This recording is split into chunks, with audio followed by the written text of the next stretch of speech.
4th seed, but possibly the 3rd seed. But we go to Express. Once again, you kind of look over to Exclusive. They have only played this map once. It was a 7-3 win versus Mont. Same could be said for Animus. They beat Mont 7-4 here. So we'll see what we get as Animus will start in the offense, and they've got eyes towards A. Creed does have a shotgun, though, waiting for them at lockers. And yeah, he finds the first one, tries to slide in, has Guathilla up top. Can't quite lock Hello.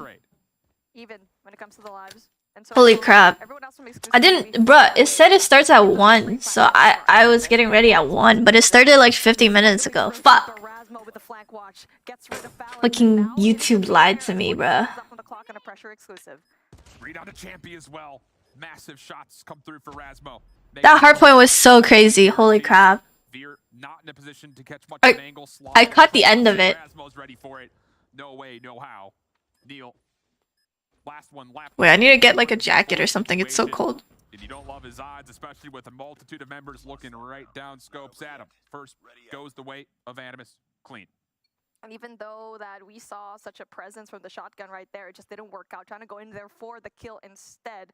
And now, Creed valiant effort tried to get that first opening pick, but it does not work out for you. Exclusive tried to bring out more members into that Bravo side and mid as well, but it's still going to be an A hit here for Animus.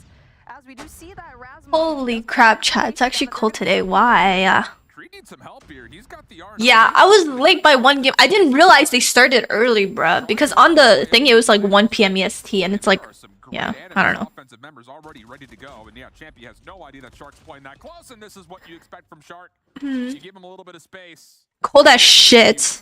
Maybe it's because of my room, but who are the favorites to win the stage 4? Animus and Kings, I think.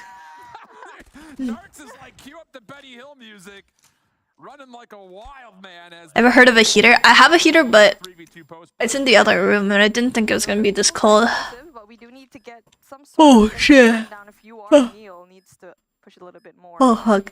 But for Animus, they're not going to be moving. Shark going to be on the hunt, trying to get that information through mid, but everyone else from Exclusive already inside train. So for Shark, he needs to go and move it. Balance. Gets Guathilla. Good thing he checks his scores, and there you go. That is beautiful. Damn. They got 2v3'd on. Neil even finds Shark. He's playing topside trains. It looked like Shark was just kind of holding towards. Not Balance shooting bodies. Guathilla, but somehow, some way, an angle is seen by Neil. We didn't. What's the temperature there? Let me check. Second shot he hits is borderline 180 turns. Holy poop. That was a snipe to the other side of the map. Let's see. Provide some fireworks and it's not that cold today. 24. 24 degrees Celsius, but like, it's not that bad. They could, but just losing those gunfights and Shark being away. Neil just hitting his shots is a good thing for Exclusive right now. Is Schreiben champs? Yeah, NA. Guys, we're watching EU. And for Exclusive, they're doing the same push again. Aren't you playing in NA, not EU? Forward play out of Creed. He's looking to win mid-map. Rasmo shot onto balance opens up space for Animus to feel pretty. Is it a little quiet? Their post plant. Once again, Narks now playing towards back overpass. Creed, I think, may have that better? Him, but at some point in time, Creed's going to make a decision. Get hot tea. With this R9. With Thilla also watching through. Nah. Catches Creed, no worries there. Champy does get one deep, but the problem here is how do you still find a way to flush out Narks from this top overpass position? Especially with more contact being made right over the top of the bomb site. Damn. Finally onto Champy playing from behind, and yeah, the post plant. EU, everyone urinates. I mean facts. They are just not comfortable when it comes to the defensive round. And hello, Mafia. What is good? When it comes to both. So she's streaming, yes, sir. But I slept a lot last night and I'm still tired. How is this possible? Oh, did they not see? Oh my god, bro is chasing his ass. Jeez, flawless round? Holy. I'm good. How are you doing, Box? Phone sense? I have my sense on Trovo.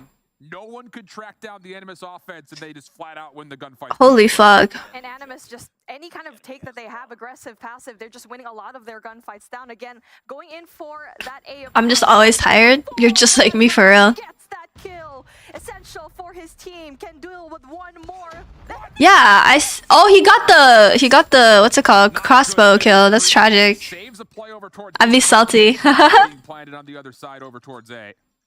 Nade getting cooked up. Does this Ooh! way to catch someone on That was a sick nade. Not at all. Neil does though find his nade. So Guathilla will drop. Neil's gonna have to hit some shots again. Yo, it's good. Hi, chat. Side train, running back and forth. But yeah, I don't have a sense code. Oh, oh, Very comfortable. oh, that's awkward. Boot in a little bit of trouble, but calls for assistance and he gets it. Yeah, he's not clutching this. With Champy. He has snuck it underneath ladder, so a chance to possibly make a play over towards the bomb itself. But the problem is, how do you check the player top window from that position? Oh. On top of that, Narcs has also created issues by playing top side of the train, and now Yeah. there's time for Champion to do too much. Animus taking another offense up 4-1. Animus is just so good at obtaining that Dude. control. I mean, How did Animus lose a halfway? Shark is always there. Oh, wow. And NA stage 4 is not over. EU is gonna finish before NA. Cause NA we still have 2 weeks until playoffs. EU has this is day 6. I don't know. Oh my god, Animus got bopped. Ooh. No way it's even out, bruh. He gets 2 early and it's even. What the fuck? Close left. Blind. You need to sleep some more, dude. I literally went to bed at like 2 a.m. and I woke up at 11:40. So yeah. It's just not working out for It's almost 10 hours, so. S&D, and even though they had such a hard point, it's just not working out for him. With the locus in hand, makes you question whether or not he needs to change his gun. Let's go, Ferg. Let's get it, Fergie. And now for Animus, they have Broshke. good. Now they have sight lines over. Bro got this. Oh. Also has sights on the lower side of the map, and there you go. Guathilla does the job. And Animus doing a really good go job for when it comes to that attacking round. Which team do you think win 2023 World Champ? I don't know, man. I don't know. This year is gonna be a lot more close. Either smoke them out, toss a bunch of nades through it, or just don't even bother peeking. I went to sleep at 1 and woke up at 12 because I'm sick. I feel that. The adjustment doesn't come through, and exclusive will not have a chance. I'm not sick. I just sleep a lot. I'm like a fucking koala. More players nearby though, Shark in particular. Oh god, that's me with the fucking Elgato, dude. Jesus. But ultimately, exclusive dual convert. Oh no way, but I was gonna cross map him with the Renetti. Guathilla by himself to be a 1v4 situation. Yikes. Will not allow him to jump back up into the action. Clean offense for exclusive as we. Why did you reject Godsley? Because I hate Godsley. I'm kidding. Bro, it's for a video, bro. It's all jokes. Oh my god. People keep asking me why I'm friends with Godsley's girlfriend, bro. I'm closer to her. Like, are you guys kidding? Y'all so whack. Wacky. Like, she's one of my good friends. Oh my god, Creed. No way did I just see that. Ah, shit. That is so fucking tragic. Bruh. No way. Oh my god. Exclusive is just having such a difficult time. That is actually tough. Wait, is my mic too loud? Right now, wait, hold on. Going in for his third kill. Neil still peeks it and still gets the kill. 1 minute to play with. Still very possible to clutch up this 1v2 though. Goes in for the long wraparound instead, and if he gets his timing right, might be able to get Rasmo in the process. Just comes down to wait, is that better? My mic? I'm scared it's too loud and I ear rape everyone. This is playing through mid-train windows. No peek as of yet. Both players staying silent.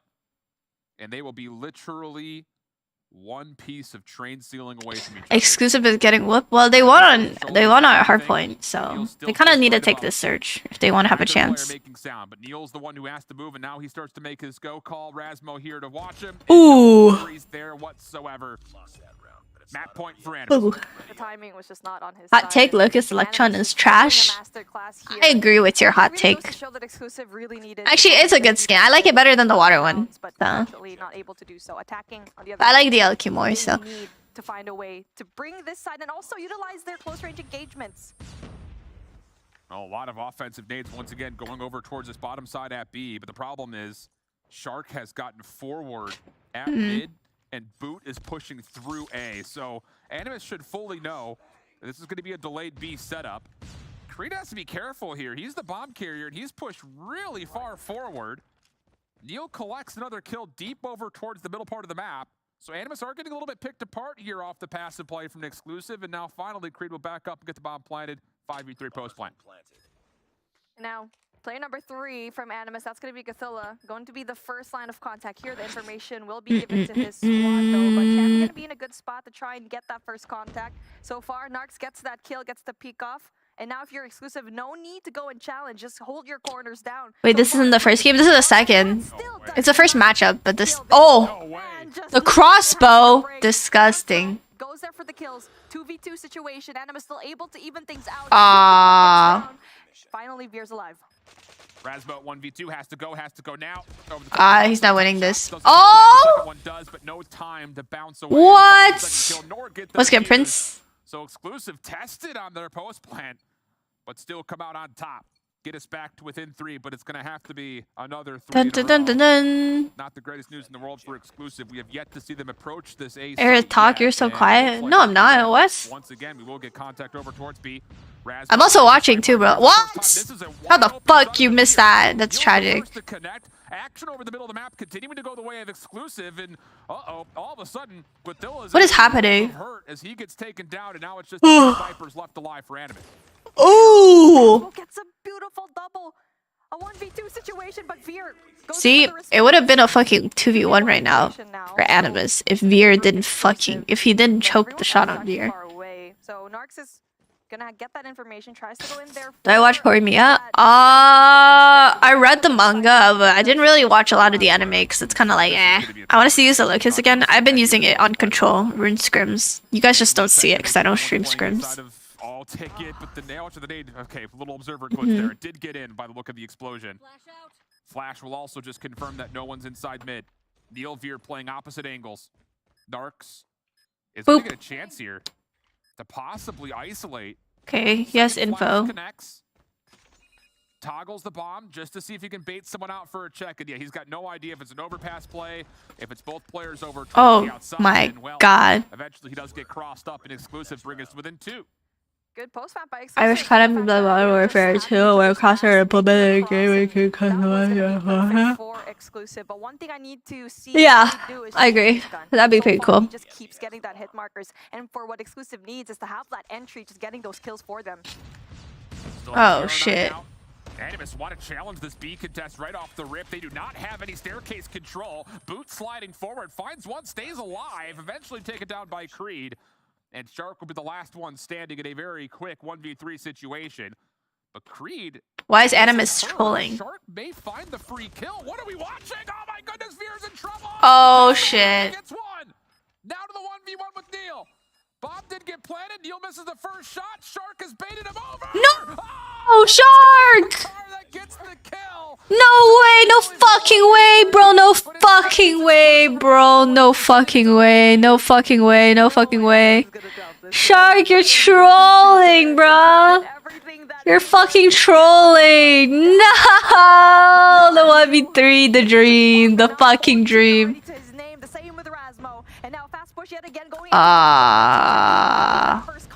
Oh! Ooh, that's a great flank from Shark. What the fuck? No one saw him move through the smoke. You saw him. And that's going to force Veer to have to push forward to get that kill. He collects it. Guadilla over the corner. Oh, Veer to the pistol. No. Balance fobbles up. Oh my god. 1v3. Please, Animus, just finish this. Narcs trying to assist. What is Narcs doing? Doesn't see Balance initially. First shots come out, but Balance misses his chance. Flash comes no way. Steps away. Narcs not quite. Oh my god, Balance could have clutched that too. Oh my god, all these clutches. How did exclusive take a hard point? It was super close. It was like 250 to like 230 something. Why is there a Hulger in S&D? It's still good. It's still good in S&D. Jesus! Shark did really good that round. He like 2. It's just one of those things. Holy shit, chat. Really reflect on this map, and it's going to come down to exclusive. I'm sorry, I was clicking my tabs. Dude, Misfortune is so hot. And the thing about it was, Rasmo did but like, I don't even main her. I don't even play fucking. I don't play anyone but Evelyn. I remember someone hating on Holger at S&D. People are always gonna hate on something. But as we swap the sides, like the fact that people called me a camper for sniping on Surge and not running around 360 no scoping in a competitive tournament match, like you already know people are fucking dumbasses. And Shark, I thought for a second, was gonna do it right there at the R9. You cannot trust the YouTube chat. Not you guys YouTube chat. I'm talking about the esports YouTube chat. Those guys are kind of buns. And boy, Bobby called at the beginning of the day that this is going to be a close matchup. That's not kidding. It's called tactical holding. Nah, bro. I was like pushed up gen, and I'm watching over my teammate's sniper nest, and they're like, "Oh my god, look at her holding an angle for her teammate. What a camera!" I'm like, "Shit, my bad. Let my teammates die. I'll let them die. It's all good." Just wanting to be attack on the first side. Well, the thing is, oh my goodness. For the control, Animus have looked so freaking good here. They've looked unbelievable. Yeah. The SMGs have it's so cold. It's so cold. I was really hoping that exclusive would off the pool and just give themselves a chance to holy shit. Oh, hi Marshy. Or hopefully find a way to change up the tides. Oh, thank you for the raid. They do allow crossroads. You're not watching this? Animus will be starting on the offensive side. It must kind of lead you to believe it was their map selection. Thanks, Marshy. So hope you had a good stream. You have to start off with a hot defense here. If you let these SMGs get mid control. Oh no, I raided and you're complaining about something already? Oh, I was complaining that it's cold. I was saying it's cold, okay? Damn. I already got like my fuzzy jacket and everything. I got my fuzzy socks. I got Yoshi sweats on. Shit, I'm ready. I need like soup. That's what I need now. I think I'm cold because earlier I had this mango fuck, I don't know. It was like this new bubble tea thing at chat time. And it was really cold, but it was yum. Didn't they play yesterday? Yeah, and they're playing tomorrow. I mean today too. Jenny. Do you have a problem with that? Jenny? Sorry. And the clock will continue to tick forward as Animus are still playing for kills. And I mean, competitive is just people camping and watching angles. They need to start making progress on one of the two zones. On S&D. Oh my god, bro. No way you just said camping. You would hate CS and Val, bro. I'm sorry. You would fucking hate that game. Trying to go in there for that first tick of progress in A and also B. So people complaining about camping in fucking S&D is like beyond me, bro. You understand there's still an objective, right? There's also this thing called cutting noise and playing time, you know? I know, crazy concept. Dude, exclusive is getting butt fucked, bro. Animus ain't even worried about camping. Jenny sounds like a hood name. What? Lil Jenny. Jenny on the mic. I mean, their offense on Crossroads is. You can't hand a candle to them. They're the best in the EU on this map offensively. Yeah, when it comes to the attack, people don't know how to play S&D if they hate camping. Yeah. Especially in like competitive where it's 5v5 and everyone has communication or comms or whatever. But still, exclusive. It was a pretty good. I just feel like it takes the fun out of it. Hey man, you can have fun in Surge, bro, but most of these teams are trying to win the $1 million. But hey, have a good time, you know. Eventually, they just got surrounded by Animus players. And the thing is, Animus have operators at the ready, 100 killer drones, and a Pred missile that was earned by. Like I would say, Kadem, like in global, S&D isn't even that strategic. You should see the fucking Chinese teams, bro. They literally have like different setups. They have like actual strategic like 2-2-1, 2-2-2-3 pushes and like default setups for picks, etc. Like just because you die to a corner camper using a fucking heartbeat sensor with trip mines in ranked doesn't mean S&D is a camping game mode.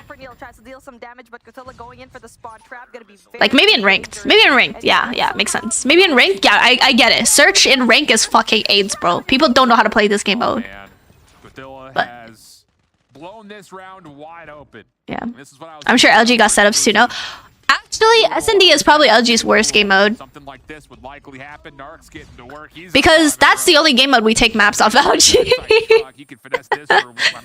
Like we beat them on standoff S&D. We beat them on. We lost to them on slums S&D the other day, but we beat them on meltdown as well. So yeah.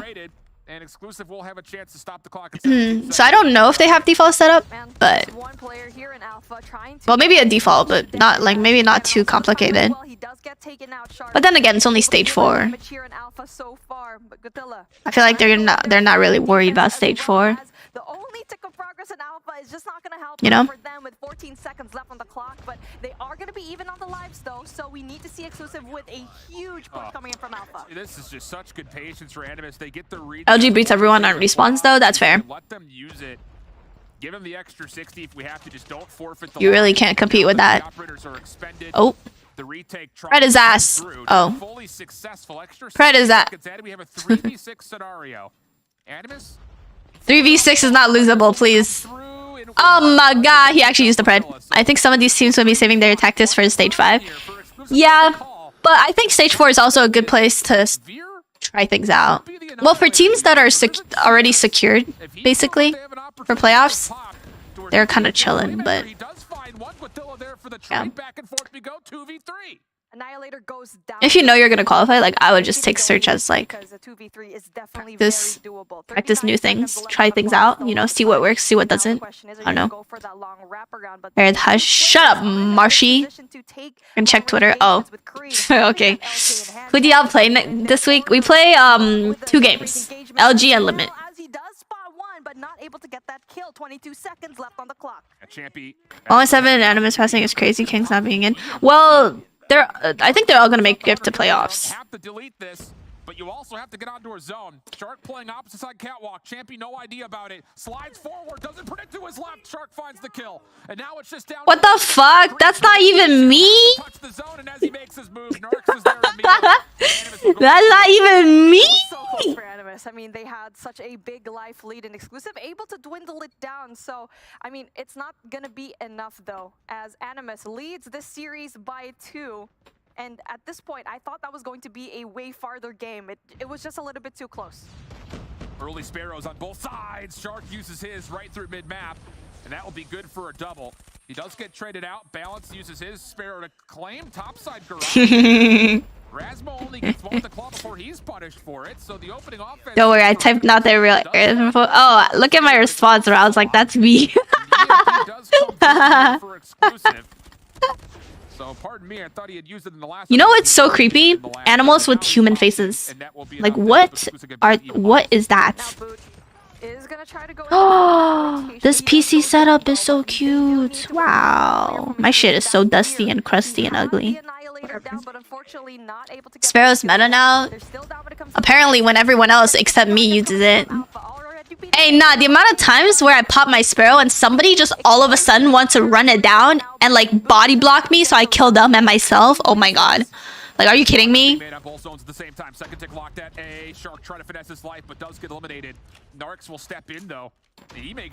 You never checked my Twitter about the keyboard. I did, but you weren't on stream when I reacted to it. It was the blue, like, clear looking one, right? Like the one that looks like water. Dude, that one's sick.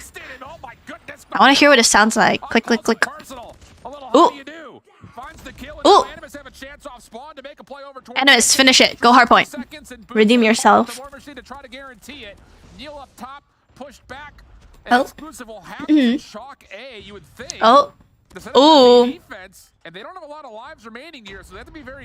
Should I try the right tech? On control? I see people use it on EU. Is it because you can spam with it? Holy shit, I got hiccups. Has there been any dumb plays that I missed? Oh yeah, one gunfight that Creed lost. get the purifier tuned up to this. He's right there. Push his ass. Oh my god. Corner on ammo. Oh. Going to be seen initially. It's a 5v4. No. Is about to expire as Neil makes his. Oh my god, that timing is ridiculous. I'd be so pissed. Does take down Shark in a similar position. Trades go back and forth. 4v3. Balance. Nice little pitch. Finds one. Oh shit. 2v2. Number 4. 2v2 starts to persist. 4 on the clock. Creed pops the claw, finds Narcs. And now it's all down to Rasmo. Sniper rifle. He clutches these. He clutches these. I've never seen him lose these. I mean, I don't even know the U players, but I've never seen him lose these. Problem is, Balance is holding a corner on mid fences. And the other side of things, He shouldn't have left. And Rasmo gets a chance for one, and now he's got a CBR. Creed will play this from topside sandbag. Rasmo will force Creed to come to him. Oh god, this is so awkward. This is so fucking awkward. First hit gets locked. Creed taking his time. Rasmo. No, don't jump on the thing. Here comes the contact. Creed. Oh, he choked. Rasmo slides across. Creed losing the what? Comes out and Creed gets the win. Nah, Rasmo should have won that. Rasmo should have won that, bro. Because he started shooting, bruh. He started shooting and gave him info. What the fuck? That was a 1v2. I don't understand why some come use the right tech. Just why? That's literally what I said. I said I should try the right tech because I think people use it because you could spam it. Like the DLQ, you could shoot one shot and then you have to do the little reload animation.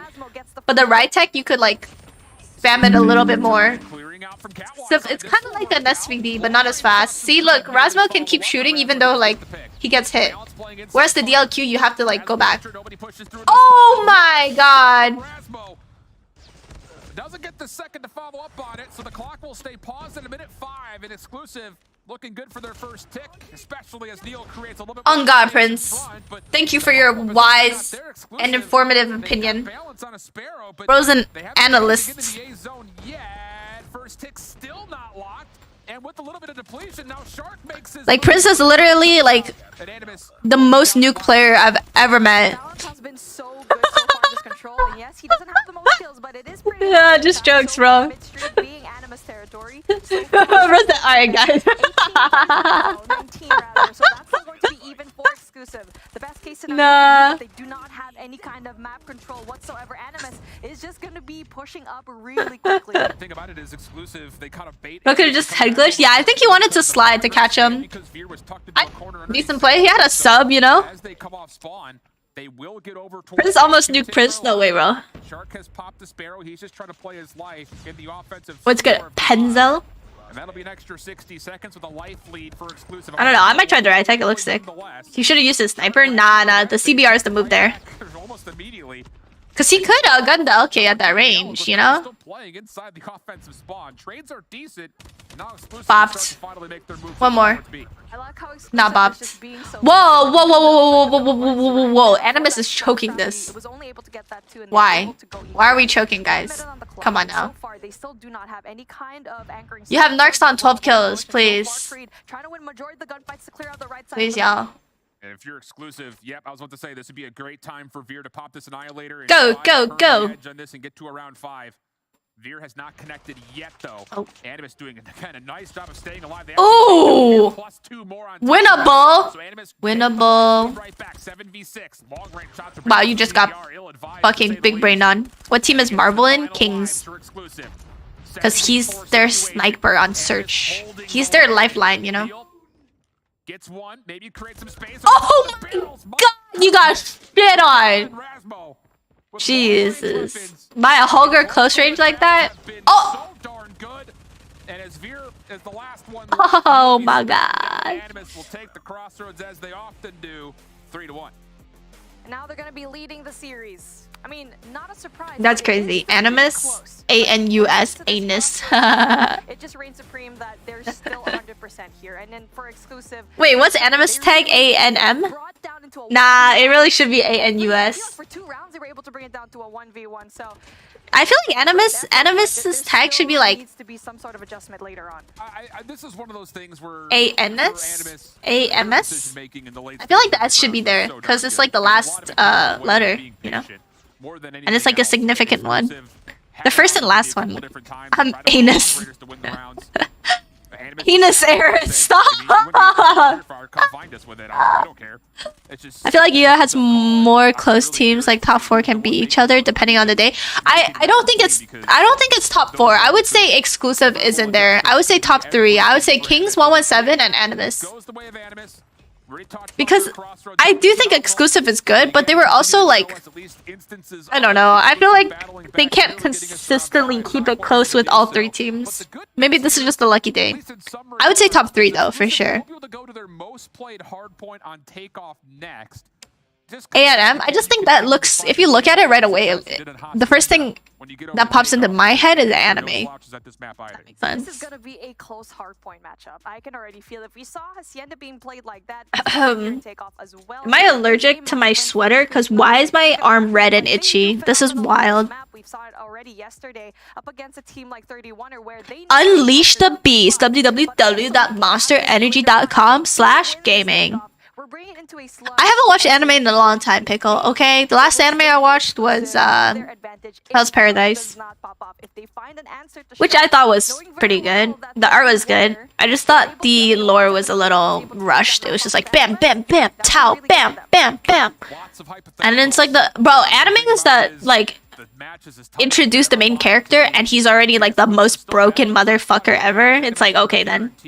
There's no character development. Dude is already cracked.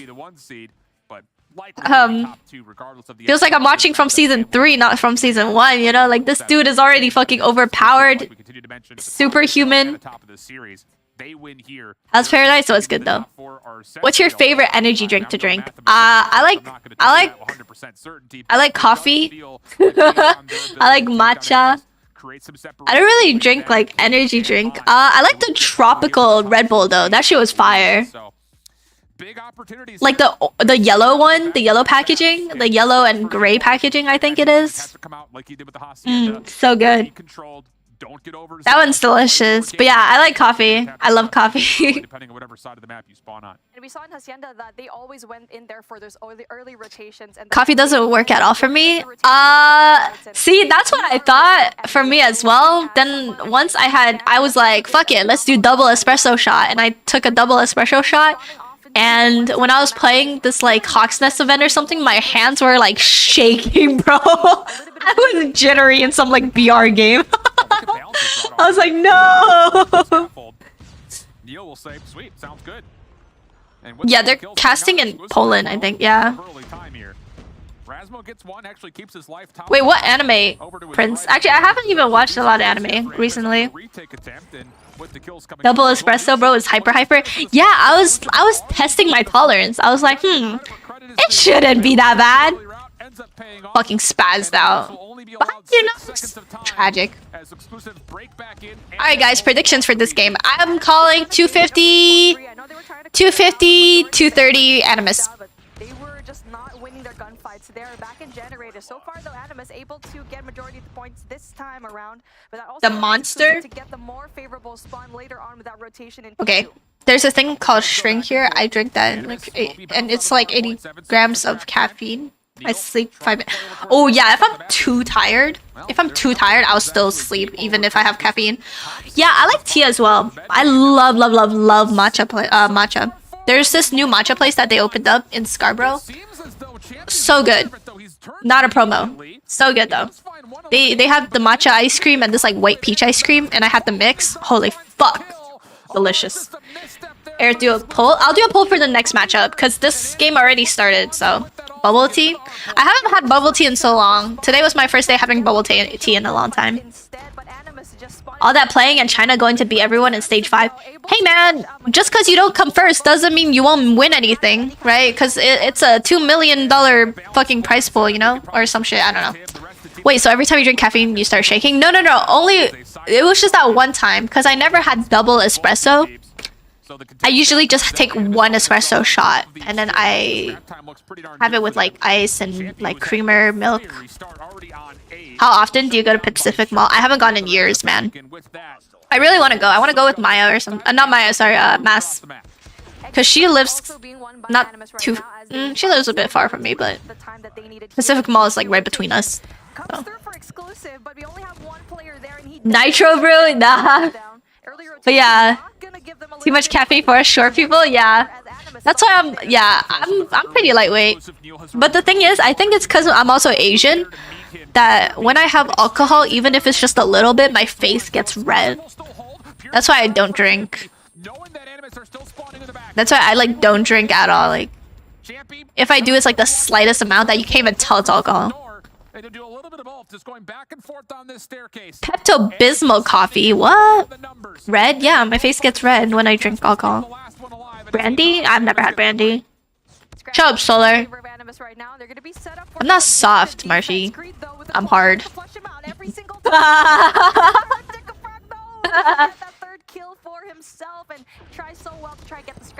Please read the weirdest DM you got. Recently, I've been getting such nice DMs, bro. I've had people in my on Instagram that are super nice and supportive about like champs and me switching to AR. I had this one that was like a super long paragraph, and it was so sweet. Oh, that's tragic. That'd be me with the Sparrow. So exclusive are in the hard point for now, but they're being tested, and the forces of Animus are coming, and they're coming quickly. Full hit from the front. All of it. Oh my god, that's tragic. I'd be mad. Pepto-Bismol coffee is goofy. As we do get to see some util coming in from exclusive, trying to get that information down and possibly get those kills in the entry. Still not able. Good to see you, Shiba, again. Hello. Animus wins 3-1 trust. I agree.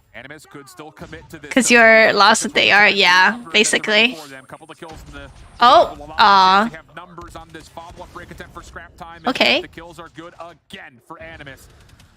Animus is looking fucking nasty. This. Oh, you saw him. Oh, you're dead. Oh my god, bro.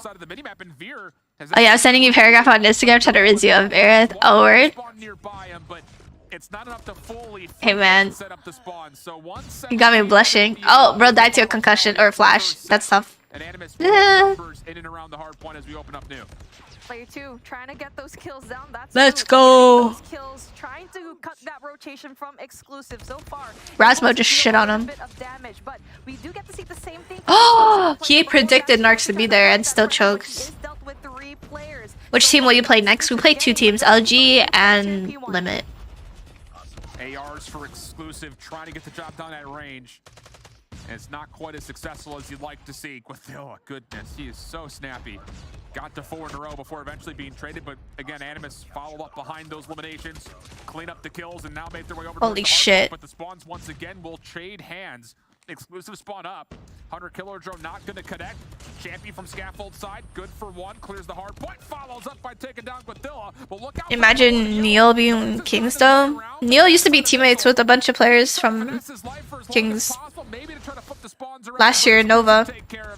It'll be 143 to 66. Exclusive have to put together 45 plus seconds on. If you see an Edgar Allan poem, trust me, I didn't Google it. Okay. Dude, the angle where Creed is that is tragic, bro. I fucking hate playing there. Oh, crazy. War machine in hand, and now it seems to be like Guathilla wants to answer back with an annihilator of his own. Nice picks though coming out of exclusive. They do trade back. They hold the spawn. These matches are before the Hogger nerf version. What Hogger nerf, bro? Try to contest from the backside of the stairs. Double check. Will flush him out. Holy shit! Watch your stadium. Needs to be done. Champy pops the purifier late into this hard. Look at Dazzy. And he needs to get forward. The problem is he is so tagged up. He never really gets into the play, so Creed has to follow up with a claw. And this is starting to become very expensive for exclusive, but they do get the follow-up kills to confirm the exit and the scrap time. A chance to rotate and maybe flip spawns for new. And now the dangerous thing is that exclusive just dealt with so much of that operator usage in that hill and was able to get those majority of the points, and Neil unfortunately goes down, and just 2 players coming in from exclusive to try and deal with the 4 of Animus. Spawns will be up though for exclusive. What's up, King Goat? They're trying to win this back from the backside of the hill. Narcs up top, denied. The Hogger has not gotten a nerf. Yeah, that's what I'm saying. I'm tripping out. Who could respond with an operator of his own? Exclusive starting to get some numbers going. At least the base version. They're all using Mythic. Kills looking decent. Animus not quite able to get sufficient trades for Rasmo from the They lined up beautifully. Holy fuck. He's on for a small bit of time. Balance only getting one. Aww. Animus are fully reinforced. He's so dead. Who wins the gunfights? If you're exclusive, you've got to commit through this. Problem is the kills just have not been as convincing as you'd like. Quadilla again inside the hard point gets 2. Rasmo follows up. He will double, not double down. Crapped on. As Balance will trade him out, and the scrap time goes the way of exclusive. Scrap points, exclusive. Rotation already from play number 2. That's Veer, and he's been doing a good job when it comes to anchoring those points down. And the follow-up. Oh my god, they're right next to each other. Not able to win those gunfights as Shark gets a double. Champy, on the other hand, tries to get those kills down when it comes to that rotation, but it's still Animus on P4, and so far their whole year is just so good. Alcohol does not taste good. You're fucking right. You know what does taste good? Sugar. Yep. Sugar. The raining sparrow. Jesus.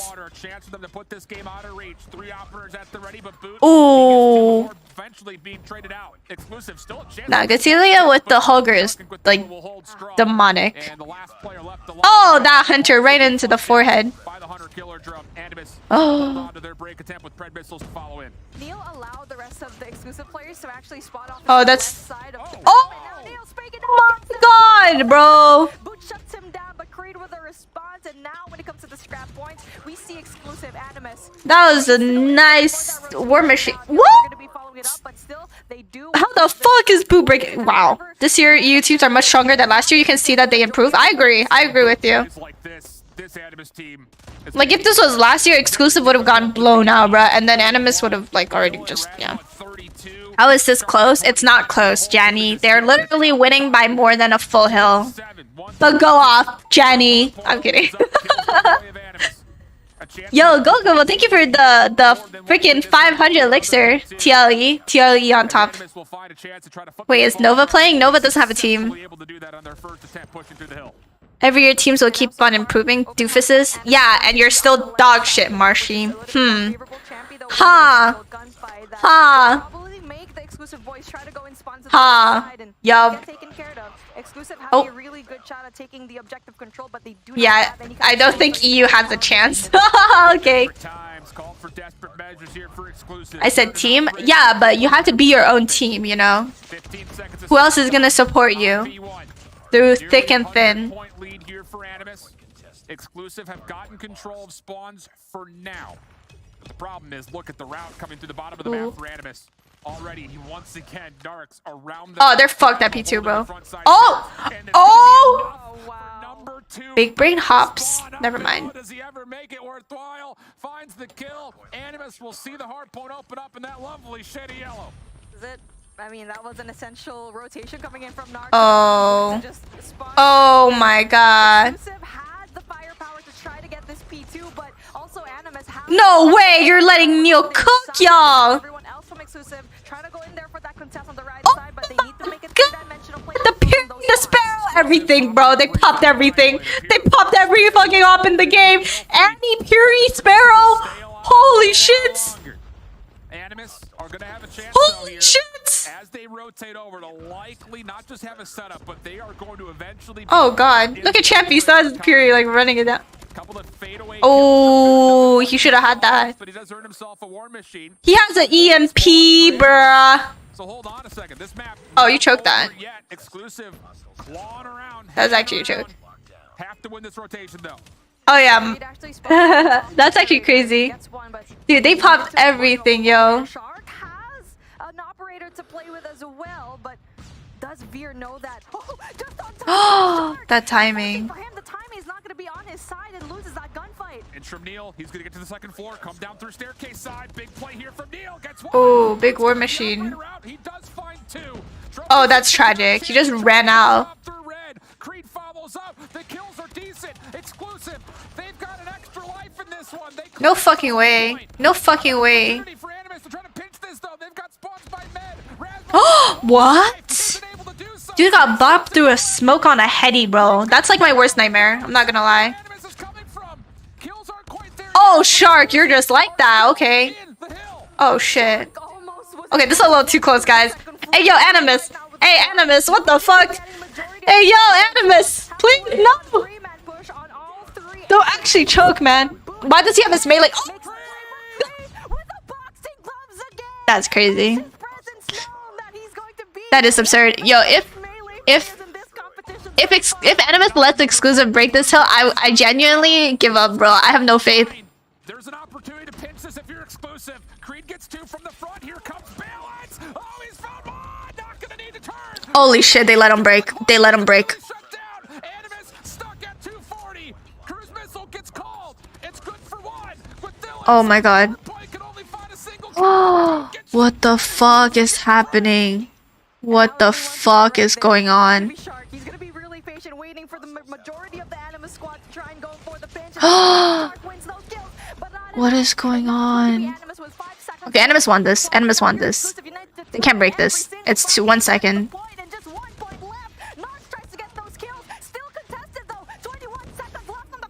There we go.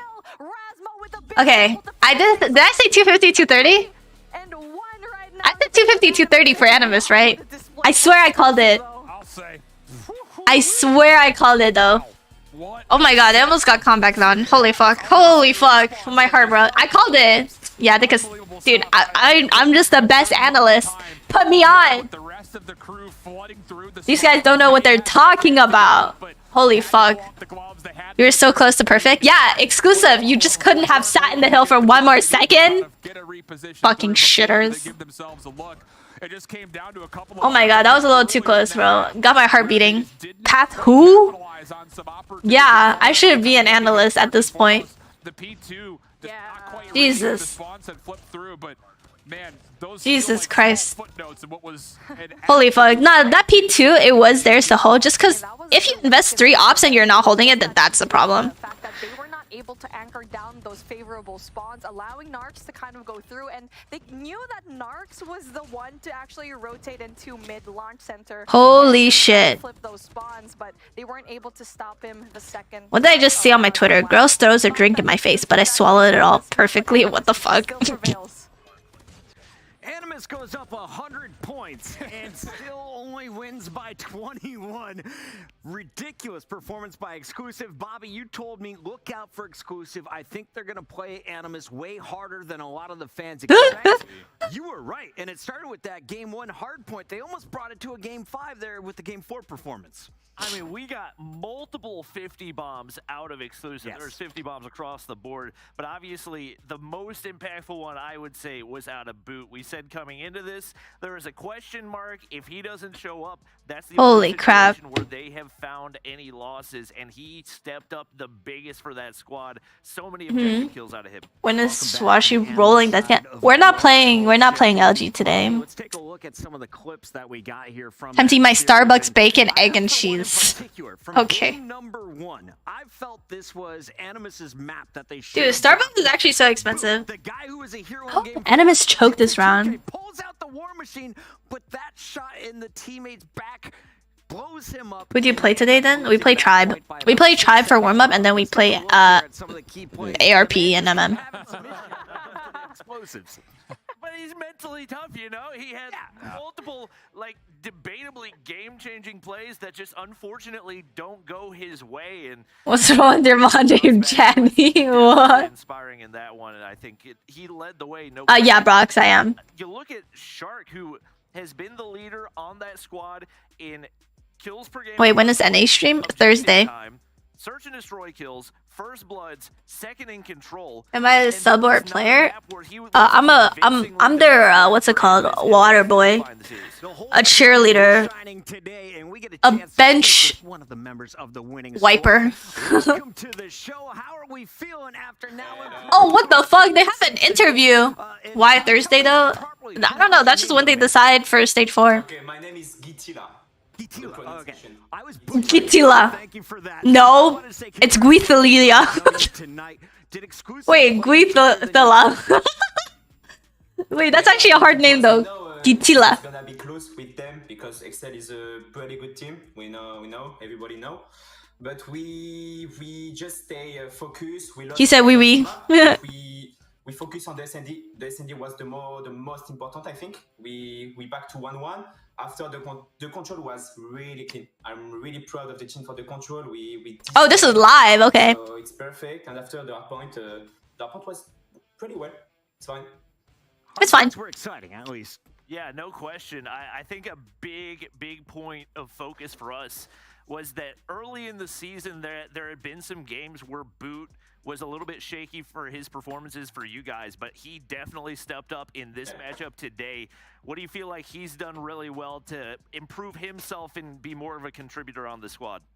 Period. I think Boot tried to give the best of him in every game. He worked a lot. He listened to the team. So of course he's gonna improve every game. That's good. And he's really good with this. LG or Tribe? I think LG. Player and objective player. But I think it's gonna be really close and good match. Yeah, I'm proud of Boot. It's perfect. Last time you were on the show, Gothilla, you were talking about how Drari was going to make an appearance at some point in time. I had a chance to kind of talk with him, and he's still in the same sticky situation. How much does things change, though, now having been 6-0, all of it coming with Boot in the 6-0. When are they going to play 117, bro? I just want to see them play 117. I have the chance to have 6 players really good. Every player are good. After, we have also the chance to switch. Maybe against a special team, you know, we can play, maybe take Waterboy for another team. But I trust everybody in the team. So if Drari come back, it's because we make strats around Drari. But it's Drari OP. Who gonna play? It's just about the strat, not about the level. Beef, you got a question for him? Oh yeah, I do. And this is going to be the match. Why did she say that so sinister? Oh yeah, I do. I got a question. 117 Not Found is going to be your last matchup next week. How are you guys going to prepare, knowing very well that they brought you down to the lower bracket in stage 3? Yeah. We're gonna prepare like usually. We're gonna work this week. Big work on the strat, on every map, every mode. What do you mean, man? Mute him. We're listening to the interview, bruh. For me, and in Europe, in the top 8 team, we have everybody has a good gunfight. It's all about the moment. We have to be focused on the moment, on the match. And we're gonna do it. I trust. Gee, you guys are looking incredible. Thank you so much for joining us live here on the broadcast. We'll let you go celebrate with the team. Thank you, guys. Thank you.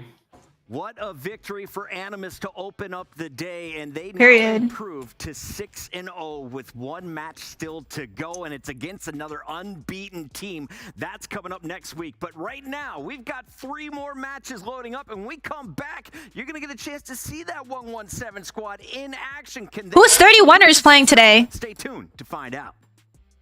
117 better than Animus?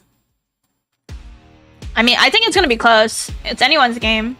But there's a possibility that 117 beats them. Wait. Okay. Predictions?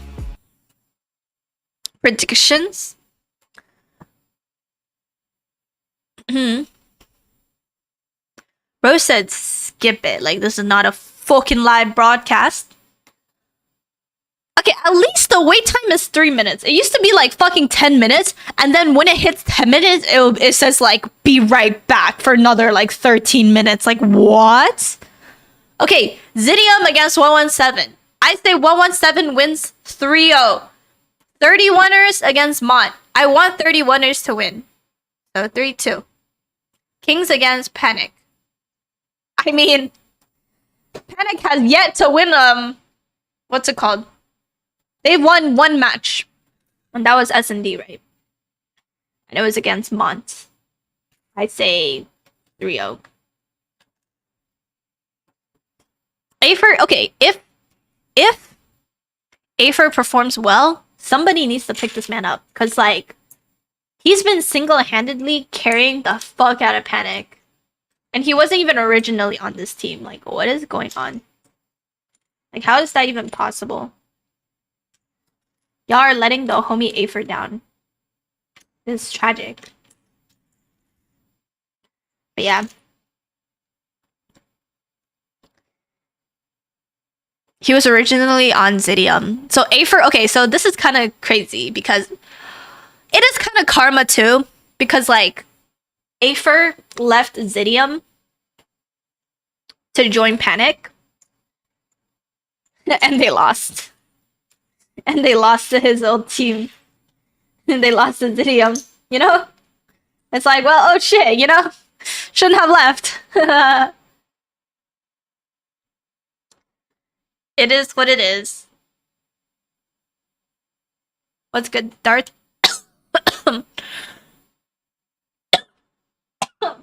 What the fuck? Did he leave though or got kicked? I think he left. I think he left. I don't see why they would kick him. Because like he's a good player. Clearly. So I think he left. I could be wrong though. But yeah. But Afer cooked his whole team. But like it doesn't matter if you cooked. If you lost, it doesn't really like it's whatever.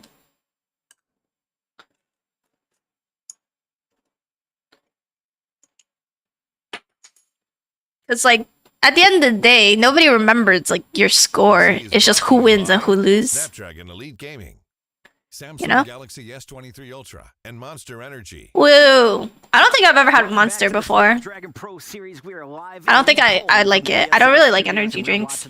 You guys drink energy drinks when playing video games? Call of Duty Mobile, we're gearing up for the second match here on day 6, and this one features another 5-0 team. What Ooh. not found is yet to drop a match, and they're going up against the Zidium squad, who's looking to find their form. They're 1-4 up to this point, and if you're looking at their game modes, they've been struggling across all 3, Alan. Yes, particularly in the hard point. I mean, on average, they're almost losing by 100 points a game. They've been 100-point club more times than we care to count, and I think the thing That about it is tough, that just bro. has to be flat out better. Obviously, at this point, with a 1-4 record, they're not going to make it to state. Bro's on their There's still ass. a lot of year to be playing with, so they need to show some improvement in the hard point in a massive, massive way. Okay, as we take a look here at the Zidium roster, Bobby, I don't want to know what roles they're playing, but I do want to know what predators would they be if these humans were actually animals? Let's take a look Huh? at this 6-person squad. Walk me through this lineup, and which animal is each player? What animal? Denicio is a grizzly bear. Yep. Oh. Cree is a bald eagle. Mm-hmm. Rondo What? is a killer turtle. Yeah, Killer turtle is crazy. We're gonna send you back to biology. Bro, call. Real talk though. Does Rondo get into the lineup? Bro said you got a grizzly bear, you got a hawk, and you know what? I mean, the last time Dude's that a we played turtle. was basically not there, I think. No way. That's right. If he was going to be a part of that team, That's kind of He foul. wasn't. He didn't play. So again, not having him may National Geographic? Nah, but that's. to their team. But so far, when it comes to the starting lineup, they need Yeah, to you work got a on their fucking SCP. So far, dinosaur. they're so You good got a when it comes fucking to that defense. I hope shark. they do start You're a defense, turtle. but that means they're not going to be choosing that map. So even if you have 71% I'd on the cry. defensive side, you still need to find a way to kind of pick it up. But Fucking again, cry, that's bro. What Alan put over there, you need to avoid crossroads strike or just control in general. It's just not looking good for them. Well, you got a 1-4 record right now if you're Zidium. You're not getting into the top 4 regardless of what you do in your last 2 matches, right? It's not looking pretty based on your map count. But you do have an opportunity to impress a lot of the GMs out there, some of the org owners who may be scouting for these players moving forward. And I want to know who Maybe. could shine the brightest, Bobby. One more name on Zidium before we move over to their opponent. I would say Denicio. He's had a lot of bright spots, has looked solid with the AR, and I think overall has been very, very good. But you look over 117 not found, and there's not really been many spots where there weren't highlights. Karma has led the entire league in hardpoint kills per game, averaging 38. Oh my god. That's actually wild. 40 bomb in hardpoint, and even when they threw Derek's into the equation up against that panic squad, he looked solid as well. So there's really Give Hacienda a try? Question mark. By the way, is coming with some 100-point club victories as well for 117 up to this point. Killer Let's take a turtle. look though at the keys to success. I hold shift. How does 117 improve to 6? Better than being a slut. Aerith EU super team real quick. Wait, what do you mean? Who do I think is the super team? Animus dropped that map. That's the only match they have left. So the only map they haven't played in the hard point is Hacienda. Why not give it a go here in a matchup that you should win? Or if I made my own Reaction from super the team. versus Kings. They made a couple of mistakes due to being a little bit too passive in the search and destroy. If I say like the current rosters, probably 117. you shouldn't be 117 has been super consistent. Make my own. Dude, I don't know the players like that, but Marvel for sniper. Against Kings. All right. I wonder what's going to happen in control for this series. Is 117 going to use it as a warm-up because your opponent French guy for Hulger. Get ready for Animus in your next week, or do you go with your bread and butter? Let's take a look at the maps and modes. As already we got the bands coming in. We will see that Hacienda. Karma. I like that. I think he runs the Crossroads is AR, but I could be wrong. to avoid, I would say, if you want to have a chance. Fuck, I don't know players like that. They've played it. The Arsenal for the second hardpoint also doesn't necessarily play well for Zidium in my Gatia. No, not the current Kings roster. I'd take maybe Raid, bro. Raid is fucking crazy. I don't know if he's consistent though. In particular, based on these first 2 hardpoint picks and now the first 2 search and destroy picks. Karma for Inferno? No. Oh, like replace Karma plays Hulger? Okay. Okay, then I'll take him instead of Gatila. Not Narcs. I think Marvel's a better sniper. Afer. Yeah, okay. Afer, Marvel, Karma, Caesar. I need one more sub. He could be a star to watch. Beef Mommy, though, who are you looking forward to seeing match up? I don't know. In this series? I mean, I don't know. Versus anyone else because he can take down the whole team. Yesterday, Saze and Karma was able to get an ace up against Kings. Shark. So when you're trying to go Shark. who's gonna go Great forward, pickup. like, it can take Okay, a that's whole my super man team. to just take down the whole group. So Take Grizz? Fuck no. I think Shark's a better sub. More of a star player on their end. I remember you asked us that. I couldn't really give an answer because everyone. Because just because you're aggressive doesn't make you a good sub. The numbers, no one has been that consistent. Shark has been getting good ass flanks, dude. And no subs. No subs. No substitutes. Just 5. Just 5 players. I need to get your predictions. Is this another 3-1? Is it a 3-0? Are we going to a game 5? Beef Mommy, waddle your way over there like a penguin and let me know. Waddle your way over there is crazy. Yeah, Shark is very good, dude. He's been making some crazy plays, bro. 30 minutes. Alright, let's do a poll, chat. But we refuse Start a poll. Right, Bobby? Who wins? Honestly, I don't hate the Hacienda pick for Zidium. No subs. No subs. Okay, wait. Let's say that map by Kings, but 117 and somewhat comfortable playing it, actually taking down Mont, who they're playing Zidium, right? Solid in some of the hardpoint matches that we've seen. So not worst case in the world. I don't think it's anything that'll give us any type of indication that they would actually win the map, but you know, maybe. Yeah, I would say Shark is probably the best sub. I feel like it's a right time to pick. Finally just get your strats down because right now you're basically playing for money because you're being guaranteed that you're not going to make it into that top 4 spot, but just get as much money. All right, polls up. Right now, make your predictions. One of the best teams in Europe. We already saw a while ago how Exclusive is able to get the best of Animus, and now Zidium had to take notes. All right. Well, the entry underway. A couple players pushing toward outer rocks right here. Genius makes initial entry into the hard point. Spit on immediately. Holy fuck. And it's 3 early kills. Gonna open things up.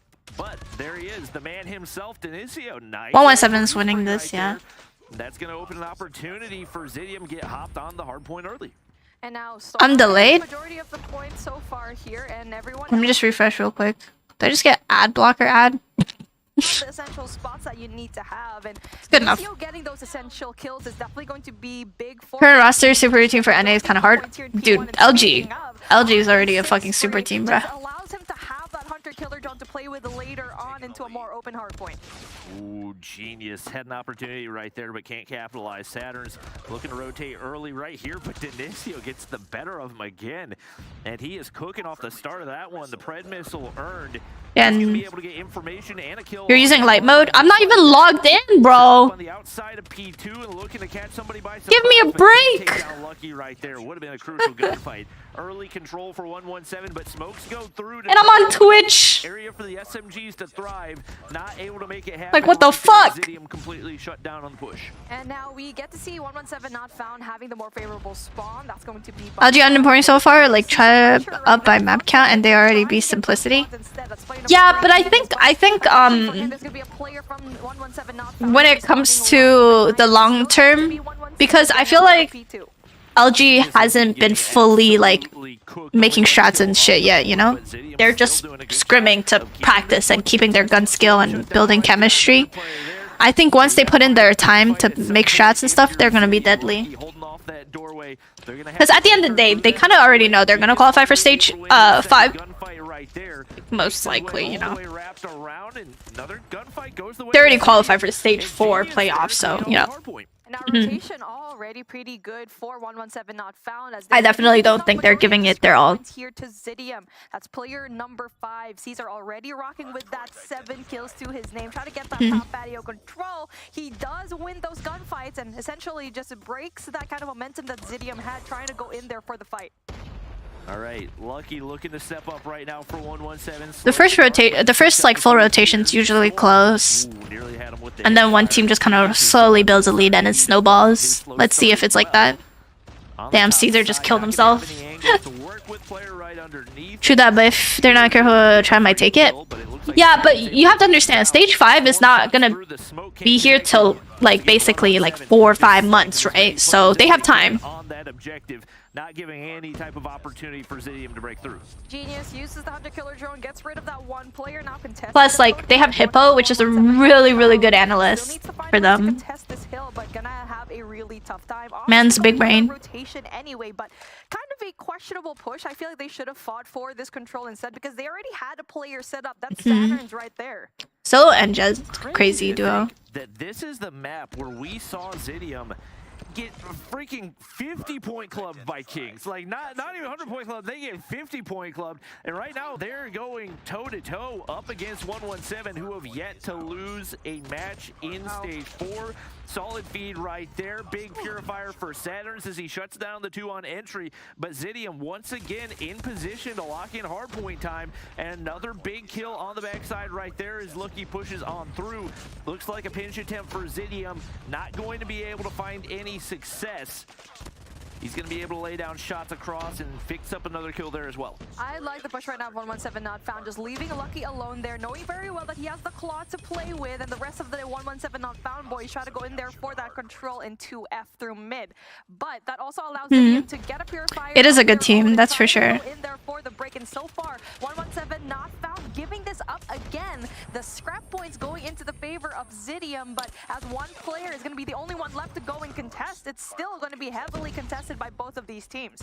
Right, this is actually close. Holy fuck. Rotation, looking to take topside control. Karma spotted out. Nice headshots by him. That'll lock in a 3-shot, but he's traded out. Once again, the feed starting to go the way of 117 as they've been able to build this lead back in their direction. Genius trying to spot out anybody that he can from that objective. Side slides on through. Jazz now lurking up. Doesn't get the audio. Cues onto Saturns, and he's going to be able to win that gunfight. Jazz Bro starts shooting his teammate.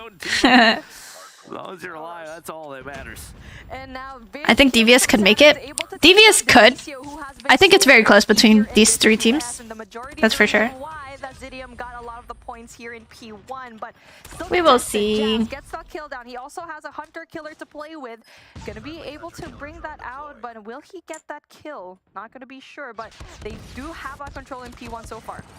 A lot of people forget this is a Zidium team that leading up to stage 3 was consistently top 4 or 5 in all of Europe, and they just haven't been able to perform, but showing once again they've got the talent to be able to compete with these top teams. Genius breaks through once again.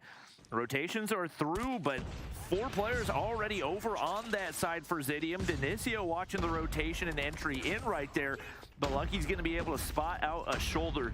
Big kill for him, and the kills start coming through once again as Karma's got the Annihilator and looks to continue to farm these kills. Not only that, but Caesar also has an operator to play with. Lucky brings out the Freddy, and now going to be able to get those kills down. He does get Genius, but with Saze accidentally taking himself out, might be a little bit too dangerous as 3 players from Zidium is going to be able to flush down. Jazz with the Purifier shut down though. Storm, on the other hand, just waiting for the rest of his teammates to go and push, and finally they get the break that they needed, but still heavily finally contested as Says gets a beautiful 3K. Zidium invests so much right there not to find any hardpoint time out of it. Saturn's going to pop the Purifier to get things cleared off the rest of the way, and he's going to be able to push back the reinforcements for that Zidium squad, and just like that, they'll likely be forced to hit rotation. One player still looking to contest. I'm not entirely sure what Kree's going for right here. They're going to pick up 6 seconds of scrap time, but hardly can be worth the investment for them given the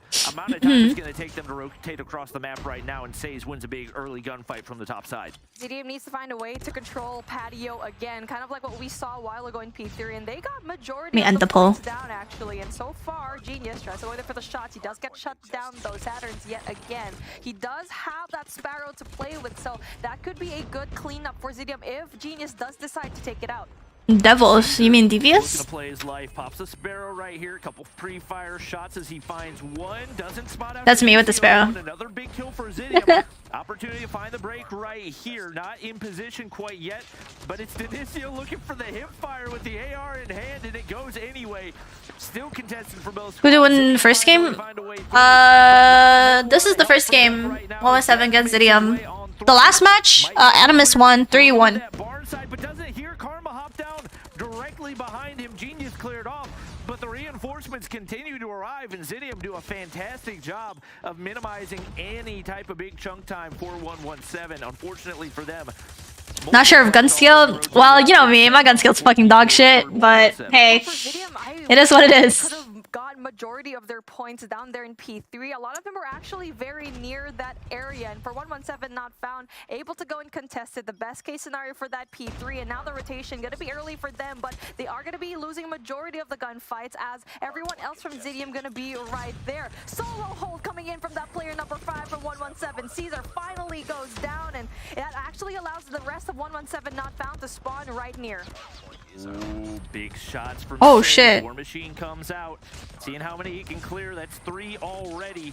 Looking to not make the same mistake we saw out of Boot, and he avoids his teammates at all costs. Hunter Killer as well, but it doesn't connect. I think Denisio shot it out right there, finds the kill as well, and now Kree hopping up is at least going to be able to be a distraction for Denisio. Mago is a living legend. Clears things off the rest of the way. And once again, S-Thug is cracked. Point for Zidium as they are far from out of this one, and Jazz continues to push out. Another double kill and some additional damage onto Karma. Oh, that is a good usage from the Purifier. He was actually going to be able to run out, but good thing he was able to see those 3 players from 117 not found, and Storm goes in there for the backup as well. Now for 117 not found, they have that right side controlled into F, but they do need to worry about the members of Zidium trying to anchor that spot. That's Denisio that would always get those kills from up top, but he finally goes down. But 30 kills to his Good with the ballista. What? So far. Karma's still got Annihilator. What do you mean I'm good with the ballista? I don't remember the last time I used that shit in ranked. Who will Rice? Another one there. Once again, the feed's starting to get very, very. We're playing LG and wait, sorry, I paused it. Right now, Saturn's in the top. We play play LG and Limit. Genius got to win that one, but he gets shut down by a nade, and now all of a sudden 117 not found and blown this one wide open and are on the brink of winning this one on P2. Rotating out early, but per usual, Rice is got racially motivated. Nah, bro. Not quite the same level of dominance that we're used to. Rice is crazy. Him in the hard point, but regardless, 117 not found, sitting in the electric ball. Oh, that's Vortex. The ball is the Vortex. See if he can make the read and counter over toward rocks. Yeah, but crazy. So much chaos right now. And crazy feed. Having no control whatsoever. Predator miss out from Caesar goes down. Reactor core is a fucking stupid op. I don't care. Look at that. They're just winning majority of stupid their gunfights, and now everyone else from Zidium scrambling to have some sort of control. They're going to be spawning right on top of each other, and unfortunately for Zidium, Karma spawns right behind them. Genius with the Sparrow, able to get things cleared right there. Lucky's still there to contest, but the Hunter Killer's going to go out as well. So a solid feed from Zidium. You don't give up likely more than 30 seconds right here, although Genius has got to win a gunfight. Doesn't get spotted out. Racially motivated. The kill right there. Zidium still hold on as Kree is there to find the final kill, but they need the early rotations. They've only got one player there. Gotta make a move, and it's gotta be Storm to go big early. Rotational gunfight being one on the left side of the map, so you'll expect Zidium to hit that left side. Unfortunately, Storm does go down, and that loses that patio control, where 117 not found. They're going to be set up pretty nicely, has the verticality to their advantage. Now Jazz tries to flush in all one time. And also, when it comes to that hunter-killer drone, we'll probably get that one. Lucky still goes down, and unfortunately for him, it's also going to be flipping out their spawns. Storm, you got to push the objective. It's 242. You don't have any option to play your life right here. They get picked apart once again. The operator's fully invested for Zidium, but nobody in position to get on the objective, and 117 not found as expected.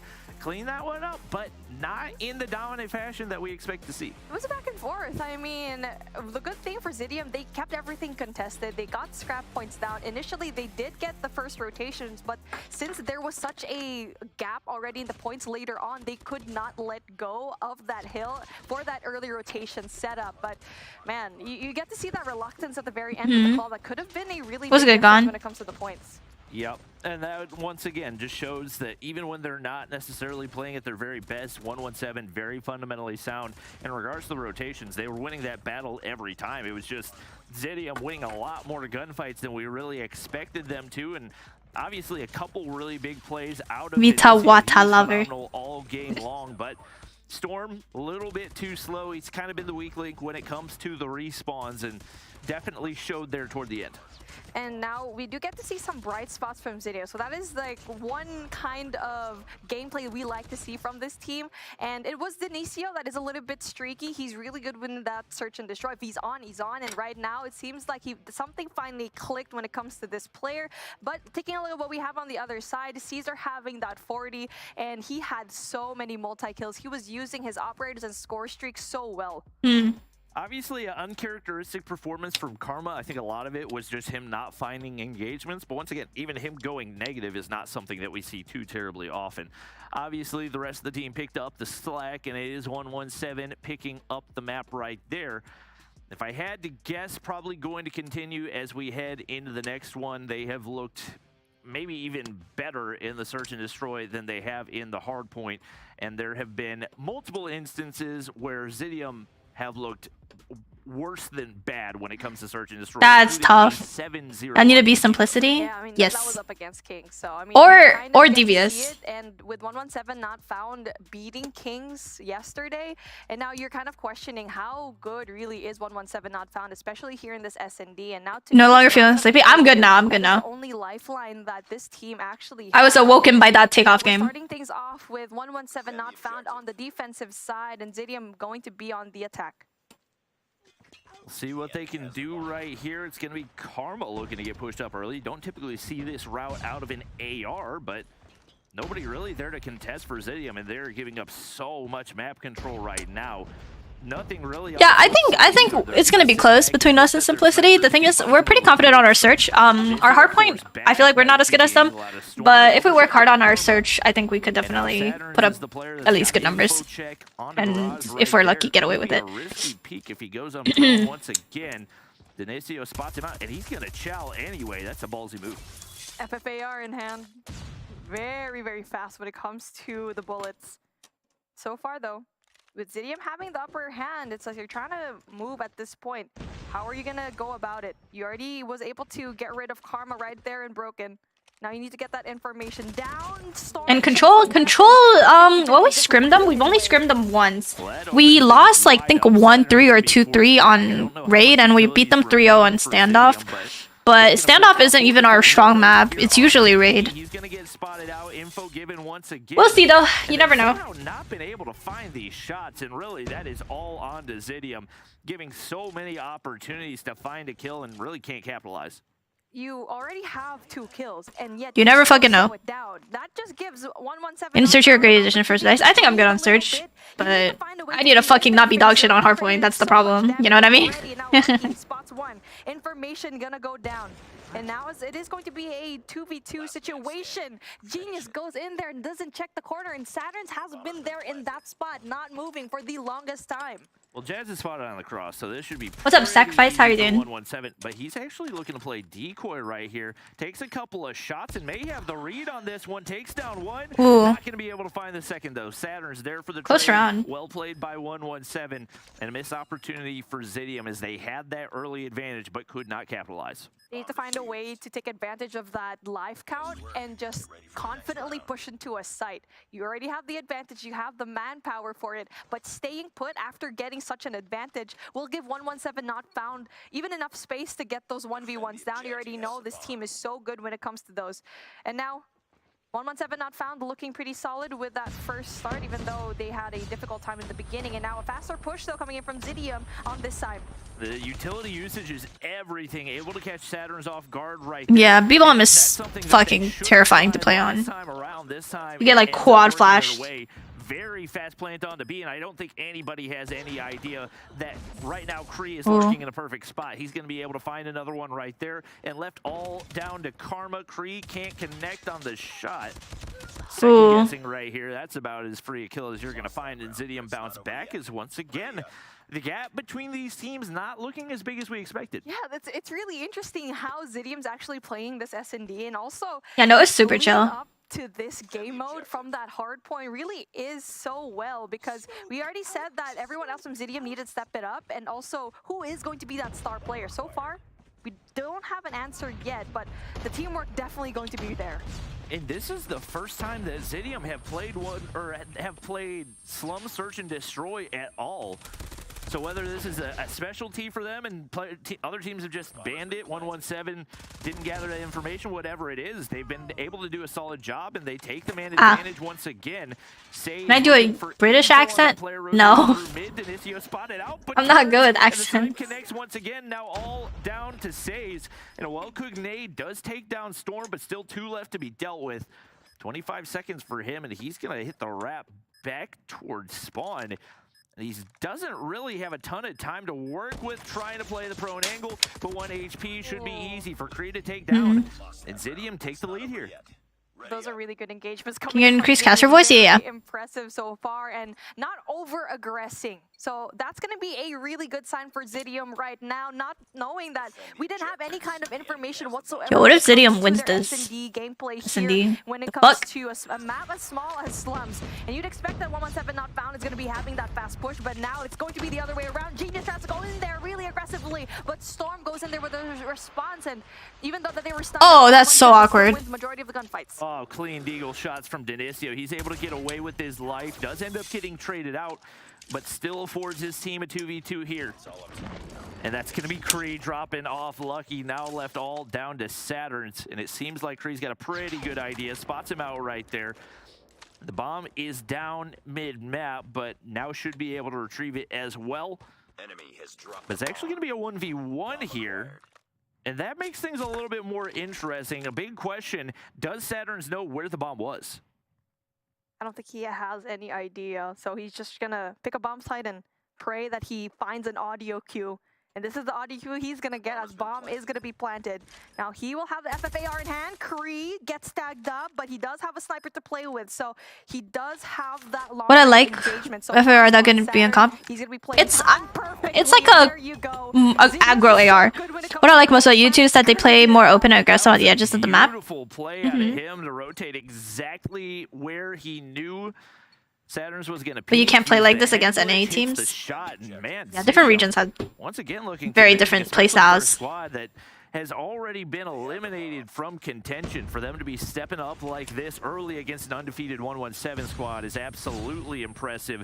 And coming off of a hardpoint map that we figured was going to probably be a blowout, they have looked really, really solid here. 117 got to find a way to adjust, and Karma going to be the initial play right there, and all of a sudden all the kills going the way of 117 as the aggression kind of disappears for Zidium, and they don't really find a way to adapt mid-round. I mean, I get it. They wanted to do a different play, but to actually have Storm, your bomb carrier, peak for you, that is not going to work out because you have to play around that when the bomb goes down. And so far, Zidium fall apart at the seams in that round. They still do have an advantage, but they're already giving so much space away from 117 not found. It needs to be like they need to have a different play here so far. And now It's going to be a 3-1-1 split as an aggressive B push yet again for Zidium. Delayed utility out of 117 pays off once again. Jazz at the top side wins the opener. Saturn's. Wow. Wow, that was a 19-second round. Oh my god. That was back-to-back rounds and pretty quick ones at that for 117. Why don't they use the QQ9? Because the Fennec is better close range than the QQ9. The CBR is better mid-long range. There's literally nothing good about the QQ9 in comparison. You have better choices. They knew that, okay, we're not going to go head-to-head up against a team like this. We lost every single time, and now that delay just gave them an advantage to even things out. Denisio gets that first pick. Says, on the other hand, gets the trade. Genius spots out Says there, and once again, Zidium find the man advantage, but one player snuck through. Not going to be able to find the kill. Lucky's looking to peek the corner, and Kree shuts him down. The snipers on the side of Zidium have been crucial for their success so far. Genius able to get pushed back up right here, and now the two players for 117 are going to have to take a risk at some point or another. Storm's going to get pushed up as well. And a lot of angles covered. No solid points of entry here for 117. I like the defensive setup right now from Zidium. Storm gets spotted though. Karma taking those shots, but also giving away his position. Denisio brings it down into a 1v4 situation. As Storm is just going to be playing time. He's going to be so pesky here, sliding around. Majority of the Zidium boys are trying to go in there in position. They know where Karma is, and he's going to be trapped right now. Oh, there's just way too many people that know exactly where he is. Denisio sniper on Hetty, able to take him down, and once again, Zidium start off solidly here as they take their first defensive round. And I'm curious if we see maybe a different look out of 117 as they play that one passively, and it does not pay off at all. Can I just say, they played their attacking round so well to the fact that we already mentioned that Zidium is a defensive team, and it seems like they're just so comfortable on the defensive side. Karma tries to pick up those shots. So far, no bodies dropped whatsoever, but then Genius goes down. Saturn's getting a little bit of damage. Everyone has been hyping up the Razorback. Well, Jazz disengages right there. It's good with the rapid fire thingy.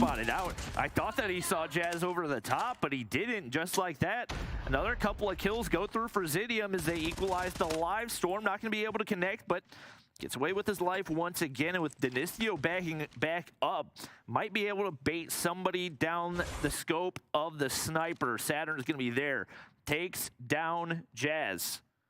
And Storm lurking in a nice spot. Will the timing go his way? Finds one, but can't find the second, and now all down to Denisio. Finds the opener. Oh my god. There to take down the kill.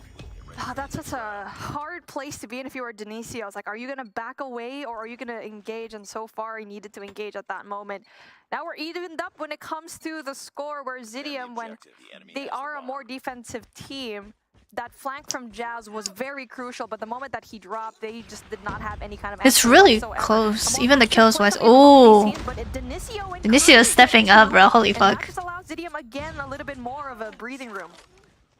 Beautiful shots of the snipers, and once Use an again, iron sight buff. Maybe just like a better default iron sight, or like some skins that are good. Once again, lives are even, but timing doesn't go Storm's way, and Jazz has first Jesus. shot, but it doesn't matter. Dumpstered by Saturn's right there, and just like that, 117 now take the lead in this one. But it's a match that we expected once again to not really be all that close. And Zidium are sticking around impressively so. When it comes to Zidium, it's either they're so good when it comes to the play, or it's so bad. It just steamrolls out of control for them, looking like that adaptation in the mid-map, in the mid-round, is not working out for them. Lucky gets a first shot off a Storm. And now Says as well going in there for the response, and they have created so much space for their team. Has to worry about one player. Denisio gets one, but does get traded out by Saturn. Ooh! Situation made by a 1v4 by That's Saturn. nasty. Oh my gosh. I'd be fucking sad. Right there. If that was me, I'd be so sad. That one was already over, and now 117 establishing themselves in this one. Looking more convincing on the offensive side, and if I had to guess with the way the momentum has shifted, probably a good chance that they shut this one down here in round number 11. Zidium, what kind of response do you have? The snipers have got to take down Lucky early. He has been the first blood reaper on the backside. Oh my god. No kills. Lucky keep getting picks. But there it is. Takes down Denisio as well. Is Mythic essential for Fennec? Lucky just Yes. creates so much space for 117. Really good. We do get to see a double chow right now coming in. Oh, that was actually good from Jazz. Opens things up. No trades too, that's good. But instead goes to the back away instead with Caesar. Throws away the nade though, just to make sure, and tries to. What if Kadam introduced a new crate system similar to Counter-Strike? Would you be interested, or? That'd be pretty cool. Trying to play their angles right, and so far, Caesar not having any kind of information whatsoever in Jazz. Ooh, Jazz. 2 picks this round. A little bit surprised Jazz didn't get punished for that peek as Caesar was waiting back with a sniper in hand, but now he's looking to get pushed up. SMG goes prone right here. Nobody making their way through for 117, and they're trying to use this as a miscue, but nobody really pushes through for Zidium, and it ends up working out in their favor. Karma with the bomb in hand. Likely going to have to take this engagement at one point or another. Storm rocking the SMG right now. Has not had as much success with the sniper in these recent matches for Zidium, so the change being made for Kree to make the play onto the sniper, and Genius spotted out across mid. Crucial kill for Karma to bring things he heard down him. to a 3v3. And now Zidium tries to stack that B push instead, but they do not know that there's 2 players from 117 not found going in for that A plant, and that should be an easy plant. The fact that they know everyone else from Zidium going to be right there on the other side, but they need to be quick, because right now with 42 seconds left on the clock, 117 not found is in a really good spot. Lucky able to bring it down equally. And now an essential gunfight being won through mid. It's like, are you going to be going in for that double chow instead? Yes, they do. Jazz goes in there for the open. Oh my, beamed. Karma needs to worry about one more. Lucky spotted, but he does have a sniper to play with. And Lucky's just He can clutch this. He can clutch this. Oh, no way. And Lucky, the He had really good placement though. on the offensive side. Holy fuck. He had really good positioning. He could not seem to miss in the back half of that one. And whew, that boy was cooking. That round was so winnable for Zidium. My goodness. I mean, Jeez. the team is showing up though. 117 not found, struggling in some of these rounds. But with Zidium, like we already mentioned, either it's so good or it's so bad. In that round, it was just going to be in their favor. A little bit more of an evil play in my It was bad for opinion Jazz that round. He got 2 picks there and still Zidium lost. finding those opening picks, Denisio and Kree Damn, what a making clutch. such space for his team, but 117 not found and Lucky just going in for those first bloods, and we already kind of set it up a while ago that he's had the most first bloods in this entire competition. No one even comes close, and that's gonna be Grizz with 14, and now this man has even more to his name, probably like a 20 something at this point. Jesus. Yeah, he's been absolutely phenomenal for them in the search and destroy. Finishes with 14 right there. Oh my god. Just opened up every single offensive round to allow 117 to be able Even to do Jazz from whatever Europe they is good. wanted to, putting that Zidium roster on their heels, and they didn't really know how to respond once they got flipped over to the defensive side. So well played by 117. They're going to look to close things out right here in the control. As I think most people watching expected this to be a 3-0, but they've been doing a good job of playing things evenly. I think still 3-0. Expecting that to continue. Why is everyone using Mythic or Legendary? Because it has good iron sights and less aim We shake. already talked about him. Lucky is the #1 player in control for 117 not found. He has an average of 25 kills per game. So That's kinda scary to crazy. think because he looks really hot in that S&D. And so far, he's going to travel that and put it into this game mode that we have here. And it will be raid. He will have the sightlines to his advantage, but he... Yeah, it's the esports build. That's why everyone's level 300 and rookie, because there's no rank. It's only for tournaments, yeah. Well, Zidium start on the offense. Dude, the downloading process for fucking esports takes so long, bruh. Early defensive setups and So many files to download. take himself out somehow. That's awfully early in the round for that to be able to happen. Fortunately, Lucky is there. Talked about him being their most important control player, and Caesar going to be able to get back into position once again to contest, and no progress to be found here for Zidium off the initial push. And now for Zidium, need to find a way to kind of just get the fact that Denisio is just beaming from across the map with that LK and creating a lot of that space, getting rid of so much 117 players right there. And speaking of Denisio, spot Saturns, gives those pre-fires down, but not able to connect. Caesar tries to go in there for the kill. On top right now, Statue, and still applying a lot of that pressure, but it's still a back and forth when it comes to the lives. Caesar flying through the sky, and suddenly a solid feed comes through for Zidium as they're able to get players on the objective, but Caesar's there. Streaks have been found. Hunter Killer able to clear things off. Once again, they've been able to find the kills, but the objective play just has not held together very well. And 117 doing That's kind of crazy. Oh my god, they're getting spawn trapped. They're losing the lives, wiping things off, and forcing the clock down. Jazz finds a big one right there. Caesar looking to get pushed through, see if they can take Pillar's control. He's going to have to take down Jazz right here, and now the opportunity for Ziggy. Oh, that flash was so tough, bro. Open things up. What's good, zombie? Dude, he slid into that. Bro slid out and got flashed instantly. Getting that Bravo control definitely going to be big for them. Not just that, because they also have the life count advantage. Only one player though going to be right Tragic. there. That's Denizio trying to create that space. Alpha Tiki gets one, tries to get rid of Says, not able to do so as he's going to be overwhelmed by a lot of the angles that 117 not found needs to go through. But Zidium needs to go push through Kitchen, a power position that we've seen time and time again for this A control. Nade goes through for Genius. That should give some information for 117. That's enough for Caesar to win the opening. Oh my god. But Jazz there wins the long-range engagement in a 4v11. Zidium should have the numbers to be able to make this happen. Denisio spots. This is like one of the lower teams against one of the high teams, and they're winning. That's kind of crazy. And now in a 9v2. 117 looking sluggish off the start once again. Lucky 1 HP. Gonna chow that anyway. Finds a way to win it. And it's not over quite yet, but they've got to get Storm cleared off. He's going to be able to win that one, and now the 1v6 should be fairly unwinnable as Jazz moves through to the top side. And he finds that kill as Zidium once again find a hot start against 117. That's crazy. Impressive in this whole series so far. Good play when it comes to the lives. They know very well where to position themselves and what angles to take, especially going in for that mid control. 117 not found on the other hand. Need to find a way to just not make those small mistakes, kind of like with Caesar taking himself out off a pretty good angle into that defense in Bravo. Saturn's looking to control mid. Jazz gets pushed up early. Denisio's there to Trophy manages to stop Hunter Killer. Yes. Objective. And already a lot of B progress to get things started. Is nobody for Zidium in position to get things cleared off. Kree's able to find one, but still the objective pretty much uncontested right now as he's only getting the kills on the players on the outside. Exactly, Envoy. Thank you. You explained it great. That's going to be Denisio looking to clear things off. Lucky pushes up. And just like that, they're capturing more time, and that is, nearly a full objective capture. But it looks like Jazz is going to be able to hop on, and that final take of progress doesn't go through.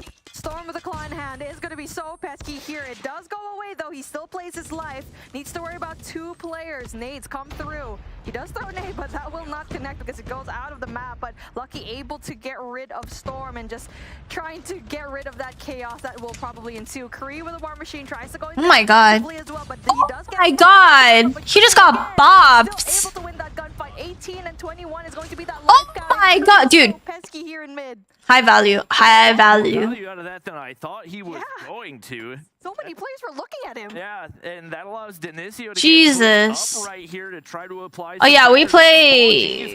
EU played yesterday. Us NA we're playing next week Thursday. But they don't really have an idea what angle they need to play. Big kill comes through for Karma, but still a head glitch to work with for Storm. He's gonna play this as low as he possibly can. That forces Saturn's back. They gotta go top modern to get him cleared out. And that's Lucky. Sniper in hand, making the change right here. This could be the opening that 117 are looking for. Oh, man. Storm was so good at pushing everyone back and just delaying the time. 1 tick of progress only for 117 not found. Purifier comes out, but Storm is able to win that. That's crazy. Operator down, and that's going to be oh my god, you know he's there wallbang him. What the fuck? 15 and 9 is going to be your life count. 1 minute on the clock, and so far 117 not found, having no kind of power positions whatsoever. And Zidium is actually playing this to perfection. It looks like this is absurd. In mid to see if they can find a push through Kitchen right here, but Denisio's watching the cross. There's 3 players on the inside, and Zidium are fully prepared for this play. Lucky gonna find the opener to take down 1, but immediately is traded out. Storm there to find the kill, but Saturn's on the flip side for 117 gets pushed up right here. Denicio forced back, and players should be able to find their way onto the objective, but Kree finds the wallbang, and now only 4 lives remain for 117. Caesar's gonna opt to use the Sparrow right here. Desperate times call for desperate measures, but That's kind of crazy. This is the move. Only finds 1 kill out of it, and now it's 7v2. That's probably a bad investment, no? I should have saved it, because there's just no way that he's going to be able to win those gunfights, knowing very well how Zidium is just playing it to perfection. Caesar, though, also having a hunter-killer drone in hand, he brings it down to a 1v3. 14 seconds left on the clock, though, and he is going to be flooded. And we're up 2-0, where Zidium only has 1 round left, but they do not have any kind of operators and score streaks to play with, and Lucky could open things up for them. All right, guys. Like every single one This of is these where the games comeback has left us happens. scratching our head, especially Please, after watching 117, please. take down Kings yesterday, struggling to deal with a team that has only won 1 match so far. Please, man. What's good, Vomit? That did not win a single match in the entirety of stage 4. They're looking to fire back and see if they can find a counter. And they finally find an opening life lead off the start of this one. Solid map control for them as well, and no real objective presence off the start of this one for Zidium. And now we do get to see that 117 not found, trying to push up pretty early on, having that mid-map control, and also in gallery. I just get a notification? What the Knowing fuck? very well that is also going to be Karma trying to go in there for that Sig. He's going to be spotted, but he will lose that gunfight. Majority of the 117 players, also 3 of them going in for the left side of the map, and they're just going in. I love comeback. They're so intense. Come on, 117. This is your chance. Maybe Zidium just fucking goated on control. Who knows? Like, I don't know. They were just like hiding strats or some shit. Immediately, and once again, have not been able to convert a whole lot of these kills into any type of map control. Genius going to be able to get pushed up right here. He opts to use the God Sparrow. knows. Saturn's gonna drop, and oof, would have liked to have more value off of that one. Looking like 117 set up well to finally take a round. Storm seeing if he can find anything over on the A side. And 3 players going to be able to get pushed up for Zidium. They win the mid-steps gunfight, but once again, you've still yet to deal with Lucky up in that top sniper's nest. And now there's just no time left for them, with no progress whatsoever, and everyone else from Zidium is going to be too far away, and this is a round for 117 not found. Those early engagements, Caesar just aggressively Come back. pushing up. This is how it starts. 1 round at a time. And eventually just getting mid-control, gallery control, and just getting those early kills down, not allowing Zidium to even push up, even remotely close to any objective, and that is a good adjustment from 117. But honestly, I don't hate that round for Zidium. It seemed like they were very content to just save up their operators and look to win this here on the defensive side. Heavy push over toward the A side, open things up for 117, but Storm there to make him pay with the claw. Does get traded out, but Genius has the information. He's able to take down Says and knows exactly where to look for Caesar as well. Might be forced out. Caesar wins the gunfight. He's still got a Pred missile to work with, and could be big kill. He didn't calm that. He should have known he was there. His teammate died there. The fuck? How? I mean, I don't know what happened to the comms with Zidium. That's what I'm saying. The player was, I forgot who it was in Money Hill, knowing very well that Caesar's gonna be right there on that right side.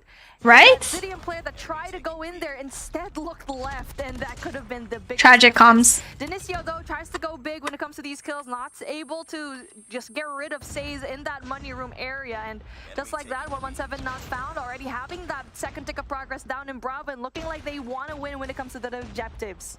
I mean, Creed, you've got to get on the objective. There's only 1 tick of progression left. He's going to take the War Machine with him, but he wins the gunfight onto Lucky somehow. Might give That's crazy. Time, but Genius, this is an objective-based game. Oh, this is the comeback, guys. This is the comeback. A chance at the I feel it. Sweep. Oh, man. I can feel it. This is not the time to falter under pressure. You're doing so well. Just close it out. And so far, Zidium having early control in those past 2 rounds in mid, they just did not have that. Lucky switching off into that sniper instead was the biggest thing that 117 not found could do here to win those 2 rounds.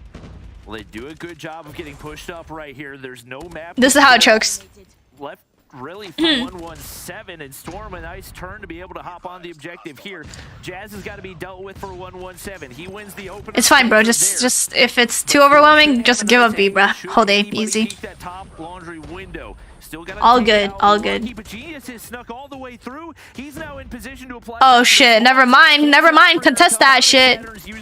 Nice. Caesar's gonna pick up another, and he still has that Pred missile to work with on top of the Sparrow. He's gonna be able to clear all. Oh my god, this is the comeback, guys. We're witnessing it live. I've never heard of XE. Oh, XE is Idiom. Winning their individual gunfights all across the map, and It's not an orc, so yeah. Trying to go in for that A push. Makes sense, you haven't heard of them. Able to push back. Denisio wins a big gun. This shit's still going? Come back! They were down fucking 0-2, 117. They're coming back. Shit's crazy. Greeted by 3 of them right now. Gets 1 possibility to get that second. Doesn't really quite get so. And now 117 gonna be set up for this defense in Alpha.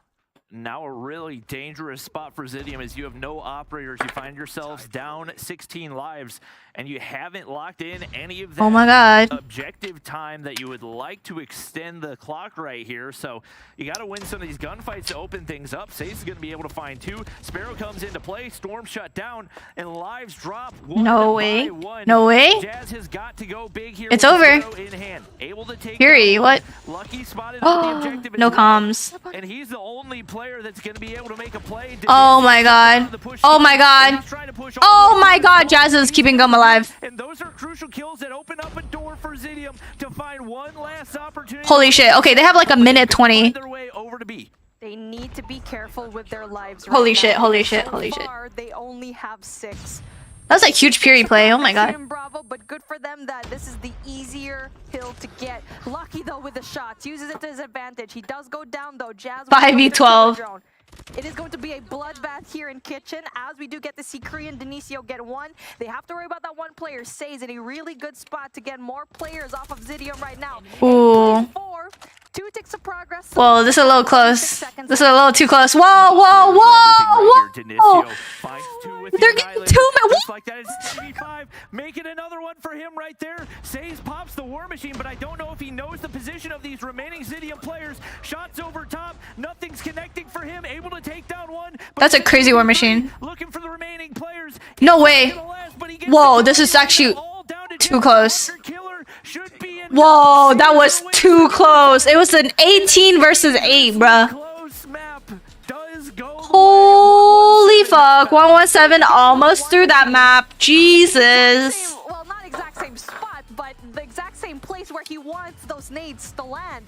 Where was the comms coming in from Zidium? You already know that Saze was there in top gallery. Dude, Denisio almost single-handedly like touched for them. He got like 4 anti-kills.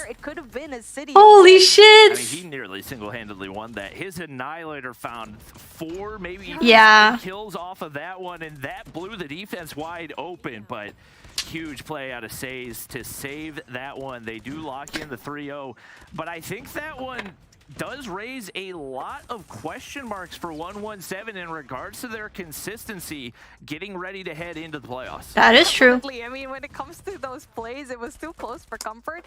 Not quite sure if 117 not found. That was way too close. Are you kidding? This particular match, seriously, I highly doubt that. But Zidium looking really good. But it just seems like when it comes to this team, they need to find a way to just polish up everything and just to deal everything else better under pressure, because having that 2-round lead is something that is pretty amazing up against a team like 117 Not Found, which seems to be super solid. Holy shit, bro. When will 117 be found? No clue. Great stuff as we see another victory going to our unbeaten 117 on the other side. Congratulations, Zidium, showing us what you got, right? This is what we wanted on the analyst desk. We want to see what you're capable of, and Denisio lived up to that hype that you kind of established pre-series, Bobby. I was impressed by the whole squad, though, and most importantly, I saw the War Machine being used effectively on both sides. Well done, Kree. Well done, Says. And at the end, Says shows Fury up and once Claw again, OP. he's the Yeah, clutch Fury man is for fucking nasty. 117.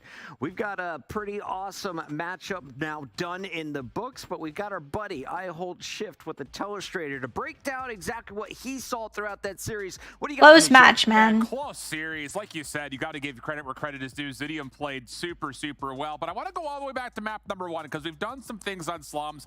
We've done some things. What team's still undefeated on EU? Animus and 117, and they're gonna play next week. Was in this map in particular for 117. We're jumping into what's going on at P. With Dice's IGL, Teabag. Here at Lambo, 117, like Bobby and Mommy were calling throughout, oftentimes. Yeah, what a choke, got holy shit. essentially the perfect setup every single time we rotated over to Money Hills, one of them being P2 in particular. Spawns are good. You're going to be spawning over towards the bottom side of the map. Hardpoint isn't fully open yet, but with those spawns, look at the focus coming from the front here for 117, knowing exactly where this first break attempt is going to come through for Zidium. And as Zidium is bounced off, again, I got to give some credit here to how Zidium were able to respond after being pushed off in this particular angle, because again, same situations are coming through.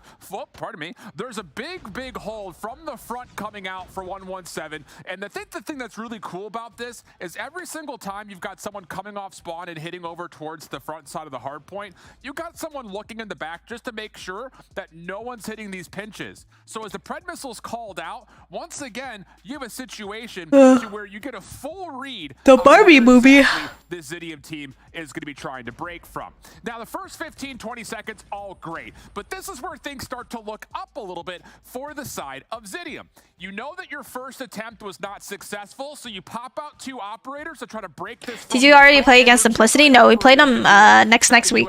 Kree was great with the War Machine, and you start to think all of a sudden, hold on, Zidium are finding a ton of success from the front. I'm a Barbie girl in the Barbie world. We were singing this song earlier, bro, a few days ago during scrims. Life is plastic. It's fantastic. You could brush my hair and just me everywhere. Imagination. Life is your creation. Come on, Barbie. Let's go, Barbie.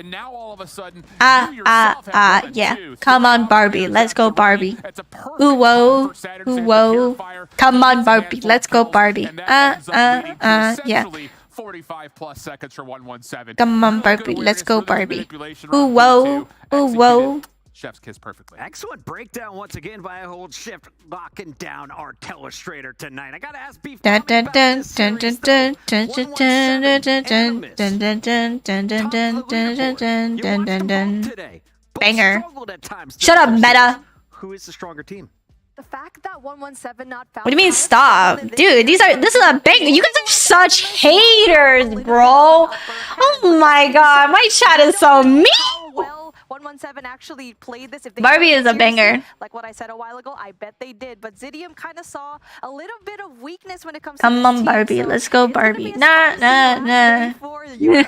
It's going to be a very fun one, and that, of course, is coming up next week. But right now, we are joined live by a member of the Bison. The Bison's pretty good.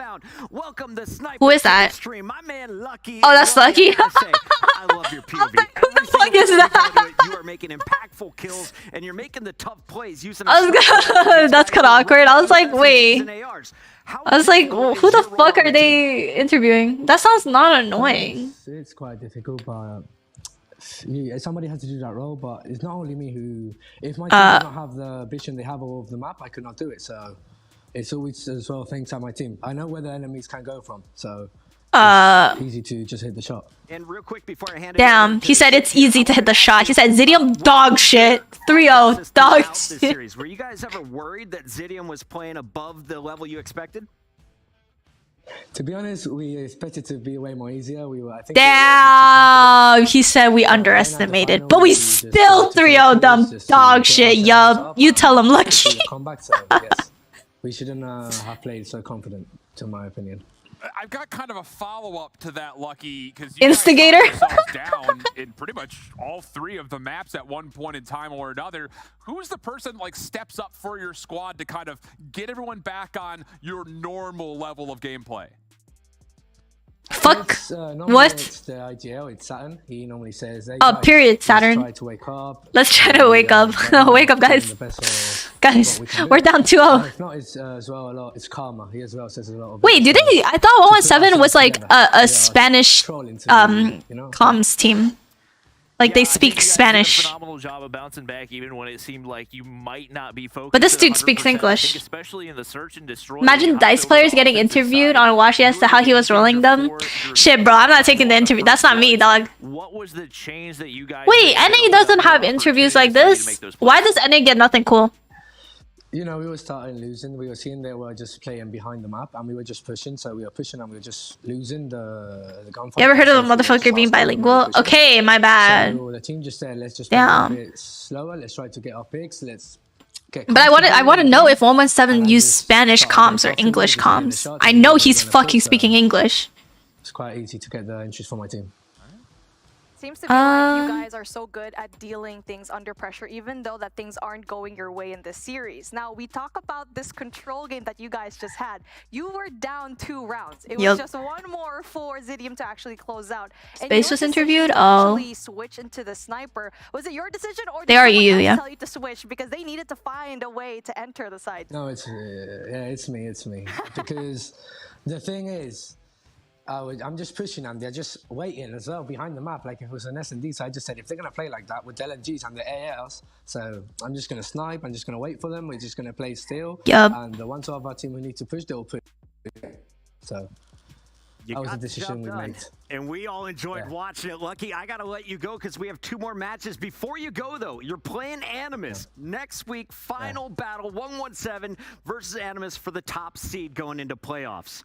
What's the final score? I think whoever wins this is basically qualified. It's gonna be a 3-2.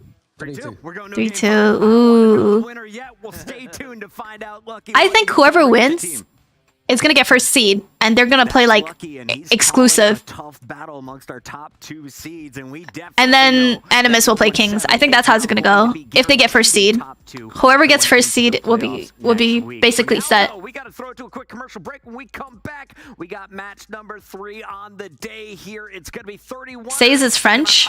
You don't want to miss it. Yeah, wait. So hold on. What are the comms that 117 use? Because apparently they got Spanish speakers, English speakers, and French speakers. So like, I need to know their comms, bro. You got one guy fucking calling out in French, some other guys speaking Spanish, dude calling out in English. Imagine. Honestly, if you're calling out in a language you're not super fluent or like your primary, dude, props to you, bro. Because I don't know shit in Mandarin. Like I don't know comms in Mandarin. Yeah, probably English. Then that's really impressive because you have to like process too. Just because they main language is French doesn't mean the callouts won't go in English. Yeah, but that's like it's harder. Because, okay, English is my primary, but if you were to tell me to call out in Mandarin and I learned all the callouts, it's still gonna take me some time to, like, process. It's not just roll off the tongue like English for me. So that's, damn. Impressive AF. Sayez? Oh, Shotzi? Shotzi speaks English fluently and Spanish. Tom's mid-poppy is crazy. Animus does in French. I see. That makes sense. Yeah, I think English is the go-to, but damn, that's impressive. Huge props to 117. Okay, next game. The homies at 31 against Mont. Who do you guys think is gonna win? And predictions and also score predictions. I want 31ers to win. But I think it's gonna be a close game. 32. Dude, they need a bench Zed, bro. From last week's performance, damn, fucking was a letdown. I was very sad. We used to come in English as well in my team, even though English was nobody's first or even second language. That's rough. I mean, obviously it makes sense because everyone at least knows English rather than learning a whole new language. Shit, bro, if I had to speak a different language for comms, I'd be having brain farts. That'd be so hard. Hey man, we gotta cheer for our homies Lydia and Brixta, right chat? Yay! The girlies. Go Lydia, go Brixta, even though they're not gonna qualify, but yay! I believe. Does colorful skin put you at a disadvantage in rank than black or dark skins? Yeah.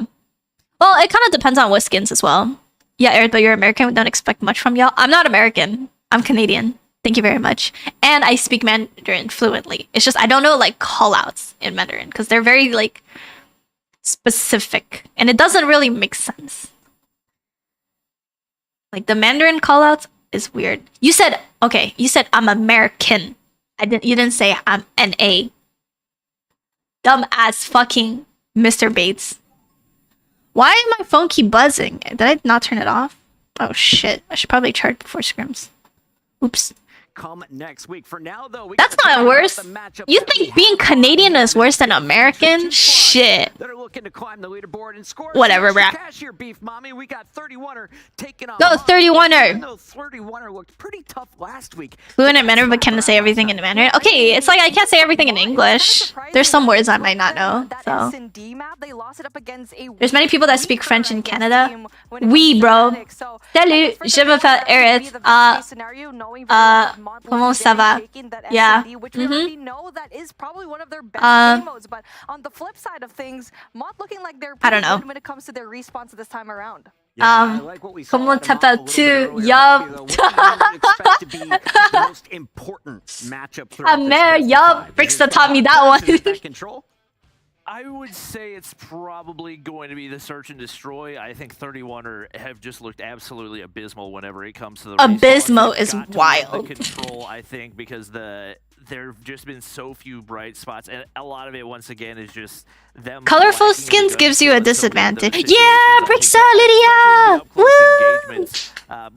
Brix, I feel like has started to lag behind a little bit for this squad. But the thing is, like the same player that she was. Just use like fucking Rose, bro. You need like the skinny dark skins or artery. But yeah, if you're using really bright, colorful character skins, don't use that. Mont's worst mode is S&D. Have to take W's here. Period. I think that this is gonna have to be a 2-3-5 series, kind of like what Bobby. Bobby said she's not good enough. Oh. They've had so many issues. Don't do that. Don't do that, bro. Before hardpoint opens, we saw it a couple of times. Yes. Who's the sub in 31ers?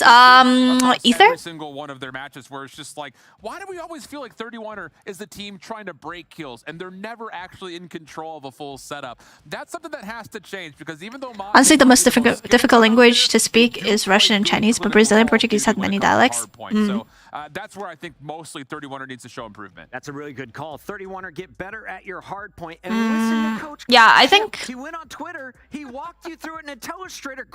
No, Russian is hard. You're right. Let's go over to the other side though, because what is Puckett saying? Favorite, and well, it's not by a large margin. Just 2 and 3 after 5 matches. I swear, I've never seen any of these players in my life, bro. Daytel and Etsy, who's going to be in your starting? Who's their sub? Bobby plays. Is Etsy going to be in the mix? I would like to see Etsy in the mix. He's been really phenomenal for them whenever. Etsy, like the online website store thing. So I've got a feeling he will definitely play a big. Wow, heads all look out of proportion. Yeah. But I think the X Factor. Because it wasn't professionally done. Fahim's is definitely the cleanest, and Jay.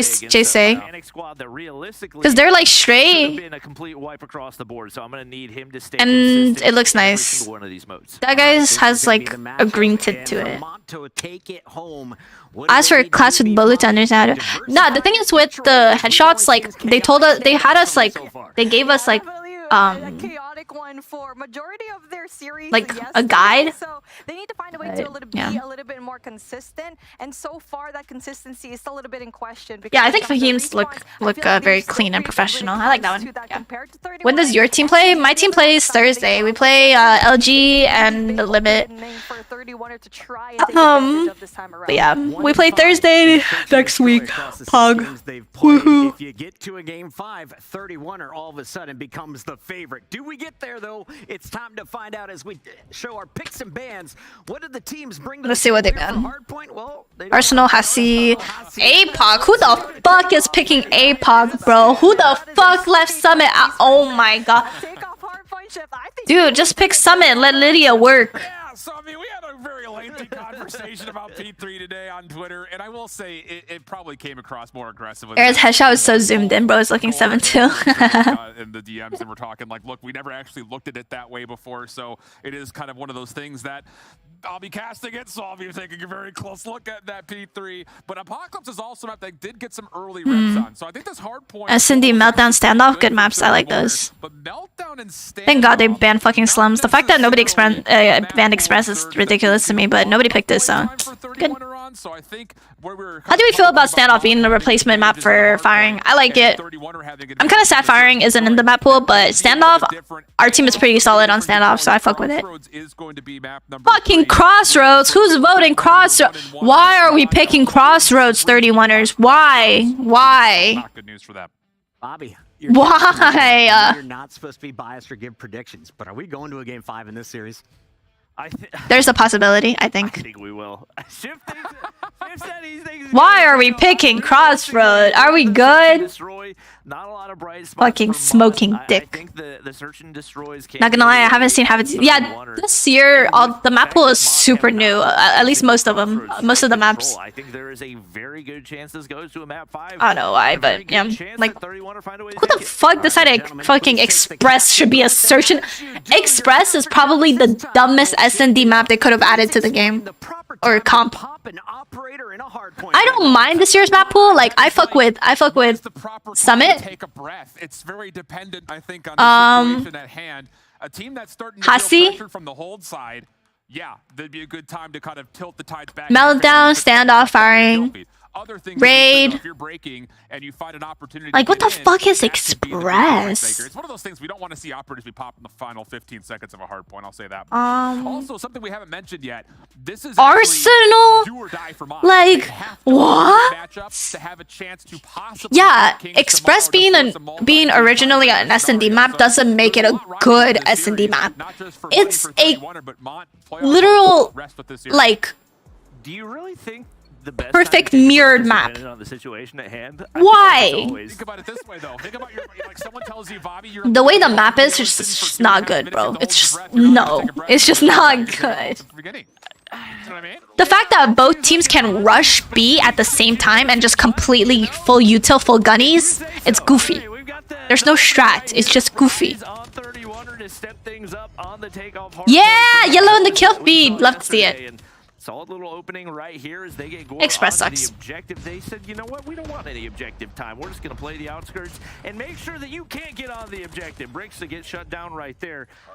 Mont find a way to fire back early. I think the thing that I've really been impressed with Mont is their patience when they face adversity. I mean, even right there off the break, 31 are lots of great kills, but Mont, hold off, take a breath, make sure that they hold on to the spawns and then find a way to regress. The thing about it is 31 are coming out pretty saucy. Gore's on 6 to start, having himself a whale of an opener, and actually in the process, even though Skill-based matchmaking? Oh yeah, they implemented it this season, and it's like, I fucking play pro players every game. For what? For fucking what? Things up, so the ARs for 31 have been dominant so far. A little bit of a jump right there. Not going to be able to win the second one, but keeping things contested here on the hard point.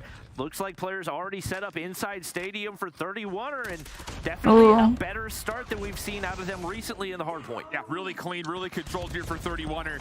And isn't that what you wanted? They took out Canadian servers. You're low, you lower in legendary. It's just legendary. They literally took out Canadian servers and then implemented skill-based legendary. I mean, skill-based matchmaking. Like, you're giving me pro players and putting me on US servers. Why? Question mark? Where's the poll, Aerith? Oh, I forgot. Here, I'll do it really late. It's fine. Whatever. Fuck it. Add start poll. Who wins? Oh, I mistyped that. Who wins?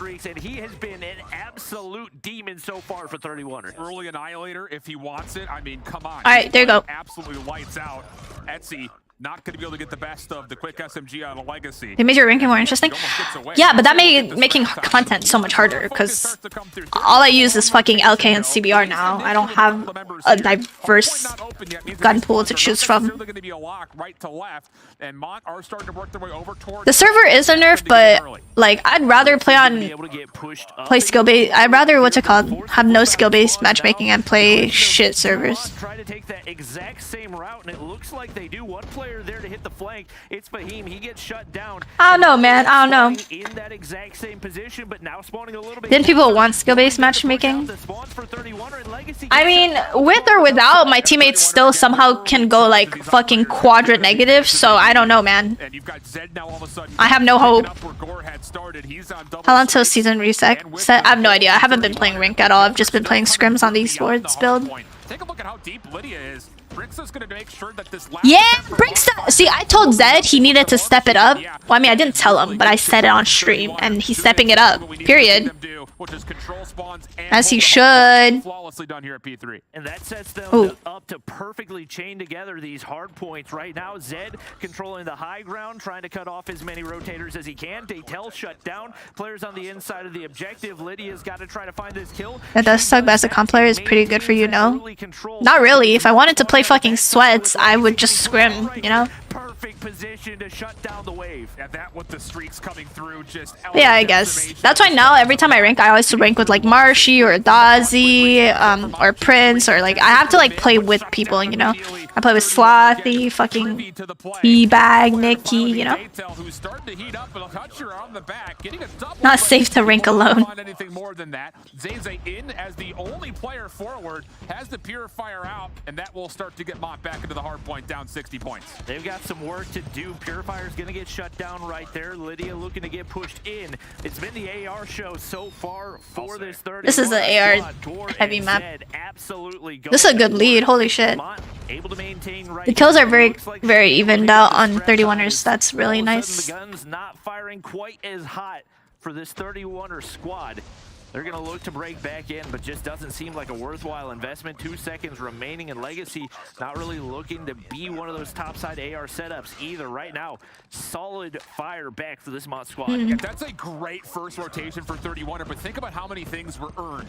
Tons of operators, tons of score streaks, and Mott have started to chew their way back into this game a little bit after the final moments of P4 come through, and now a chance to possibly even claw into the lead a little bit more through P1. There goes you said to elite. Have fun. An opportunity to challenge with the CBR at range. Ooh. Annihilator gets him to 3 straight and more coming off spawn. Mott now down just 28 points.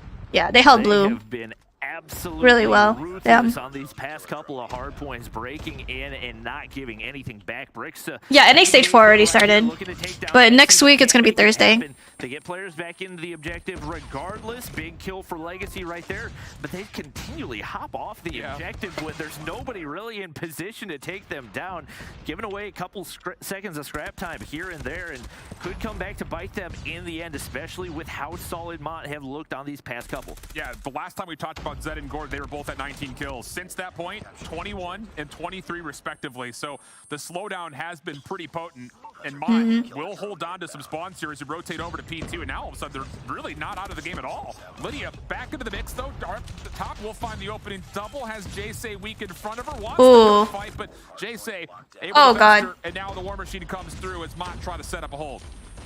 Nice setup for him. He's just going to continually send those shots out. Warning signs for anybody on 31 or not to come through. Lydia's going to sneak through the bottom side, but the big gunfights for Legacy as he pops the claw right there. Doesn't want to give away anything he doesn't have to, so sits back for the regen. Etsy pops the pred. That gives them information as well. That's crazy. They just covered the fuck out of him. Overkill?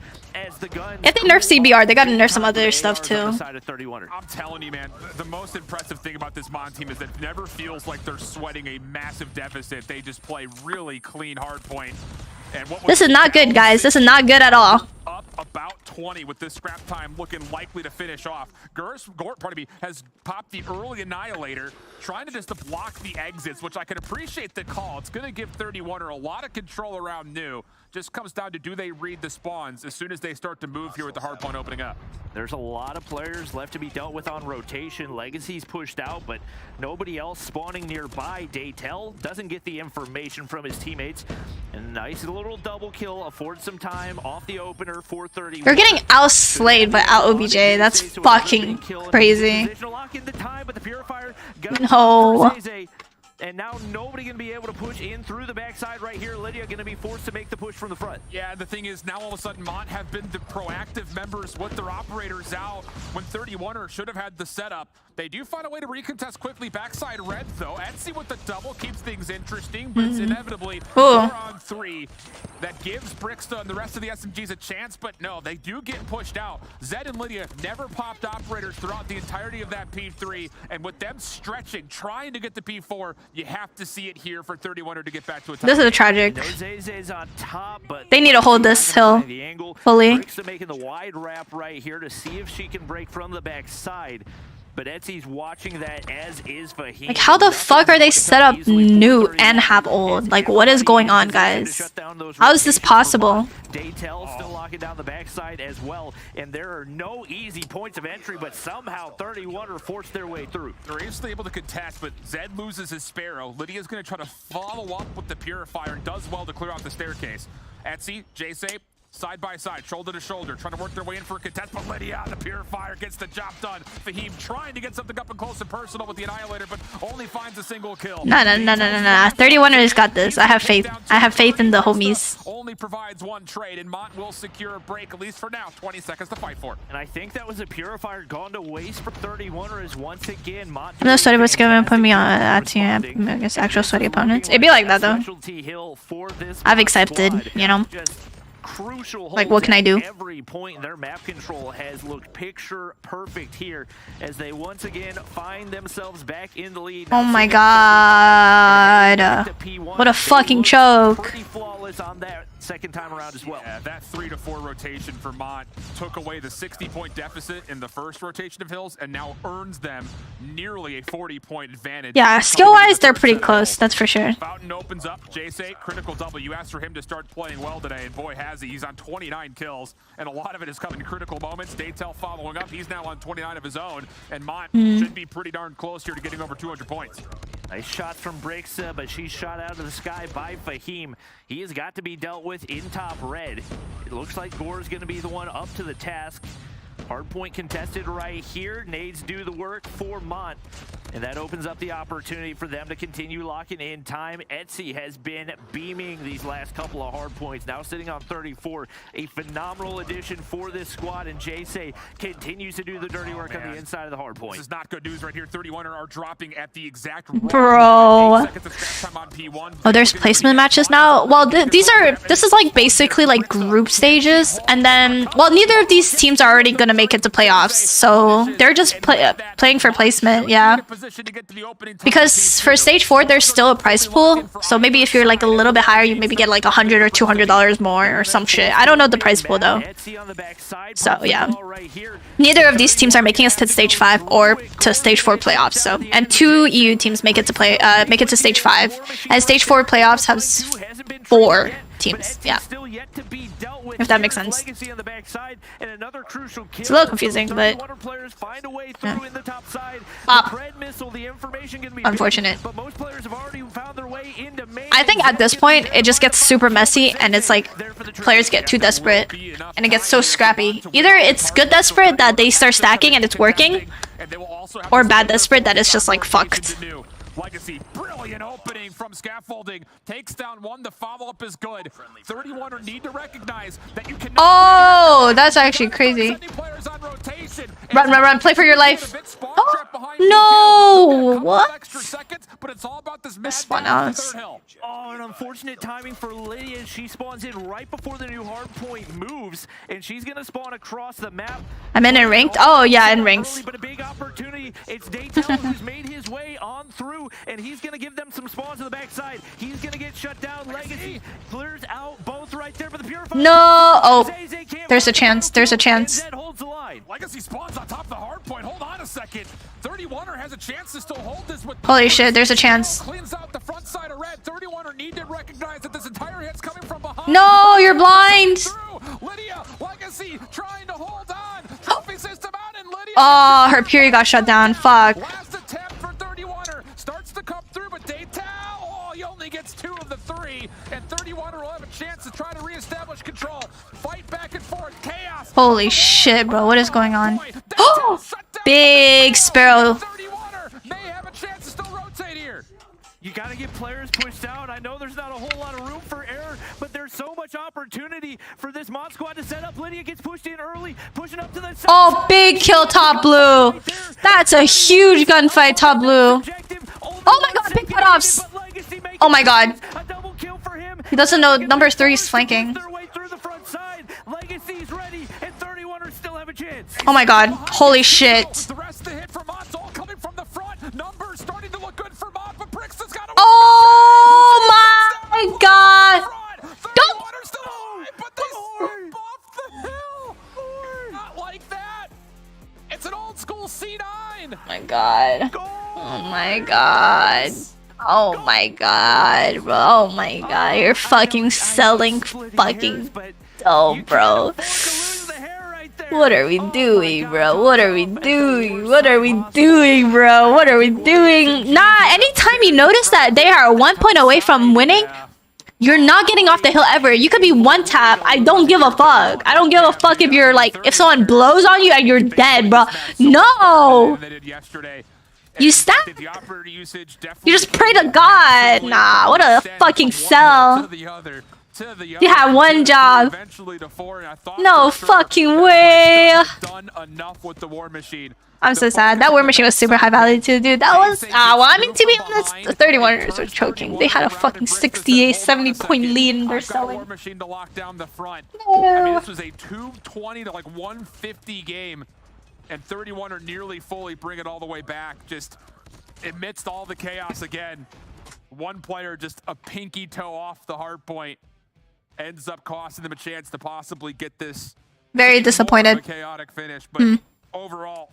Did they outslay? 44. Map entirety is like it's just come back. Oh my god, they fucking outslayed them. They outslayed them and lost. Oh my god. And their composure. Gee, the kills were close, but like I think they outslayed. Yeah, they did. Even find an advantage.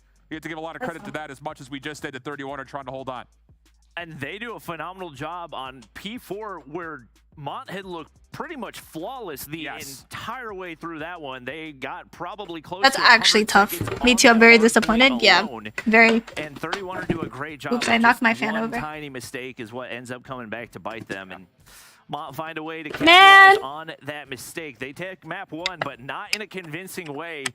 And definitely put some question marks on the rest of the maps, especially the hard point for them as well. 100%. And now that we transition quickly over towards Meltdown, we've seen Mont play this map twice. Once was an overtime W when they faced up against Zidium. It was a really tight one. Whereas for 31er, we have not seen them play this map yet. And if 31er starts off in the offense, it's going to be a 4-man, make it 5-man hit immediately into the reactor. 3 defenders here. And, well, there will be overwhelmed. Damage dealt, but 31er will gain control of A. Pure chaos in the inside of Pizza Slice there. Right now, Mont forced back. One player makes his way up through the mid-map, and Etsy getting pushed on through. Oh, what a nade. Might find an angle right here, but the nade's not going to be able to find a kill, and right now, 31 are content to play the waiting game. Don't want to overpeak on these two snipers. Zeze in a risky spot, and he pushes up. Quick scope lands anyway. Play's not over yet.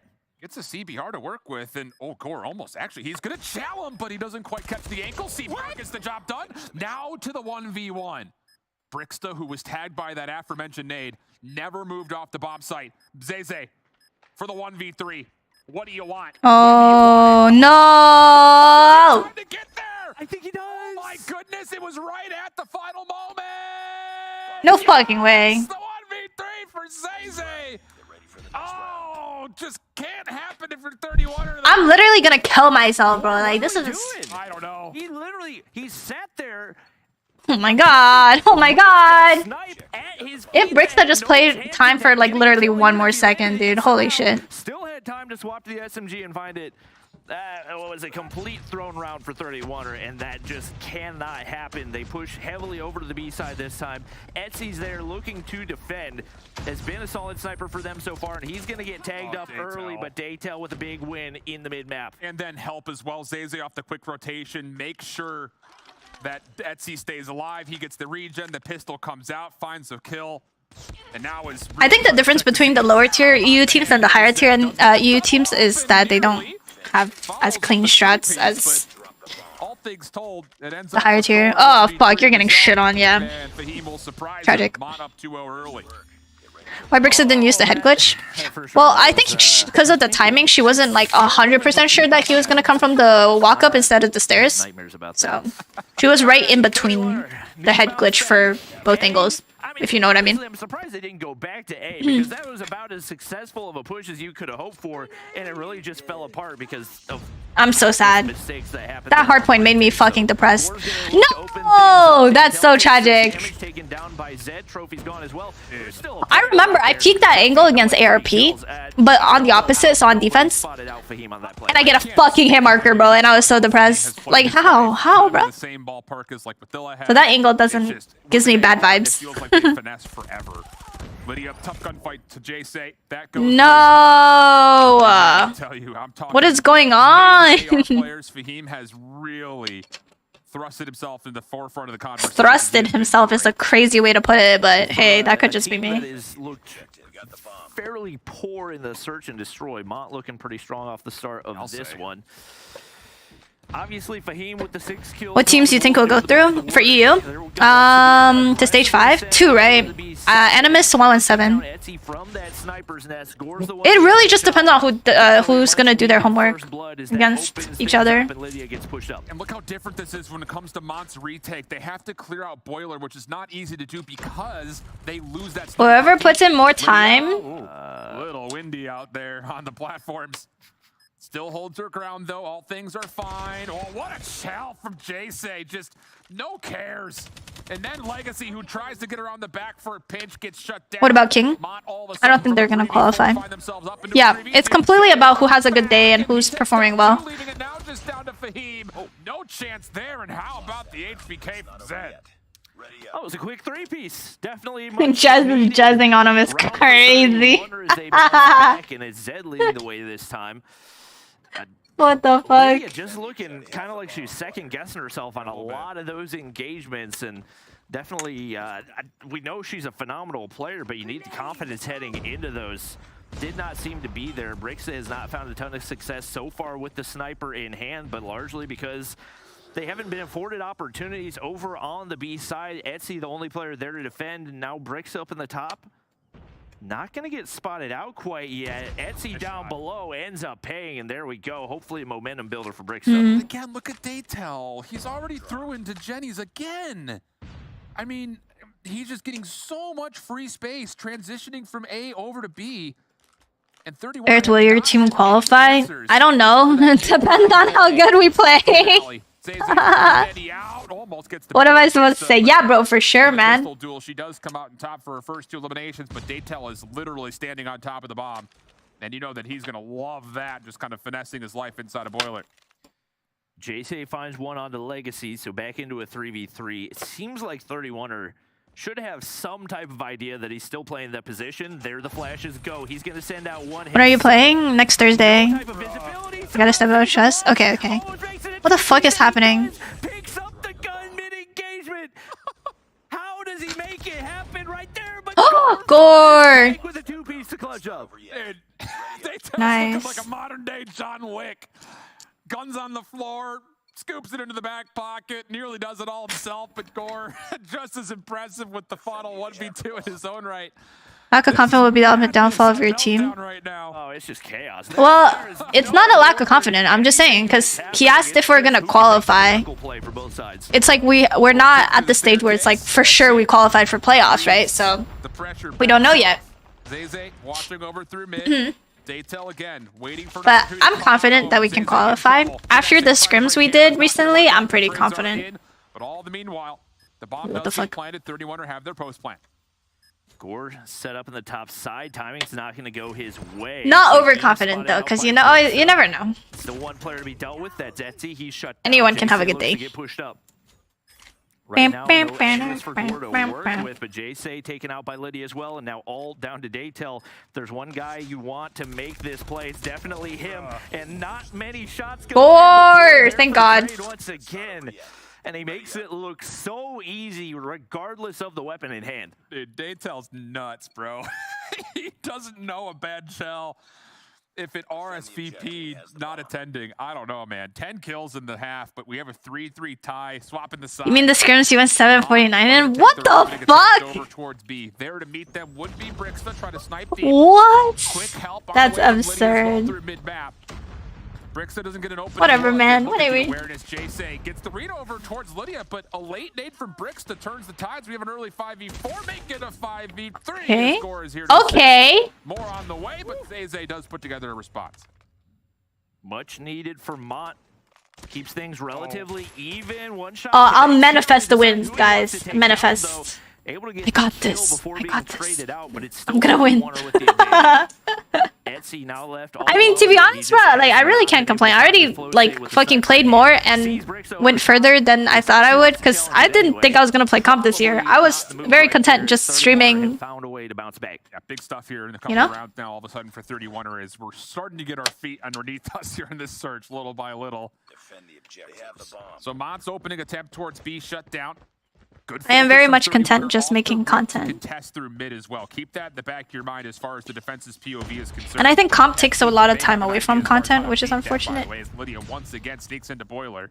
But Twos look for at how many TTs. blue arrows Isn't are Brixta around a girl? Yeah. Brixta is, Lydia is. And well, hello. Okay, Oh, that there we was go. a rough chow. Comes through. Daytel took a good look as the bomb also gets blinded simultaneously. Playing peekaboo right there. Nobody wanted to look at Let's the go, other. 31ers. Timing for Yup. him.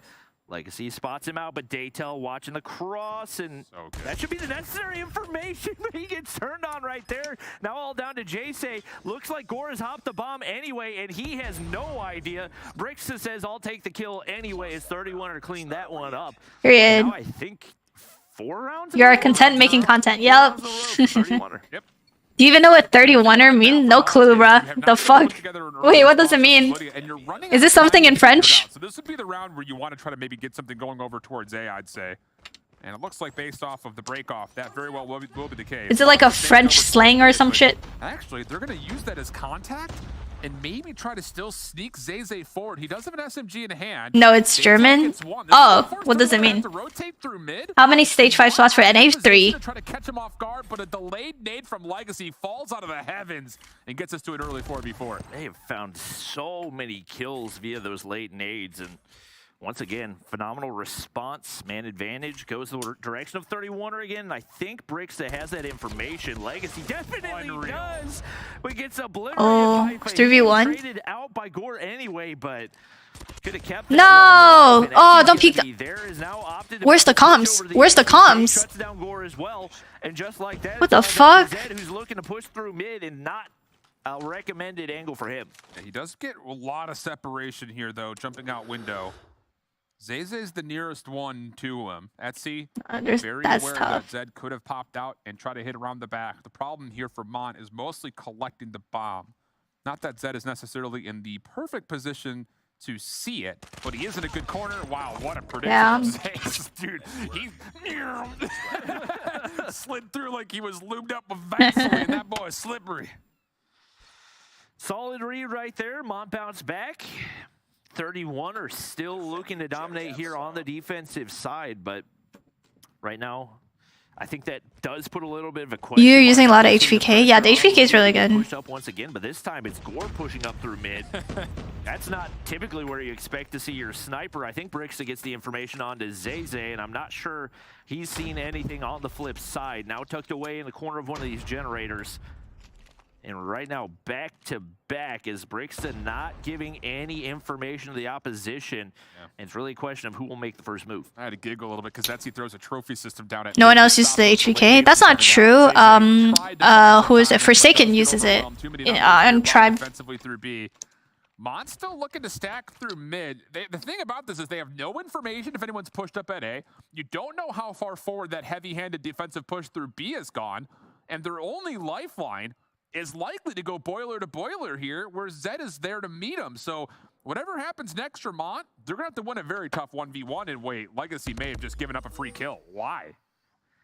I think he was going to try to play the waiting game and didn't realize there's another to the left. Jayce going to find another right there. And once again, the play falling apart for 31er. Lydia is here and may be able to catch them off guard. Should be a free two-piece for her, and that it is. Damn. Like that, 31er Headache might go 7. They are, because they're playing She's Kings. gonna be able to get away with her life. Bricksta still looking to get aggressive, but she ends up paying. And now it's Lydia forced to make the play once again. Etsy needs to make a decision here on what they want to do over towards this bomb. He's committing inside the reactor. Lydia working on a massive round, trying to get 31er to map point. Etsy will force the clock to his favor, though. And now it's a guessing game. How do you set this up? Etsy with the HVK will clear out mid. This is massive in terms of him being able to play a longer angle over the top of this post plant. Lydia has to do something incredible.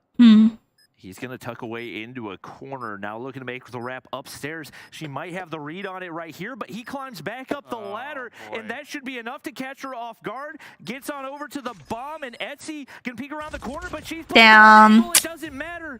Etsy hits her off the head. This is fucking tough, man. Montiv tied things back up. 2 massive bullet points. First and foremost, what the heck are we doing if you're 31er? You're in a 5v4 with all of the map in your control to where you've pinned Mont in middle. They get over anxious though, and the kills come back. And then at the end, Etsy clearing out mid is... Nah, that HVK skin's probably the best. It's really good. It's over towards A31er, sending a lot of numbers this way. And It's very OP. Do land. Lydia has to back off. And that's caused a little bit of a distraction here for 31er. They're not forward at all over towards B, but Mont are, again, looking to isolate through mid-map. Legacy a bit caught, but stays alive, while simultaneously, Lydia does find a kill to Fahim mid-map. Well played by both players. You lose a player off the start in Fahim. And as he drops, Mont kind of forced back with so many players pushed up heavily for 31er, and the snipers controlling that B side. Wait, let me no real avenue for them take to make the a pull push off. through. They've got to commit to a direction. And close pull. Legacy, watching that backside push and so much mid-cross control as well. Tough for Mont to find a way through. Yeah, and this is the exact same situation as the round previously. 31er just should not move at all. They are perfectly set up. Just don't give any free opportunities to Mont. 5v3 scenario. If they choke this, genuinely no more faith. You saw my explanation? Wait, let me see. But again, Legacy, that is 2 rounds. If you call someone a 31, are you calling that person a snitch? Oh, wait. Then why would they call themselves that? Bricks is there. That's so random. Trying to be the savior right now. She's got 8 kills on the board. Gore has picked up the sniper. He's looking to watch the mid push. Looks like he should find that one remaining player for Mont. It's going to be Zed there to pick up the kill, and now 31er. An opportunity to close out the map. It's just a question of... Yeah, why would they call themselves that? They're calling themselves snitches. Legacy is taking years off my life. Maybe like... Have that many. I don't know. I have no explanation. I can't. 6-5 the count. Mont have to send this to OT. 5-man stack for the first time over towards B. Trophy systems are here. Do they catch any of this opening 31er push? They don't necessarily see Lydia initially. Oh my god, bro. Completely overwhelmed. And the heavy-handed hit for Mont is going to work out for a plant. Bricks is still there. Sniper in hand. Looking okay, don't sweat. Okay, bro. Not looking to peek this one anytime soon. Nades do go over top. None of them connect, and right now players tucked away left and right for Mont. Gore finally finds one to open things up. Yeah. All looking to push from the long angle as Gore finds 2 right there. Finally traded out, but players get pushed up. Day tells there to shut down the push, and now all down to Bricksta looking for a 1v3. Spots out Etsy right there, but the flashbang should be enough. That's free. She shuts one down anyway. Jayce on the top side is going to look to peek things right here. A couple godly quick scopes could save the round. Oh! Like it's not meant to be. Jayce just has unfortunate on this one, and not enough time for Bricksta. Wow, what an effort from Bricksta. Nice try. 6-6 the count. Fuck, man. Oh god, my mind is already going through all of the differences that could have led to this being over in regulation on both sides. But Daytel and Gore are currently leading the charge for both of their respective teams at 14 kills. 31 are back to the offense, and here we go, Bobby. 5-man stack over to Reactor.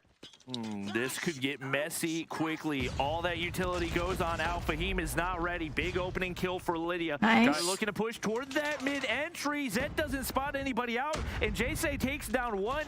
It finally breaks in Legacy there to Oh, Zayze. Sarah. Right, the players drop. 31 Hi. the advantage, and Let's they fucking shut go. that round in a matter of seconds. Dude, that was Critical good to ass get Fahim push. that quickly. Holy shit. If Fahim backs off and keeps his life, that pinch through mid had a chance at recovering. That was a it from fast Mont. ass 31er push. Perfect on the execution. The nades land.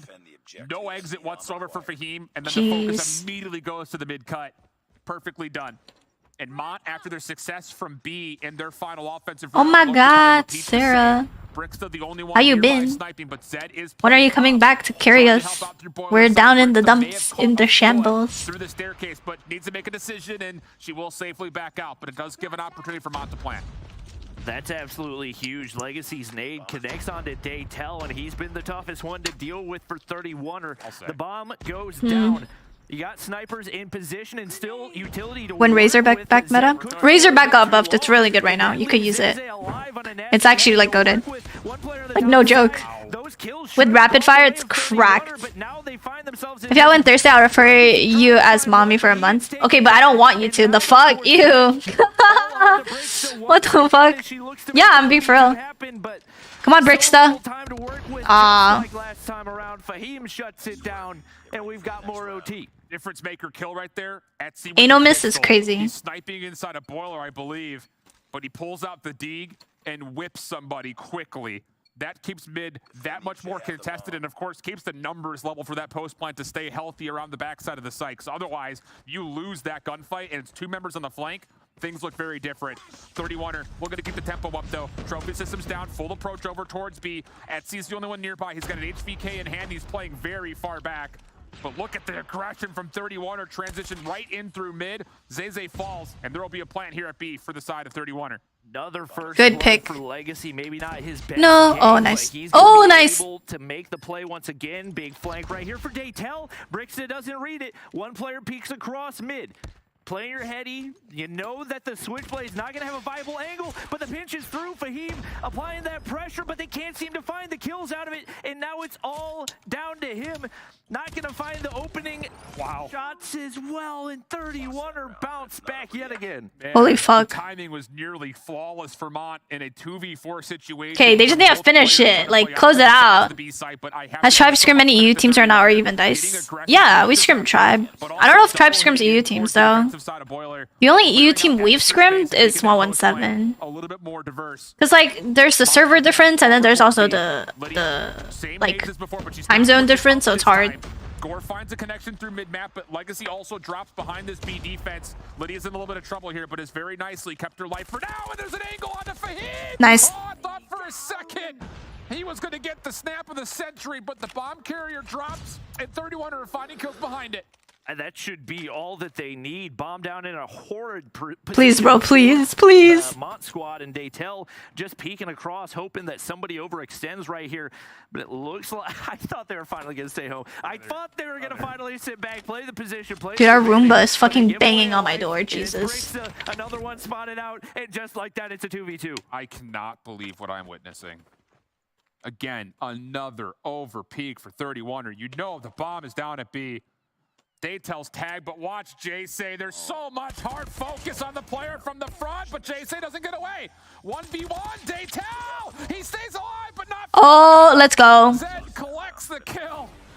And I need to go make an appointment with my cardiologist, brother. I am stressed. We're stressing this way too much for two teams that are pretty much out of the competition. Mont, not completely out quite yet, but given how closely they're being played by 31er, it seems like they probably should be. They're still fighting for their lives, but they dropped that one, and whew, it's I mean, it's just an absolute battle between these two squads. You got to give so much. Is credit iPad to allowed? Corey. No. He dropped, All gaming phone. Yeah. And 15, phone, I 16, guess. I don't even know how many he ended up with, but played such a huge role for them toward the end, and I all throughout. I just... Come on. You know, I mean, you know, that one right there, like, The fact of the matter is, Legacy lose that. This man's shift is like stressed out, bro. Continue to try to do that a second and a third time. It's just like, brother. Something about can't teach an old dog new tricks or something, I don't know. But 31er do what was required in those path to victory notes that we had. They had to win the 75 points per win. Boy, do they. Oh, you're not gonna average 75. It's gonna get lower when you get to Grandmaster. Because you have Master and then Grandmaster. But yeah. It shouldn't take too long for you to get to Legendary, though.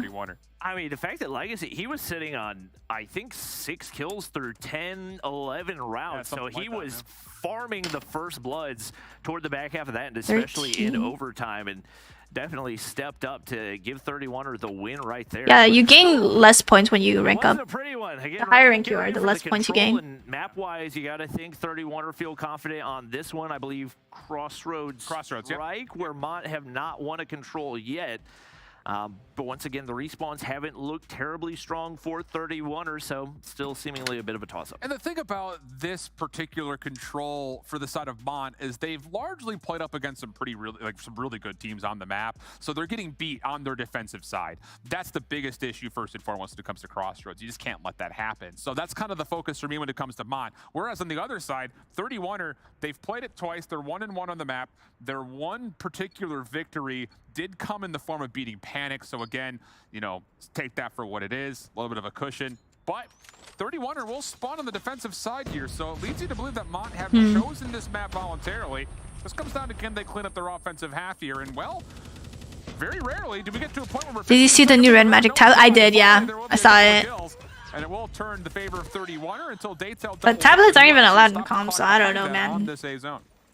Right now, 31er need to get pushed up a little bit more mid-map, allowing somebody onto the B objective. You've got a fresh haircut. Great sign. Legacy flashes connect right there. Should be enough for the kill to clear off the objective, but they continue to allow Fahim through.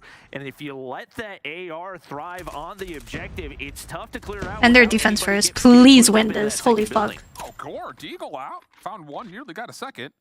Very silent with it as well. Don't often see the silencer on top of the Eagle, but... he's trying to make it work. Still trying to make it work. I think it's better than the iPad. We will see. I don't know. Second to progress does get locked in the process here for Mont, and simultaneously, they're really close to getting a second tick at B. Fahim may just try to step onto this, but there are defenders nearby, so 31er will be able to kind of scrap back just a touch and stop any further progress from being made on either zone. And Fahim continues to push up. They just have not found any success inside the second building. Bricks are going to try to make her way through, but time and time again, Mont make the reads, and they've got players close to both objectives. Gore can't see Jay through the smoke right there. Finally does pick up the kill, but can't connect onto Daytel, and now both objectives dangerously close to getting captured. And it looks like I held the rank systems depend on team performance. What about individual? OBJ and kill should be the main thing counted. I just think solo queue, you really shouldn't be queuing up against like fucking 3-4 stacks. Like what? Here, it doesn't really matter, but why are all the players on rookie and level 300? Oh yeah, this is the esports build. So everyone downloads the esports build because they could manage, like they could see what you do on your account, right? And then when you log into the account, you get a specific login and password they give you, and when you log in, you get all the skins and shit.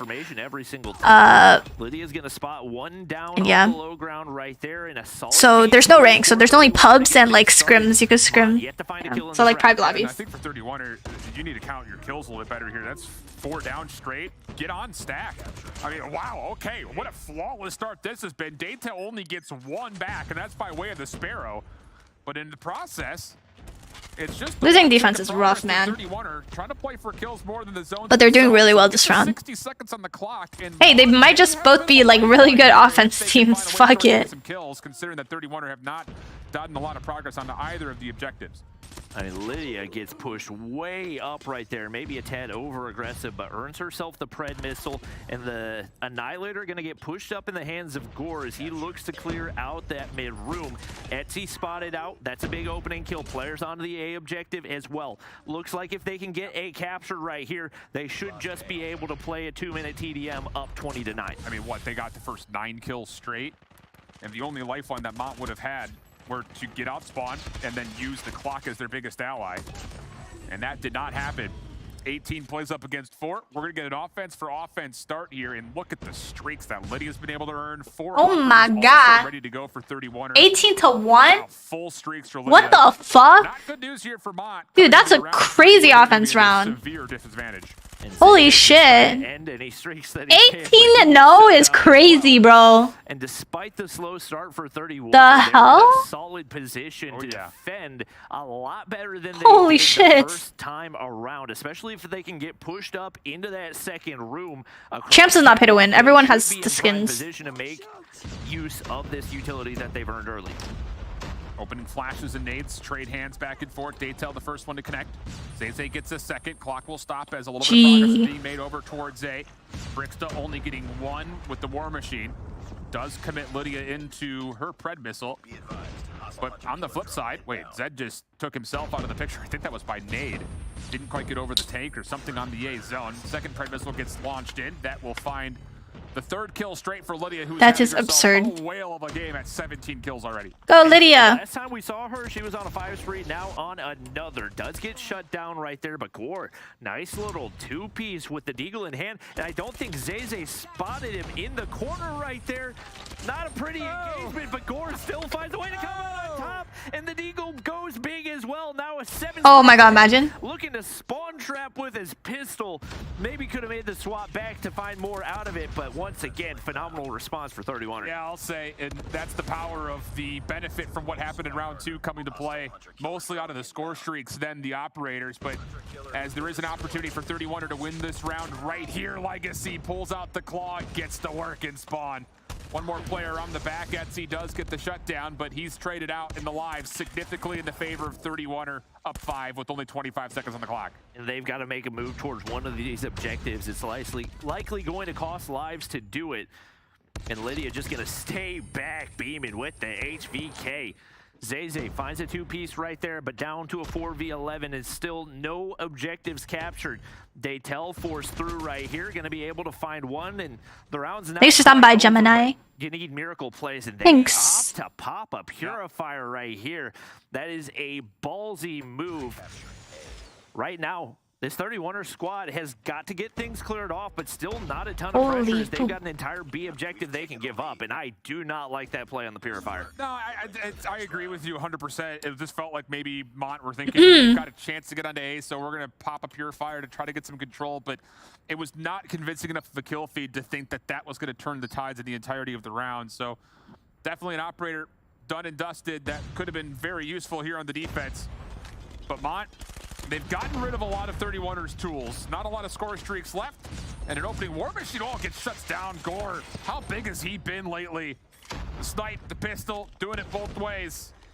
And that'll be enough for 31er to come to the top of the opening kills again while stopping. Dude, Lydia, bro, is unstoppable. She's on 25. That room cleared out, but Gore is just not missing right now, and he's about as Dude, Gore and Lydia are going crazy. He is with the sniper, pops the annihilator, and continues to build on these streaks. Now looking to set up the spawn trap, and right now Mont have got to escape this, otherwise you're going to see that life lead disappear quickly, and it is going to indeed. Doesn't hear one in the corner. What? But he's going to find the kill anyway. Finally, Etsy there to take Zizi, what the fuck? The flashbang connects as well.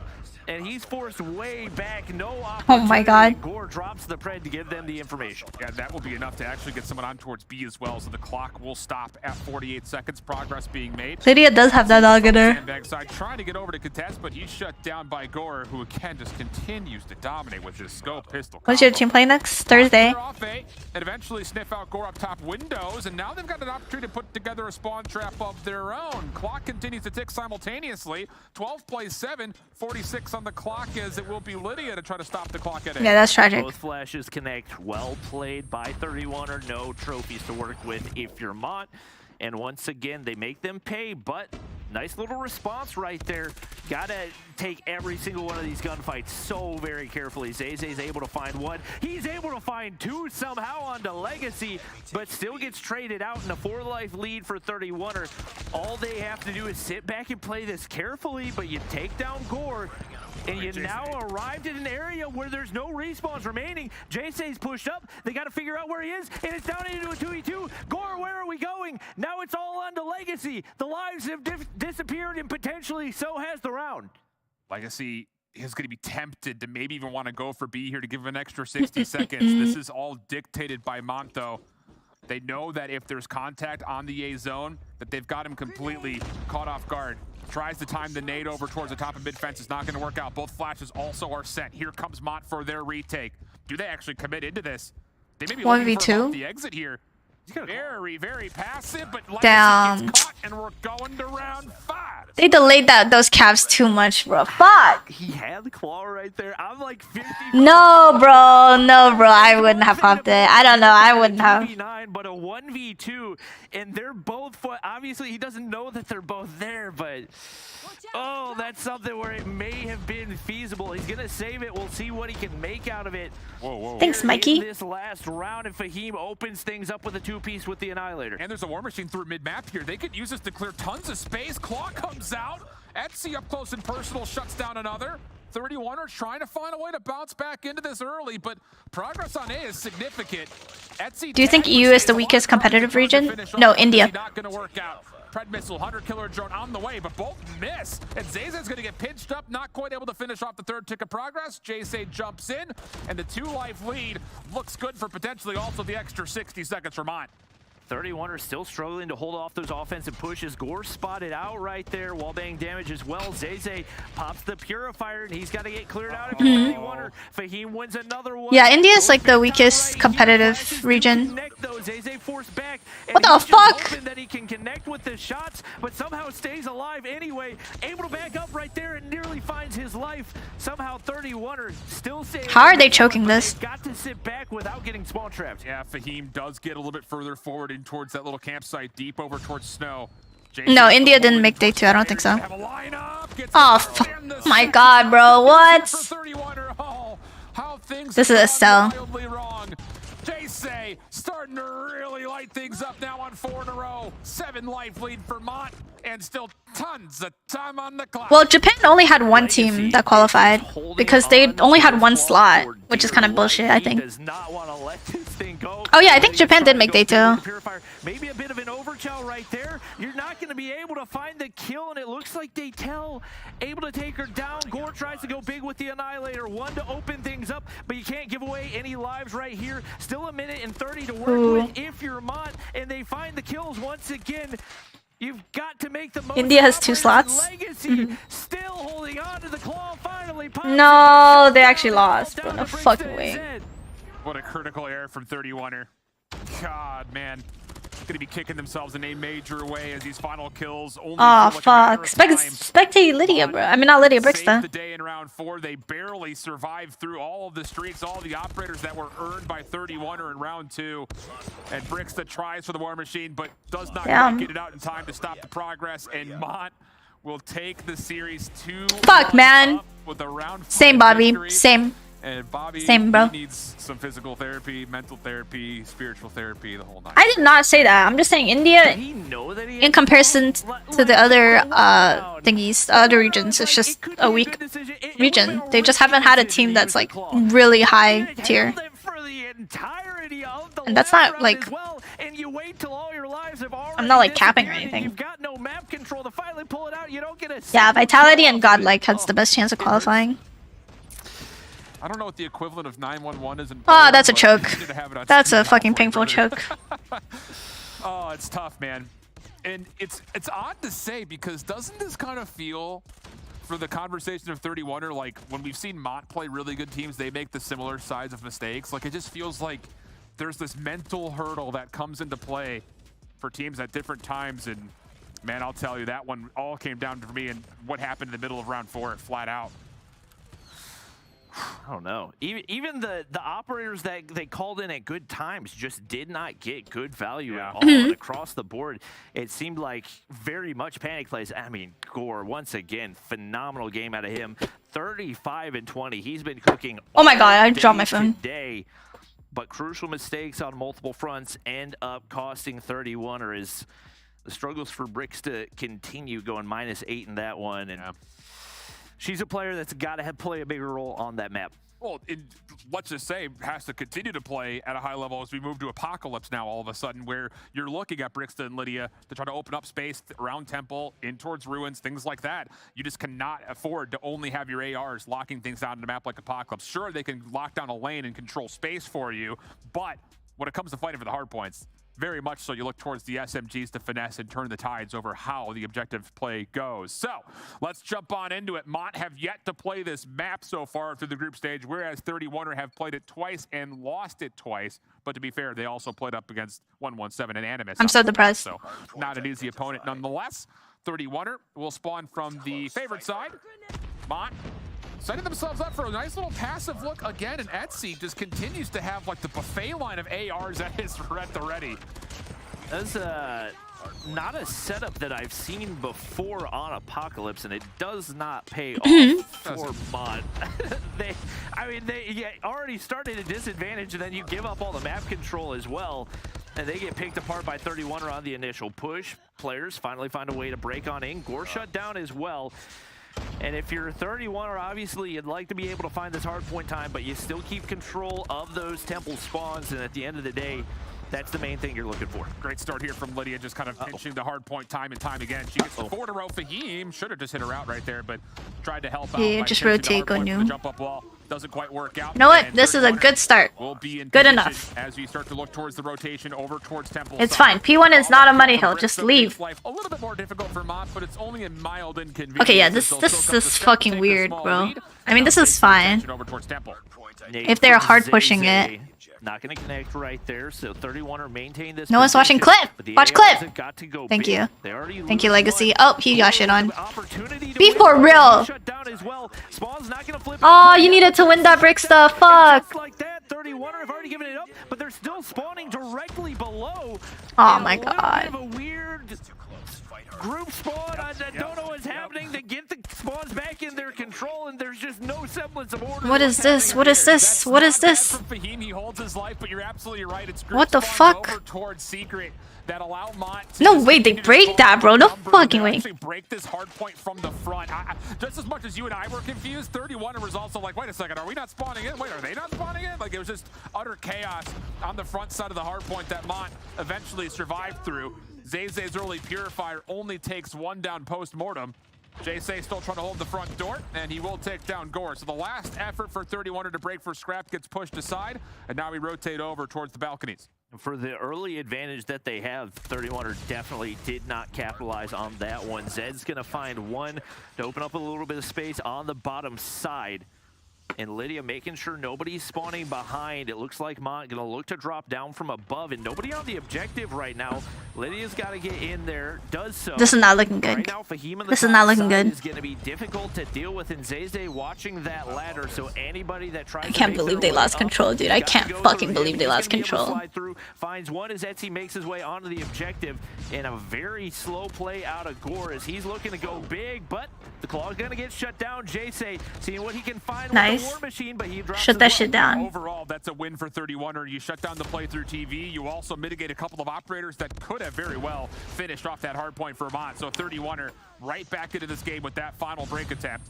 Zed looking to reinforce just in the final moments as Mont are starting to find some success in the kill feed, but he's taken down, and the hard point will largely go neutral here. Mont making the right route, hitting right through Henhouse, trying to get around the back. 31er desperately trying to hold on and anchor these spawns while Brixton will open up the hard point, and Mont are finding kills around the back. Not good news here for 31er, but Gore, hold on. He's actually got. You want some mac and cheese, honestly? Yeah, I could go for some. Right now, Daytel is hitting a nasty wrap. I don't think Gore has made the read, and if he can deal with Zed, that no! Don't make the proper plays just like that. Mont have broken the spawns. Wait.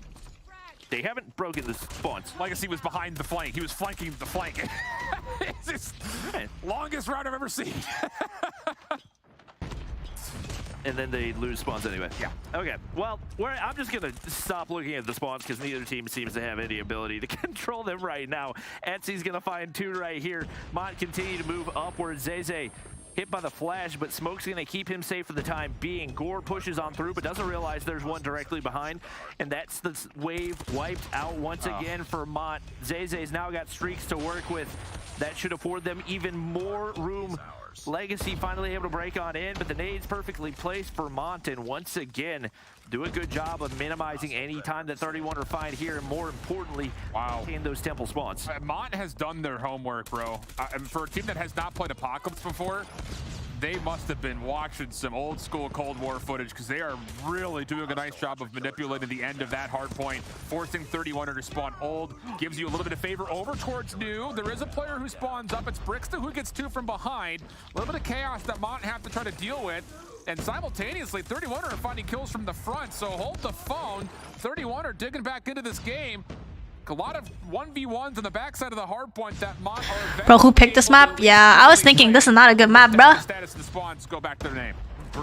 They both killed themselves. Looking for kills that she doesn't sit top temple to secure the spawns, and that means that Mont are able to secure them. And right now, Jace can continue to just tap fire that war machine. Nobody making their way through the side cabana right now, and he's got some streaks to work with himself. Brixa tries to get pushed up once again, shut down immediately. Yeah, this has been really calm for Mont. Fred Missile will give the information out that there will be contact again. Is he stuck? No, that's just a good angle to contest the hill. Because you're still capturing, but it's like an angle people don't really look at. Actually, will push forward, doesn't quite capitalize onto Etsy in the Air's crying right now. Shut up, Sloppy. You saw my Lego though? It's so cool. Will open up this hard point with pretty much a picture-perfect setup. Yeah, you're not forcing. My fucking god, guys, what's going on? If you're 31, or they're gonna have to try to hit a ramp right here. Gore looking to take They're in the top 8 of EU. Yeah, this is the bottom 2 teams of EU. Yeah, bottom 3 actually. 31ers is probably like, yeah, number 5. No, number 6. Number 6. They're number 6, and then Mon is 7, and then Panic is 8. I think. But I think Mon is gonna go above once they win. Yeah, Panic is bottom, and then it's 31ers, and then Mont. Over 200 points. 31er looking like they're These 31ers communicate. I think the thing is, like, yeah, sometimes the subs on 31ers go for cutoff skills, and they get kill hungry instead of just hopping on the point when they could help the team. And also, they're just losing their gunfights, and they, I don't know, man. We got a sight on HVK. Oh. And they kind of just flood. 31 are out, GG. Well, no shit, Robalo, no shit. It's the two teams from the bottom 3. None of them are close to making it. The fuck. Oh, that trophy is tragic. He drops to the trophy system, and that's about the cherry on top for Mont. Bro, outside of a messy P4, Mont just put together a masterclass on this map. Tragedy. That is the best. I'm gonna go ahead and say it. That's the best that we've seen Apocalypse played so far, flat out in Europe, and that is in the face of. Tone down before you end up being like them in the night. Fair enough. You're right. 31er squad, but that felt more holy like shit. Mont had everything going their oh my god, bro. I need one of those like back cracking machines or whatever. Damn, Aerith, how you feel? Shit, man, that's not me. That's not me. So for them to have the know-with-all. I mean, that's what happened to us against Tribe. We beat them on Surge and we fucking hard choke on Control. Absolutely beautiful. Chef's kiss. That's us. Cold War gameplay right there. Well, we get robbed of a game 5 by, I would say, the Control. Yup. Very, very winnable. That shit was horrible. Yeah, true. For that 31er squad, and they just come up short, too many mistakes. And I think that's kind of been a theme for a lot of these bottom of the okay, Mr. Reese. Okay, bro. Okay. Like, very, very obvious that they've got the gun skill, but those glaring mistakes on rotation, I'm fucking depressed. Call-ins on operators, definitely showing in a big way, especially when they're going up against each other. At the end of that I play for series, dice. Improves now to 3-3, and as we take a look at the numbers, Zeze was off to such a hot start there. You got 27 out of Jay as well, and I have to say, when I'm looking at this Mont team, I was staring at the mini-map. I don't know, man. It's like I feel like they play for stats, dude. To understand the control positions. I know they got rocked, but it's like, yeah, I don't know. That first hard point was closer. I don't know what happened. Bricksta, best pistol in the game when it was on meltdown. Anything going on in that game 3 control? If she has a slightly better game, we do get to see that search and destroy, Bob. Yep, and this is one where I feel like it was I hate Slothy. absolutely winnable. I hate Slothy with match. literally every Not part of just me, a bro. match, but a winnable match for 31er. And Holy like shit. You said, it was a lot of ups and downs in the Meltdown S&D. It was a lot of ups and downs in the Crossroads Strike as well. And obviously a lot of potential there, but definitely a lot of VOD to be reviewed. Their hopes of making it in the playoffs of Stage 4 were already dashed anyway, but love seeing Maybe the lack effort of out as comms, well. yeah, maybe. I feel like that control also just like killed their momentum. But right now, we got to talk with the winner of this series. They get it done in 4 games. Jay, welcome to the show. How we feeling after that dub? Hello, guys. We're feeling pretty good. We had some upside downs. That S&D went in. But I said, guys, we have to focus up. Good comms, go straight on it, and then we showed the results. It's 250 to 81. You are the playmaker for this team. You have usually the most time on hardpoint, the most kills when it comes to that search and destroy, the first bloods on search and destroy, and also the most kills when it comes to that control round. What makes you the person that could actually lead this team into success, and what do you think is the reason why you're doing so well? I think it's based on when you play OBJ, you have more time to watch over your players. Like if someone is low, you say, yo, you're low, chill out a little bit. Like I have. Come Val. Oh my god. Good comms, Mont team. Y'all fucked them. That's so wild.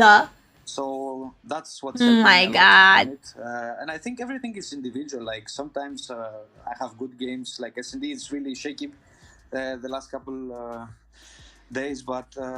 Overall, I think we all performed well. Like, I cannot say I did it on my own. Everyone put their effort. Everyone tried. Period. Everyone did their best. All right. Well, you guys are still in the conversation for making playoffs. But obviously, next week, you have a very tall task. Who did they play? Your Exclusive? entry way into the playoffs is to take down Kings. Oh, What's your shit. look like this week to give you That's not happening. the best chance of doing that? Yeah, fuck Slothy, bro. It's so annoying. Well, we're gonna vote a lot. We scream them a lot. I think. I don't know if scrimming them is the move, I though. think if we're gonna have our A game, it might push to maybe game 5. Maybe it's. You never know. At this type of competition, like the team is now confident more. Like it was our first major for the majority of the players, so it was like, still kind of like. Mon has no chance against Kings, I can't lie. It's ambition, but not. Aerith holding them tears. Slothy, bro. Dude, I just sounded like hacks with my fucking list. To that point, it's kind of an Slothy. easy segue for me. You guys have had some really tight finishes across every single mode, not just in this series. Kings is just Nova? No, nah. It's like a mix of Animus players and Nova players. Next week versus Kings is pretty high. Who is like the in-game general to kind of cool everyone down and make sure you guys are still keeping your composure when at times you guys are down as much? Sloppy, man. Down 3 rounds in search and destroy. When did they add Nuketown to comp? They didn't. Well, I think everyone. I am more the guy like who. I like his neon sign. Emotionally, like I would say, that my callouts changing, and it's like it's. Oh, I do not like it when people do that, bro. When you can tell somebody is getting upset and their comms change, bro, that triggers every part of me. Mostly in tournaments. Like tournaments, it matters, but in scrims, it's like whatever. But still, it's annoying. It's like, oh my god, bro, just play. So much going on, and against the top teams, of course, you have to worry about not only get the healer and also win the gunfights against the top players. So yeah, I think overall we. If Nuketown is in comp, I will genuinely like fucking end it all. The fact that it's in ranked is freaking stupid. Jay, I wanted to ask you one final question before we let you go. I'm trying to bring the drama into Call of Duty Mobile. The drama. Setting up this final fight, Kings versus Mont. It's gonna figure out who is going into the playoffs. Who is gonna be the star 1v1 in that series to look out for? Just do the snipers. Because that's think, like pretty basic I think answer. what is gonna come down, it's like the OBJ wise, because Wrong. I know, like, Incorrect Kings answer. have good Wrong. ARs, but I also confident in my 2 ARs.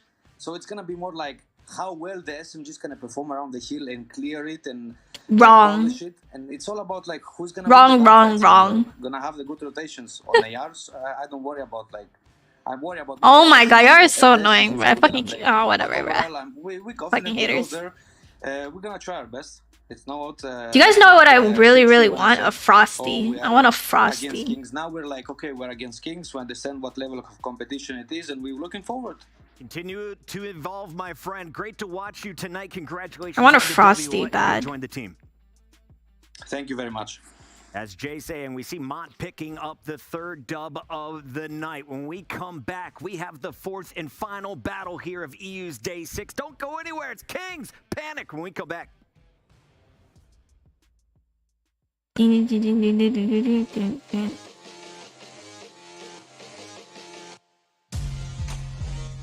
minutes is not bad. Just get a Frosty then, damn. Yeah, but I'm not gonna Uber Eats just one freaking Frosty. I would not drop the F-bomb if I was casting. I would say fork, okay? Alright guys, prediction for the fucking, whatchamacallit, final matchup. Kings against Panic. Panic is currently 0-6. So very down horrendous. I wonder who's gonna win. Very interesting matchup indeed. You sure you wouldn't cuss while casting? Of course not. I'm a saint. This game should be a blowout. A good blow is crazy. Yeah, it's gonna be a blowout. Is there a new slang for froyo? Is froyo not already a slang for frozen yogurt? It just fro? Oh, is that a new? No, Frosty is like this kind of like vanilla milkshake thing that they saw at Wendy's. It's bomb. You should try it. Oh my god. Wait, what? You guys know what I really want to learn? I want to learn how to crochet. Because I keep seeing these like really cute crochet stuff on TikTok, but like I can't. Aerith want Kings to lose, by the way, guys. Just wanted to say it for her. Yeah, obviously. But then again, I want Panic to lose too. Because like, Aether is a 1v9. So it's tragic. Either way, it's going to be a 3-0. Kings is going to win. Wait, their name is King? I thought it was Kings. S or Z? I don't know. Is Aerith a hater, right? Factual. I just want Animus and I want 1-7 to qualify. Wait a minute. Aren't you dating a player in Kings? Hell no. Hey, Mr. Bates. Don't even.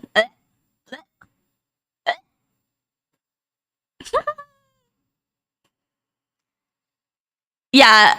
If Kings lose to Panic, I will literally, like, I don't even know, bro. That's just so unbelievably, like, not happening. I don't know what happened. Bro's lagging. LMAO caster Aerith. Hey, chill, man.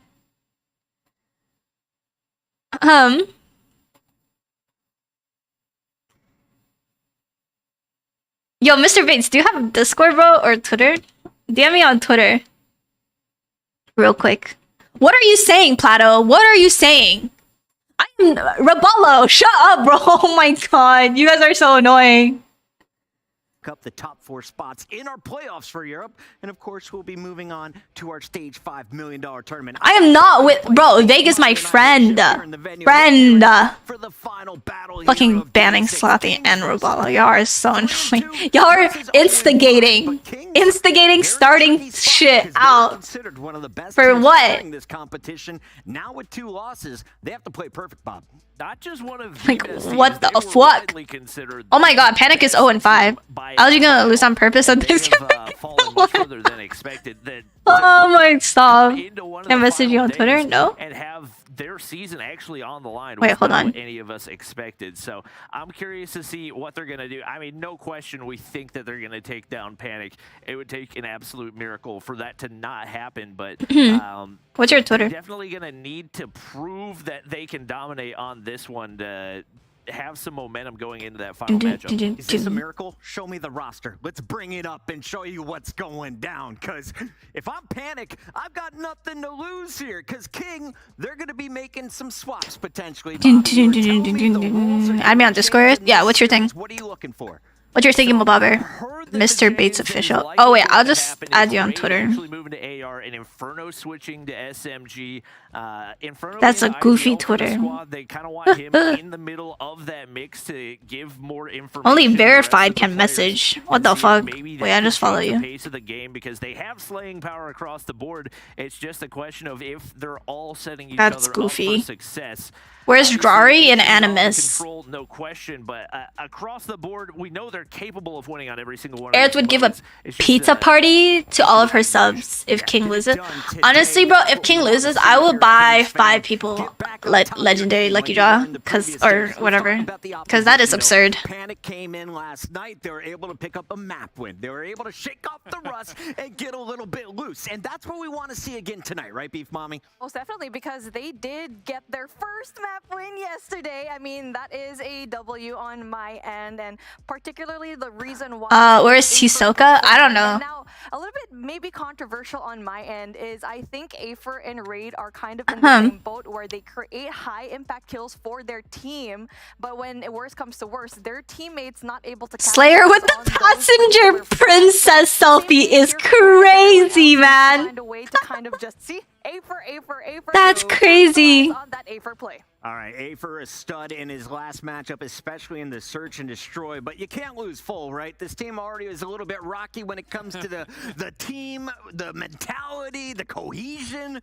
So I feel like right now you just got to let your individual skills shine. But if you can find a duo, start to work with that, buddy. Make it happen throughout this series, because you know the teamwork's coming in from the other side of this match. 100%. I mean, the Kings, outside of a couple of losses, you know, I still think that they're playing as a really good co-centric squad. Whereas on the other side, Aether's already tweeted that he's a free agent. He still has he did. To play. So, he was like, free agent for Masters. You know, Panic were just to step up a touch. I mean, Aether dropped, I think, 50 plus. Aerith rolls to be okay, bro. What the fuck? He just gets a little bit of help. Panic has a chance to still play spoiler against a couple of teams. Yeah, they play Kings here. We don't like the odds of that. And then they play exclusive afterwards. Again, not exactly the greatest matchup ever, but they're in a position to spoil someone's playoffs right here in these last few matches of their group stage. I want to see what Kings is bringing to the table with the role swap. That means the objective is going to be changed up quite a bit. It's time to figure things out. So let's find out what maps they're going to be playing on, Bobby, as we go to the picks. Oh my god. What was Seven or Animus? Who's better? I don't know, man. That's a hard matchup, dude. Yeah, and Hacienda and Takeoff, both maps that are very heavily AR dominated, so it's going to be a big test if they do end up switching Raid over to that role, how well he's going to be able to do it. We see the search and destroy right there as well. That's exactly what Kings want with the Tunisia, so that one should be a shoo-in. But I think big question marks on the Hacienda and Takeoff. Leave my laugh alone. See that change. And then we do see Raid coming in. This man just said, are you a pro or something? Slothy was on Tribe. Yeah, he's in Dice right now. In front of us. It needs to be mostly off of one particular point. They hard veto standoff control, and they have looked pretty miserable on Raid, considering the expectations were that they were going to dominate this map based on... You and Grizz aren't friends anymore? Fuck no. There is no amount of money you could pay me to associate myself with that dude. Hey bro, I saw you in Air's team. Are you a pro or something? But to answer your yeah, man. Question, what are you, a pro player? Crazy. Some teams should listen to Shiv's commentary. Dude gives a masterclass on how to play hardpoint. This one plays out. Fair. We got our maps and modes locked in. Our players are just about ready. Chat, give us your predictions. Final fight of day 6. Who do you got coming out on top, and what is the series score? If you want some bonus points, hop on. Some teams. Wait, I read that. Sorry. Make sure you guys are following the mobile scene and getting involved. I want to find. Hey, what do you guys do? Watch how they talk about my girl. I'm not gonna say it. back-to-back days, right, Bobby? Hey, man. I mean, it could Don't be worry about it, Wallow. Don't worry about it. Hey, he's gonna have a lot of gunfights that he's got to take because don't see his teammates doing a whole lot to stop them from getting through. So I don't anticipate we're gonna see 50 bombs just because I don't think the hard point's gonna go long enough. For Damn! He said it's not gonna be even close. I think obviously eyes on Raid if he makes that switch, but with that being a newer role, probably going to be a little bit tougher for him to pick up as many kills. All right, Pete, are we ready to go? Is it time to rock? I'm ready to lock in, and I hope you guys are at home. Let's send our casters over to the... I ain't gonna worry about it, but better not say something about my going again when I'm present. My bad, bro. We'll be talking with the winner, getting their thoughts before we head into the final match next week. Talk your shit, Aerith. Hey, man. You know, the other interesting point here is... Again, we're kind of building this narrative towards the inevitable matchup that could determine our fourth team in playoffs. That being Kings. 749 is crazy, guys. Crazy. Mont just put a very huge exclamation point on what they're bringing to the table off that Apocalypse hardpoint. That's not even possible because I lag when I try to spawn in. I think maybe in my mind, I'm just kind of... I be lagging when I try to spawn in, bro. I don't know if that's just me, but it's like when I lag, sometimes when I'm dead and I'm trying to spawn in and I spam it, it doesn't work. I'm like, okay. And if things are going to be tied up, you're going to be counting those maps, whoever won it. So they need to win every single map and play perfect Call of Duty Mobile. Here, as we're starting things off, Hacienda, hardpoint. Right now, King's going to be on the left side of the map and Panic trying to get that control here in 2F. So far contested. Yeah, lots of focus here for Panic just to get onto the fountain immediately. Afer, Yaya trying to scout things out around the bottom, but yeah, Kings just completely control windows, and then as soon as they get the kills they need against the ARs, they funnel into the hard point, and this is exactly what you're looking for Kings. From the favorite side of the map, they win the opening gunfights, they get onto the hard point, and it looks like it's going to be all aces here early for Kings through this first hill. King's pretty good when it comes to that scaffolding, and when you just hop off there, you're gonna have really good sidelines when it comes to that right side of the map. But Panic need to take control here in P1, winning some of the gunfights here. You'll have player number 4 and 1 trying to go in there for the control here in 2F. Okay, Slothy, bro, it sounds just like Hacks. Every time I talk shit about Hacks, he's like, I literally stomp on you. I'm gonna leave it pretty open as the rotation for next is gonna ensue. Now, lots of focus. Oh my god, yeah, damn, what is... What? He put a whole mag into his body. First couple of lives, Raid is pulling an AR, slow to move with it. Inferno is on the CBR for the time being. Panic trying to work their way through trophy here. Good lobby control. One more member for King will spawn up, and with that, the rest. That's crazy. Bro threw a whole entire fucking mag on his dead body. And with that, a chance to try to set up a hold from the front just comes down to, do they get the read on where Kings are coming from? At the moment, it looks like Panic is in complete disarray. Not sure what they're looking at. Afer may have saved the day with the first couple of kills, but Raid on his break attempt, again, AR in hand, trying to get the job done with the LK, and, well, sure will. Well done, 3 kills for him, and Kings will get their break. Onur is still alive, and he's the only hope right now for Panic to try and contest this spot. He played it pretty well. He backed off, and now trying to get water control. He does get those kills down, but with Panic, they're struggling when it comes to those gunfights. Perfect cross coming in from Kings right now. 17 seconds left on the clock, and Panic not gonna touch this point whatsoever. Not getting the scrap points that they need. Trying to rotate for next, but that one point from Kings already there. Damn, Yaya's on 10 already. What the 30 fuck? seconds a bit messy for Kings, but ultimately did not get a full read on the spawn, so defaulting towards rotation gives Fennec has a lot of flinch. Fennec is just like, you have to have good positioning and be close. Oh, what color is my Bugatti? Bugatti? Fennec just get into safety, making their way off the patio. Yaya trying to make his way back. A nice light magenta. To meet him, and with other kills coming through for Kings, they will set up a break and a hold from the front. Good break. Spy also with the War Machine. Cuts off that rotation from Spawn. He's going to be a good line of defense where everyone else from Panic needs to stop and wait for the War Machine to go expire. Spy, though, brings out that Hunter-Killer drone, takes down A for an essential player. Not just that, Predator missile goes down for him, and he's been a playmaker in this hill. Yeah, good patience for Kings with their operators. In particular, like you mentioned, the spam from the War Machine is great, but even Grizz holding onto the Purifier up top towards Office makes life extra difficult for Panic trying to get their break, which they eventually do, but they call out a very late War Machine. Holy shit, dude. One kill with this is not at all worthwhile. That kill onto Inferno will actually help Inferno, as he should spawn closer to the new hardpoint because of that elimination. Oh, what the hell? And so with that, Kings will be up about 60 points. And there's going to be a little bit of a mess. Damn, Panic getting butt fucked already. Spawned. Kings are finding kills over towards office side, so they will be able to kind of get an idea as far as where Panic's setup is going to be from. And that war machine could have been used to try and enter this side, and so far Panic not using the operators to their advantage. Kings with early setup, but then broken by Onur right now. Holger in hand, able to spam away and try to go and defend all by himself. He is able to do so. Not just that, everyone else from his team spamming on the left side of the map. Kings need to find a way to break through. Spy yet again. He's been phenomenal when it comes to the entries, but so far he goes down. Panic are doing alright for a losing team, I can't lie. Well, they still have like decent players. They just have not performed when it comes to like the tournament. Really getting involved early.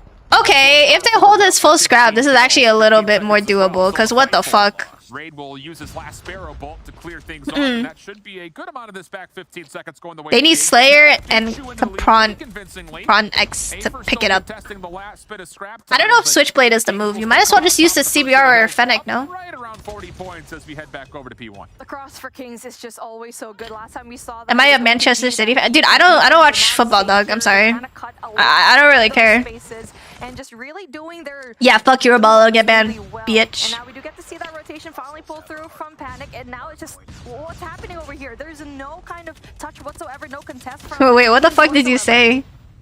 Annihilator does get used by Slayer, but he was down low in secret halls for what felt like the entirety of the time. Aerith's crying right now because her favorite team lost earlier. I don't even give a fuck anymore, bro. We move, you know, we move on. 79 plays 129. Kings, very well done here around P1. IQ had a chance to at least contest a little bit, but the focus with 20 seconds remaining will be over. Bro said I'm killing myself once I get to my dream body, so I die fit. What the hell? That's wild. More importantly, they will be able to get a pretty aggressive setup here over towards P2. Early setup already here for P2. Everyone else from their team, they're spawning off far. You see play number 2 from Panic. That's Yaya over into fences. Gonna be far. Although an essential gunfight, he needs to find a way to speed things up and try to give that defense to his team as Kings fast when it comes to the pit. Oh, Owner got pooped on. Flash could help from his teammates to keep him alive. Fury. Up and Grizz pops the Purifier, just feeling the pressure. Spy does the same with the War Machine, and that will be enough to clear. Earth was out there and Ball gets banned.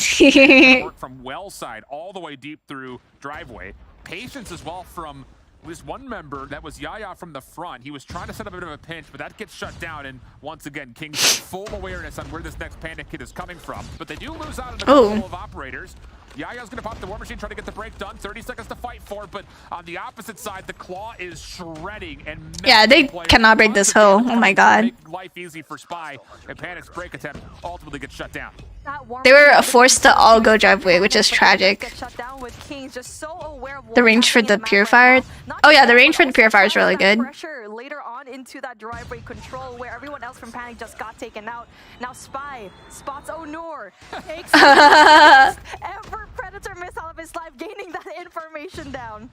That will make life a bit easy on this rotation. Over 200 points go Kings, with numbers now focused on rotation. Slayer backside fence. Damn, Panic suck. Could try to be a deterrent towards this setup. They were doing good for the first like first rotation maybe, and they just get shit on. Yeah, I don't know. I'm not a fan of the Switchblade, bro. I don't know why people use it when you could just use the Fennec. And it's like you're on the esports, so you have Mythic. It's not like you don't have it, right? So I don't know. Now Panic able to just my Claw does not do that. My Claw does not do. Why does Aerith's laugh sound for? Dude, my laugh is genuine. I'm sorry if I have a laugh that sounds fake. That's really not my fault. Ha ha ha ha ha. Bitch. H2O Purifier is still bugged for range? Bugged? What do you mean? You mean it's better than the default? He's been great with it pretty much all group stage long. Panic still in for now, but numbers are. Anyone know how to join LG? Hey man, I don't know, bro. You should message Vague and spam him on Twitter or some shit. Or spam who else? And he should be overwhelmed here. I mean, he's got nowhere to go, and yeah, he will drop off. So the scrap time. I don't know, man. But the rotation spam Hippo. No operators at the ready though. outside of Capronx, who is going to be... Got that very odd parents laugh? Okay. So Kings are likely going to be feeling good about this first 15 seconds or so. Just as you said, that Slayer gains. Look at these smokes, bro. What the fuck? A good way to actually use it. He does have the spot to actually play with that. He does go down though. Oh, Nerd has so many kills. Holy shit, I didn't even notice. He has 28. Kings doing an amazing job at stopping the push from Panic on the right side of the map. Yeah, Kings are just doing such a nice job of manipulating the map flat out. Inferno spy. Yo, y'all gotta get on it. Y'all gotta get on it. Open things up though with the Annihilator. Gets 2 actually, so a chance for Panic to at least jump on and contest. You're trolling. Follow-up kills though for Kings again, just so darn convincing. They're just searching for one. Yeah, it's over. Who tries to contest, but ultimately can only do so much. And with that, Kings looking good to put the map away. If not here, very shortly on the P1. What's with the dude killing the soccer ball? Yeah, it's a kill effect from the CBR. The blue gun, it has like a unique kill effect. Yep, still looking real solid on the Mexican. They took a easy convincing win here. I don't know, bro. It's just, I don't know why they do it like that. I feel like you should be able to take it off because, like, expected him to be. bruh. It might be a demoralized Aether that we're seeing right now at this point, but you get to see how much of an impact It's like, it has it's- when it comes to these respawns. It blocks your vision sometimes and it fucks it up. Hacienda does not sub it. Yeah. So it's one of those things that I think it starts first and foremost with Slayer. It's just a really rough start for him. And as the Annihilator player, just did not really have a chance to do too much with his first, and which is a bit peculiar. I feel like more often than not, the Annihilator players are also some of your main ARs, but he's been running SMGs for this Panic squad. And even through, I mean, look at through the first set of hills, he's on 4 kills. So, I mean, a really slow start off the gate. Now, he did pick things back up, but it was at a point where Kings were already kind of building the patterns and trends and all of the right narratives to their direction. So, calm stuff for Kings, and it looks like for the moment, the role swap seems to be working out, although I wouldn't necessarily call this a true test towards how good the role swap between Raid and Inferno actually is. I think what this is for Kings is just a testing ground later on for the playoffs. When they do go up against those top tier teams, 117 Not Found and Animus, they're trying to find a different approach because so far up against those two teams, something is not clicking when it comes to their gameplay. So this is kind of like a prelude to what we're going to see later on into the playoffs. But now taking a look at what we have for S&D. Tunisia is going to be the name of the game, and where Kings, again, they do so well here. Very confident. We also need to keep in mind, that's if Kings make playoffs. They're not guaranteed to make playoffs yet. We have to keep making that a mention. The only 2 teams that are locked right now are Animus and 117. There's still a possibility of a 3-way tie. I think people expected Kings to be at like the position OG is in right now, but damn. Should be very comfortable for Kings. It's been one of their best search and destroy maps. And outside of the one map win that Panic have on search, where Aether was essentially doing it all himself, we're still waiting to see this group of 5 really kind of click and lock in together. And when it comes to that S&D, you do need to find every single one of these players from Panic just pick things up. You got Slayer looking very well in this game mode, but with their performance a while ago when it comes to that hardpoint Hacienda, it seems like he was very slow when it comes to the pace. But now we're going to start things off with Tunisia, where things can get really messy if you don't have that mid control. See how things go. Who starts where? Looks like Kings will be on the offense to kick things off. Got the bomb. Panic defensively, going to a 2-1-2 split.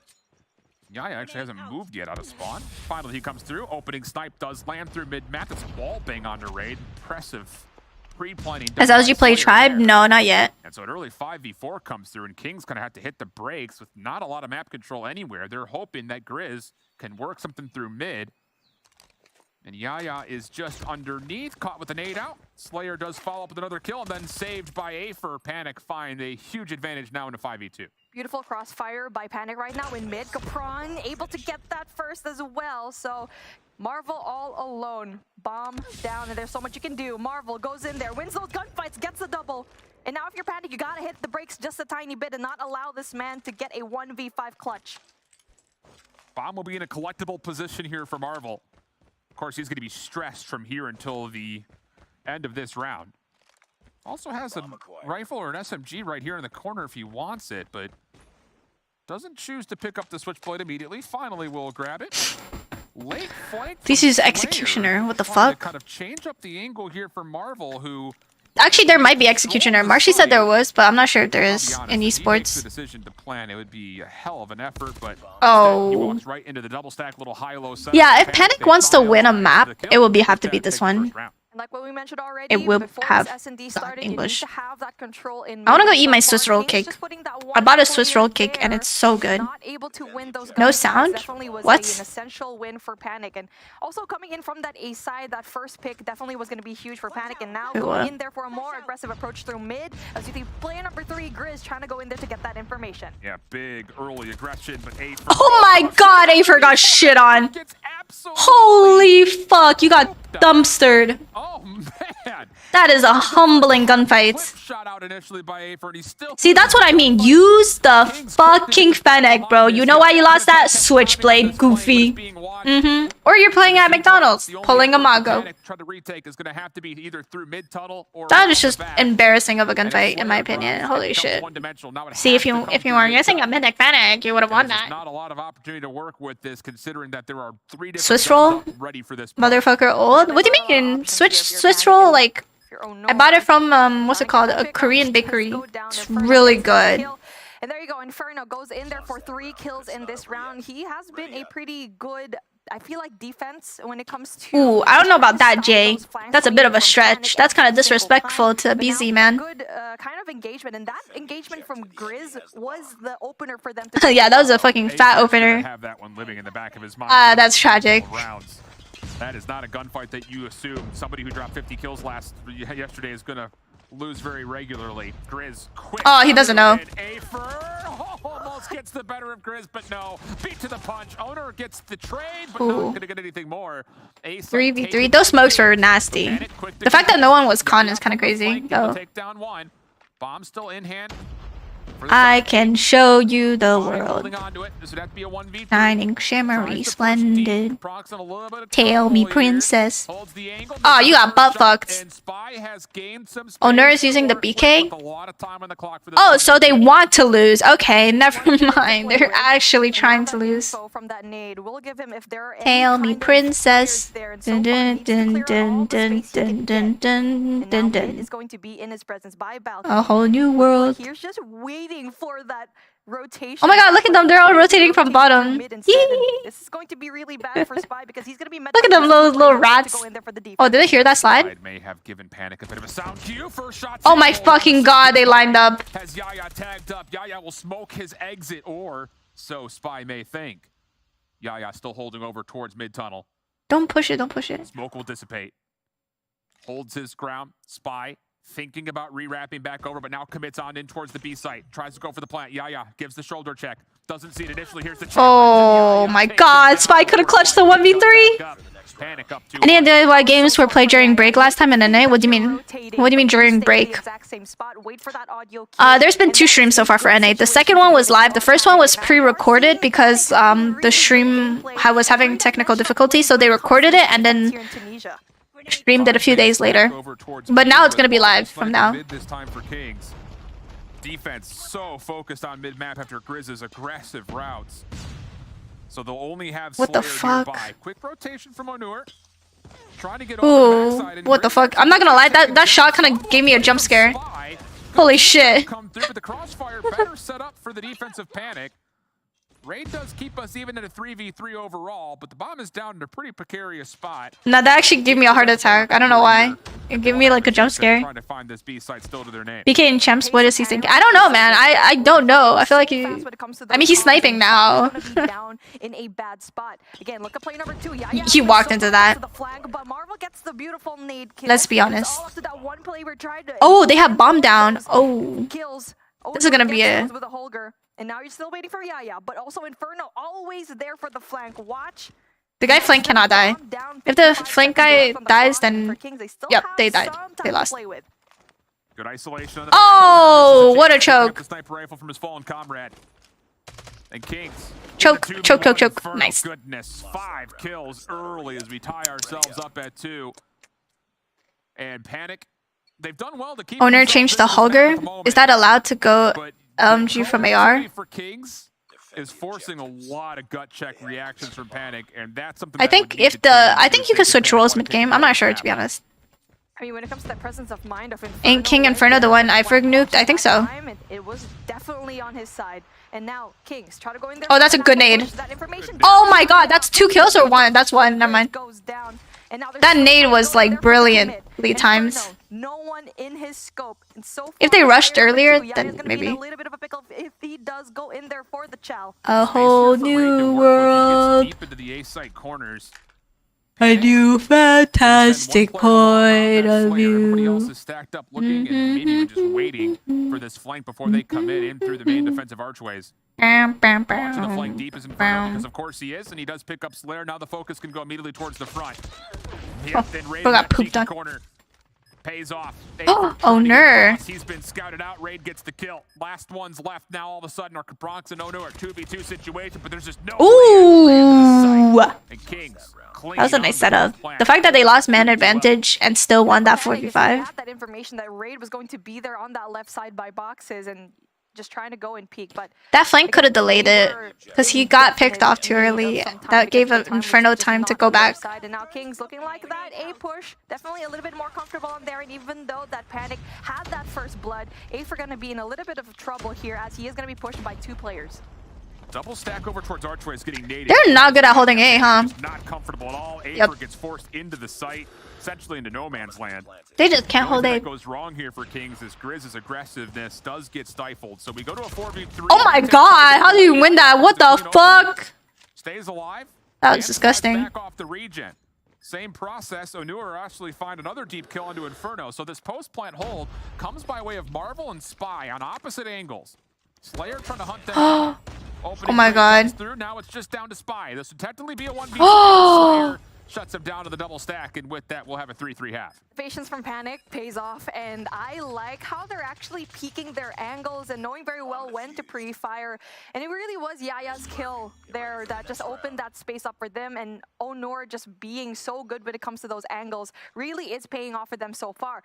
Now we're evened up when it comes to the points, and now if you're Kings, we're gonna finally flip things around and see what you can do when it comes to this defense. Why does Nur have a red dot on the Augur? I don't know, man. Grizz deep already in towards mid. He is past the line of Yaya's nades. And does Yaya expect this? He drops right on top of him, but Grizz still... Yeah, I don't like that push, bro. He went in by himself. He didn't have any teammate with him. But no one else is home through mid. Well. And Panic right now are actually really heavily stuck. Back in front of the B site. They desperately need to pick somewhere. And now for Kings, they are so good when Aether's doing bad. set up. They even pushed as far back into player number 5, Ugh. Spy. He's already trying to go in there for that flank, or even if Panic tries to go in there for that A rotation instead. And now they are going to be committing into this Bravo site. That Holy information crap. from Ray definitely going to be there, as he is going to expect a full flush of praise from Panic. And if you're Spy, you have to wait for this execute to start and then make your play. Raid, this head glitch in the staircase, gets one. Here comes that long flank around the back as Grizz gets one. Eventually traded up by the bottom of Aether. Inferno trying to hold from the front, but Spy's flank makes good on the timing. Last one left is Onur, and he has kind of shit on by Marvel. Will scout him out, and Kings again. That's tight map by score, but you can feel that Kings are getting their playbook going. What the fuck is a grunk? Really only playing reaction. I'm good. How are you doing, Walks? And now for Grizz, he is basically the person that is first line of contact for Kings right now. If he wins that initial gunfight, it's usually Kings winning that round. And so far, it's gonna be Yaya versus Grizz every single time. And now that is going to be a fast. What? Thing is, Spy has already pushed through the A site, so it really I'd be very salty if I lose that. Stop this play from successfully getting a plan. They should have a couple of nades left, but That's good grenade. Is all about trying to win the backside of this. Never mind, I missed. Grizz Oh. one. Trades good though. All of a sudden, here comes. Oh. Shut down on the flank. Slayer gets the pick, and with it, everything rests with Grizz. This would be a 1v3. Bomb should surely be planted. Now rotating into the backside of the map. Damn, they just let the planter stay down there by himself. Said fuck it. Panic on the other hand, on the right of the map, as the post plant is going to be favored onto the top side. And now he's gonna be stuck. He does not have the gunfight to go in there for. Yeah, he needs to go from under because he has a Fennec. With 30 seconds left on the clock, try to go in through mid instead. Yeah, this is not going to feel any better though. I'll tell you that much, and that's Yeah. why. Everyone's watching an angle. Panic make good on it. Oh, okay. Little tempo change from Panic. Full force hit over towards B. Works out nicely for them. And again, good awareness on the backside, making sure that Spy doesn't hit a quick timing on the flank. So everything works out for Panic, and that's really the first convincing round we've seen for them to this point. But what's next? Grizz has tried to play around Be a with guy. items through mid. He's once again going to just kind of walk forward, and goodness, Kings have no fear in terms of these flanks. Number 3 in yellow around the back. Grizz is going to completely surprise Panic. Oh, they got shit on. 3. Wow. I mean, if you're Panic, you always have to deal with Grizz. You know every single round that he'll be in mid, and that slow push from Panic, just because of Kings just showing their presence in through Bravo is going to be hard. Yaya, on the other hand, just peeks at him. That's tough. A box of gloves in the face, and what a disrespect that we're seeing here. He does get How are you not though, dead? but he is going to be trapped at this point. Grenade.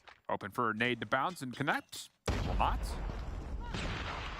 Smoke once again creates a little bit of doubt here as far as has he rotated, has he not? And he's actually going to blind peek in through mid. They heard him, no? But Yeah, they heard him. it. Doesn't quite finish his food, but yeah, stuck with really nowhere to go, and Inferno will finish him Pooped off. on. So just as convincing as Panic was in the round previous, Okay, Kings the put fact together that this is the response of their own. bottom team, Yeah, mid-map has been it's a little amazing close on so Surge. far. I'm not gonna They lie. throw Yaya This is like in the mix to try to literally manage like the keep Grizz back, but 06 team right now. Like what the Grizz fuck? the timings. And Or that's 05. something that Panic needed I to think they should have rushed A last round. double shell mid just to make sure Grizz doesn't get into your backline immediately, and yep, that's exactly what they do. 3 members watching. Nades, Grizz dog. gets taken down, perfectly adjusted. Are you blind? Spy through the smoke. They just walk past each other. They just walk past you. Blow up the play just as much What as the Grizz did last time. fuck? The thing is, he doesn't know that everyone's right in front of him, but he's about to find out. Bro, Stuck here in mid. bro. There is no way why you're just staying put like that. Spy gets one. Wow. Shuts him down, but that ruins the play that could have been so good for. If he repositioned into the cubby and watched it like from this angle, he would have saw him just walk across too. He just wanted to hold that smoke. The fact that Yaya didn't even die is crazy, bro. A couple of rounds that he's been beat just by players walking. There's no through fucking smoke. way. There's no way that just It's not a discredit to happens. Yaya, you just don't That is expect absurd. to happen. So he'll try to come around the back. Marvel's watching it though. No worries there. Kings will put themselves on map point. Ready up. And I think if you're Panic, you're gonna be sitting here like, what else do we have? That's to crazy. Do? Like, we got to put up like a spike strip or something to stop these guys from running through our midline.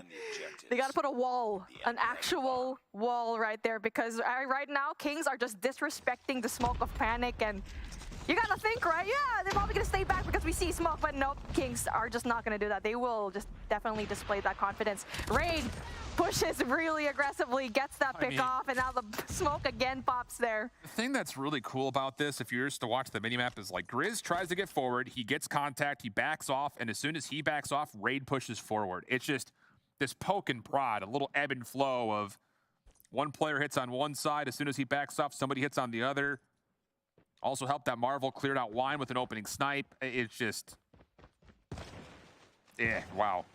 The thing about it is this is a very beatable setup for Kings. It's just Panic cannot find good contact through mid. And now they're stuck in a 3v5. And now the more that Kings are being given any kind of information whatsoever, and time, King Inferno, speaking of, gets that time. Nade cooked perfectly, pistol in hand, brings it down into a 1v5. There is no way, and they're so good when They got shit on. manipulation. Not just here in S&D, but also in the Hacienda hardpoint. That's so freaking annoying. Flat out. That is one of the most annoying It'd be like that. Tunisia defenses I think I've seen yet through this group stage. Unbelievably pestering are these SMGs. It didn't help that Afer was not winning gunfights early on when they were on the defense, so it just continued to build confidence for both Grizz and Spy to try to play through mid-map time. And Any comments on Globian heavily leading? Competitive, it is what it is, you know? For Kings, I will say on the offensive side, when they were finding success on the plan, very rarely did they drop until we got to like 1v1s, 2v2s, things of that nature. So as far as the playbook is concerned, Kings is in a position to where they've got a lot going for them, especially from the defensive side. That variability through middle is very hard to predict. And it's not a given. That's the thing. It's like Grizz makes contact, doesn't like it, he backs up, and then you just have a good default defense around this. So, I mean, it kind of creates these layers that Panic just did not have an answer for. And missed opportunities coming in from Panic. They're creating their space in through mid, they get rid of Grizz, and they're just staying there. That allows Spy to go into Thoughts on TikTokers turning NPC? Wait, what does that even mean, bro? I don't know. I don't really watch like TikTokers like that. They're just on it every single time. Also knowing that they're on a redemption arc at this point. Very true. Have to show us something convincing here before we inevitably, it looks like, get to a win or go home situation between Kings and Mont next week. We're not there yet, though. Raid for the control coming up, and this is not necessarily comfortable ground for Kings based on how we've seen them play it over the course of the 2 times that they have seen themselves loaded into a raid control. So this would be a good confidence builder. Thanks for that by of course, that you could come on top of this map. Otherwise, again, Panics got 1 kill the whole game. Yeah, it'd be like that. Very, very, very vulnerable at the moment. It'd be like that sometimes. Especially with Raid being played and it's gonna be a 3-0. getting the best out Panic of is not winning this. Exclusive from And they have offense first. Tragic. It's the way they can finally get their confidence back in this map. Capron trying to get that mid-map control. So far, going to be dealt with 1 player, but they are going to be winning that gunfight through mid, and that will allow that 1 more player in the line of defense for Panic. I like this from Kings. Not a lot of pressure towards A, so you just re-hit over through poolside stairs. You want who you want to win, Animus or 117? Honestly, I don't know. Probably Animus, but 117 is good too. Yeah, I want Animus to win. Nice gunfights both around ring and more importantly in through mid. Oner just spamming through smoke. That will work out. Inferno trying to finesse but denied. And the first tick of progress is locked. Panic. Yeah, Kings is not looking Kings need to back off as dominant as I think people expected them to be. Because people consider Kings to be the #1 European team, and they don't look as dominant as they probably should. Setup from Panic, and Yaya just pushed up right there through spawn, gets that kill, and also Onur winning his first gunfights, just allow him to get that hunter-killer drone, to just get that information, get those kills down. But now we are at an 18 and 22, and Panic looking pretty comfortable right now in the mid. What is happening? Oh my god. So far. Only player that kind of slips the net is Dude, see, they don't calm anything. Oh boy, surely not. Surely not. They don't calm like the flank. 1v1 to rest. Respect the 1v1. Shark deserve it. Shark is OP. Lingering and waiting is Capron, trying to make his way around the back through laundry. Kings are aware of this at the moment. Inferno is watching it, but that timing, holy fuck. Defensively around the A zone, he's gonna have to either play forward or come back to see, they're rushing it too eagerly. Like, it's literally a minute 30, bro. You could chill. You could literally play for like your kills. Over through Tiki, but a couple of trades come out, and all of a sudden, how is Slayer capping? What the fuck? It's a minute 27 on the clock and a 3-life lead, with exit kills still coming through as they make their way out of bedroom.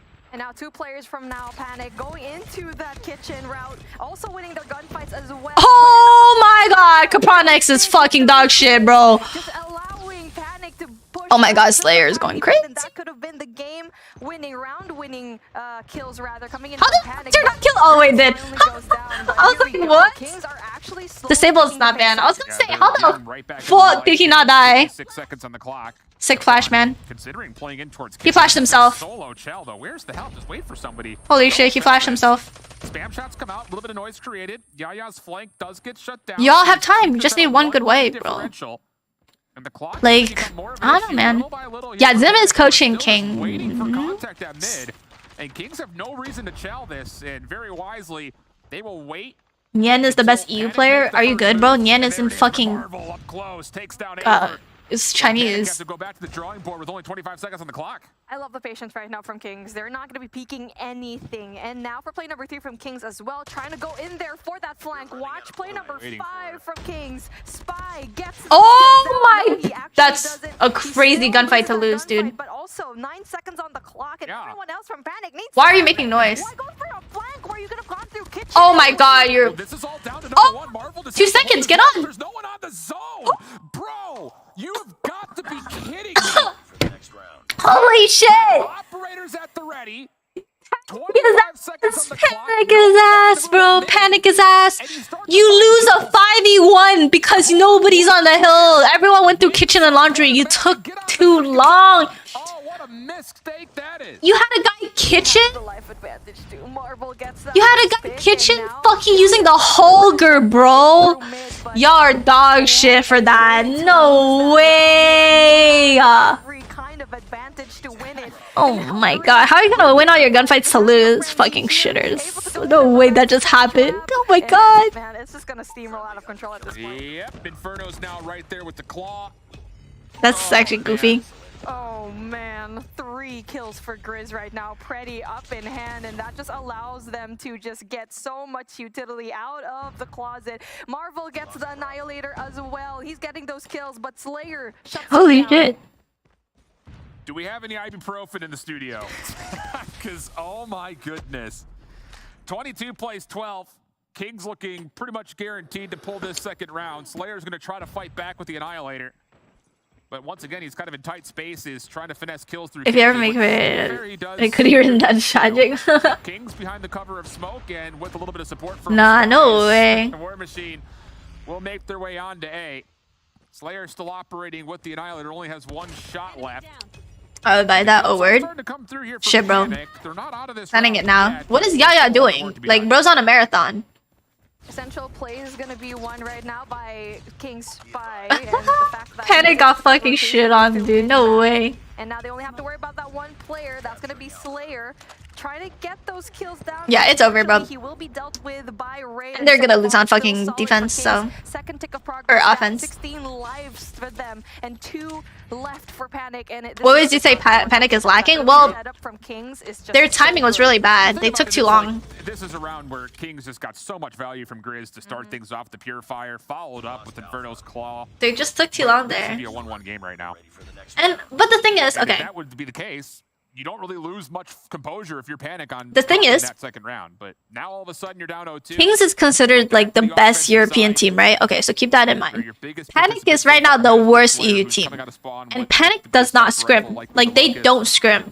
According to the EU teams that are, according to, what's it called? Some of the EU players that told me. Apparently, they do not scrim at all.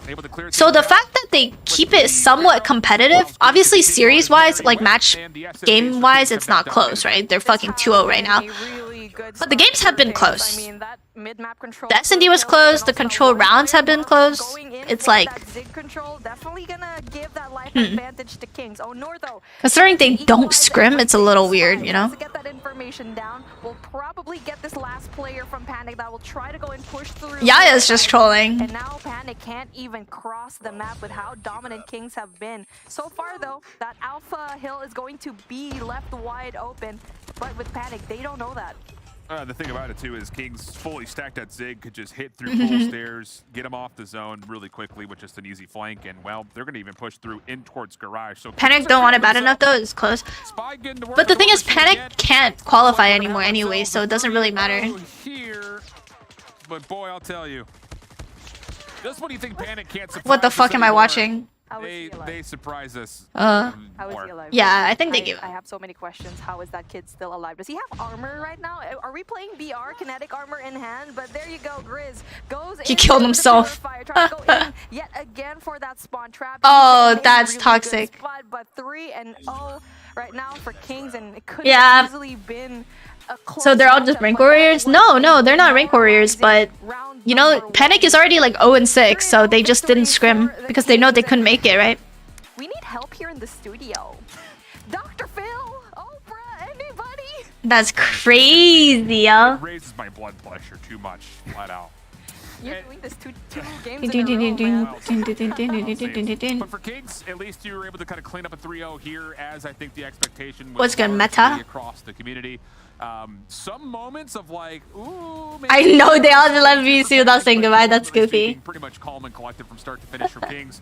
I think it all starts at the Hacienda. They looked really calm and controlled throughout the majority of it, forced Panic into some really tough spots. Let's see. The Search and Destroy, even though it was a 7-4, I still give a lot of credit to Kings for being the proactive team, and Tunisia forcing Panic to have to put together responses, which they just were not able to convincingly do. It is what it is. Outside of round number 1. Pretty much steamroll. I can't wait to hear Bobby's thoughts. Enjoy your games, Kenny. Good luck. Panic will probably decide after. I don't know, bro. Bobby, get into this conversation. Talk to us about that round number 1. You saw it in that third-person They got fried. How was it for you? There's a Lego Corvette. It was really good. You know, I think priority number 1 in that situation is to play for KD, and they did it really well. That's not really what you're supposed to do, but here are the numbers at the end. Got Still pooped in on. single digits, Raid gets the win anyway as Grizz pops off with 26 kills in that game 3. On the other side, no one best 14 kills coming out of Slayer. This was a one-sided affair in that game 3. GG's. 7-22 right there. He did flip the stat lines that he was dropping last night. So obviously talent there, but consistency absolutely not. And for Kings to take care of business the way they did with 2 players in brand new roles, obviously probably no practice on that, given that it's coming off the back of what happened last night. Well, you can only drop 50 if the game is like very long, you know? Either of those players making a switch. And I close. don't think we have to break down this series. What happened to too their much, golden but I boy am excited Aver? to No talk clue, with man. our winners, and tonight, for the first time, I get a chance to talk with one of the coaches here from EU, representing Kings. Oh, why is Zim here? On the line, Zim, how do you feel about your team's performance tonight? I think it was serviceable enough to win, but that seems terrible. So we should do that, you know. All right. Fucking so tell me what's Sim. going on between now and July 22nd? You have a little bit of a break before your next round of matches. What will you be working on in particular? Well, Mont is a really good team. They're coming up. They're like the EUE of last year, where they're that new talents, and we play them quite a bit, so we're very familiar with them. I think that we're just going to do what we normally do. We play them a lot, so we have a good sample size of the maps that they like to play and stuff like this. We want to get our Go vetoes Zim. in line. And really, our goal right now is just to make it through the group stage. We're going to have that kind of gap in between playoffs, and then we have a total reevaluation of everything that we want to do, not only starting this next week, but in that gap. How did they even coach? What did they even say? So we have a lot of work to Oh, do. there's a We're lot complete right now. you could coach a team to do. But, like, we should be in strong for example, you could coach routes, you could coach how to counter specific teams, specific players. Obviously, we saw that major change for you guys tonight and like for with example, the like AR and Inferno over use on the like SMGs. ARs and You feel those SMGs, changes different went ways in. for them Is to that play. something you guys are going to continue pursuing as you get ready for your match against Mont next week? It's something that we're going to try. Again, I don't think that it's something we can get a good sample size of, like whether or not it's a good or bad thing, because Panic is, not a very strong team right now in the tournament. But we're going to keep trying it throughout the next course of this week upcoming and see how that goes. I think Kings is gonna win, but Mont needs to work a lot if they want to beat them. But it's possible. They didn't look perfect, you know. Kind of mid-season, post-late Yeah. season adjustments. And I think you guys have done, a lot of people like what don't they're realize a putting big part of grade on that AR. analyzing and coaching is also about map bans. Map bans make a huge difference. Being able to strategically ban maps, knowing what your opponents like and not like to play, what they're good on, what they're bad on, is gonna help your map bans. And sometimes playing a map that you might not be comfortable on, but your opponent is like dog shit on, is better than playing a map that you're good on, but your opponent is actually really good on too. You know, that's more of a risk. Y'all got a coach, Aerith? But for the next we don't have a series, coach, no. as far as the changes, We just talk to each other. We have a sample size, so we'll look at the vetoes, we'll prepare for them the same way, and then we'll just kind of go about it the rest of the We just talk to each other and I VOD. gotta go from one raid to the other, brother. The raid control today, obviously a little bit better. I mean, you guys got gifted round number 1. Bro said nah. You guys are hard to Nah. really understand, Nope. Where do you feel like the issues are with control? Because that seems to be kind of the Achilles heel for you guys so far against the top teams. I think we have a couple deficiencies. We're kind of like, you ever watch National Geographic and the lions kind of bleeding and the hyenas are kind of nipping at the weaknesses? Like, we have a couple maps right now that we've shown that are just not very strong right now. And we need to go back and, like I said, throughout the group stage, reevaluate. But again, well said. We know right now what the weaknesses are, but we feel serviceable enough to make it through group stage, playing in those while we're working on it, so that we're not kind of working on too much on stream and going into playoffs with other things that, might be a little bit better. But I mean, Summit seems like a weakness today. We banned it. We're going to keep getting better at that. And the raid control, quite honestly, we do have some reevaluating to do, because not too long ago we were feeling good on it, and lately we're being challenged in ways that That's quite crazy. honestly shouldn't be. So role-wise, we're going to have to see if raid on an AR is something that we want to do, but right now it's about figuring out our pace, figuring out the different timings of our routes and things like this, and we'll have some work to do. Can you please figure out your freaking smoke detector too, bro? I have to as well, man. So much love to Zim, and as Lion King has taught us all, everyone hates hyenas, and we all cheer for lions. So best of luck moving forward. We're excited to see you in your next match. Thank you, Puckett. That's Zim, coach of Kings. Yeah, Zim speaks well. Win tonight, and they feel comfortable that they will be in the playoffs. Well, he is their coach. He knows exactly what and to catch he's you talking what's about. going on, well, let's take a look at some of the awesome graphics from our Snapdragon Pro Series fam. Call of Duty Mobile has been kicking off over the last week here, North America. Wait, what is he showing? What? Europe, and at the end of today, Bob, we got to take a look at the leaderboard here. 2 teams at the top. Everyone else chasing after them, but I think we have our top 4 mostly solidified. Yeah, obviously right now Kings move up to 4-2. I think our assumption was that tiebreakers for playoffs were going to come down to head-to-head, but based on what Zim said right there... How many teams has Zim coached so far? He's coached NYSL, Kings, Garena team, I think Low Kings or something. No, not Low Kings. AMT Almighty. So I think like 3. Exclusive still yet to play. Kind of the assumption that they're going to be going up against Panic should be a guaranteed win. If it is in fact the case that it all comes down to the overall map count, then I think we've got all of our top 4 locked. Yeah, I guess it just depends on if is it overall map count or is it head-to-head map count. You know, I don't get paid to make that job. I just work here. So. We'll get an answer for you all at the end of this. Did I feel nervous about my face reveal? Not really. Yo, Zim is buns at playing, not coaching. He is pretty buns at fucking playing. From King at the end, but 31er took a map off of Mont, and you saw a map go to exclusive as they caused some issues for Animus, showing some chinks in their armor. Let's take a look though at what is coming up here moving forward, because we still have a day left for NA and EU, and as we get to that final game day on July 22nd, exclusive team to watch for you. Are you looking at Kings to try and continue to improve? What's on your watch list here? I'm not really too pressed about exclusive because they're playing up against Panic, but we're going to get a battle for the 1 seed. Tribe and LG coach. LG is like Hippo. Again, that's their analyst. Zim is correct, which I will give him the assumption that he is. I still think that Mont versus Kings game could be a really, really good one. So I'm pumped for the 1st and 3rd matchup. The other ones are kind of for pride and for placement overall since exclusive. If Kings have gotten in, it would also mean that exclusive, I believe, has also going to confirm their spot since they hold the head-to-head tiebreaker versus Mont. So, yeah, it's really just kind of for placement and final prize points on the cash leaderboard for the rest of those squads. What happened to Image? I'm not sure. I don't know what Image is doing right now. This week a blast. We are going to take a few days off. We're going to Blue's not a coach. He's a player.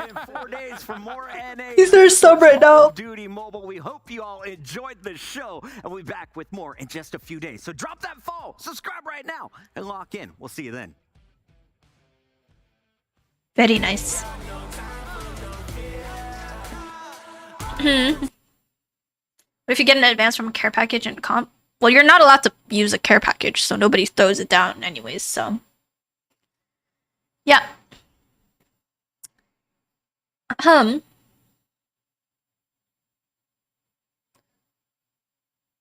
can you make a good coach if you suck at the game? Well, COD Mobile isn't the only COD, you know, you could play other CODs. That's kind of stupid. It's like you could still have a brain. You could still know how the game works and how the spawns work, but just mechanically wise, you don't play mobile, you know? Anyways, I'm gonna hop off because I got scrims in like 40 minutes. And then we got Mobile Mayhem tonight against ARP. So, yeah, gotta go prep for that. Anyways, thank you all so much for stopping by. YouTube questions are fucking different, yo. Anyways. Yeah, you're a coach, not a player. If you're a good player and you're as smart as a coach, you should just be a player. Like, I don't know, bro. But yeah, take care. Have a wonderful rest of your day, guys. And I will see you all later.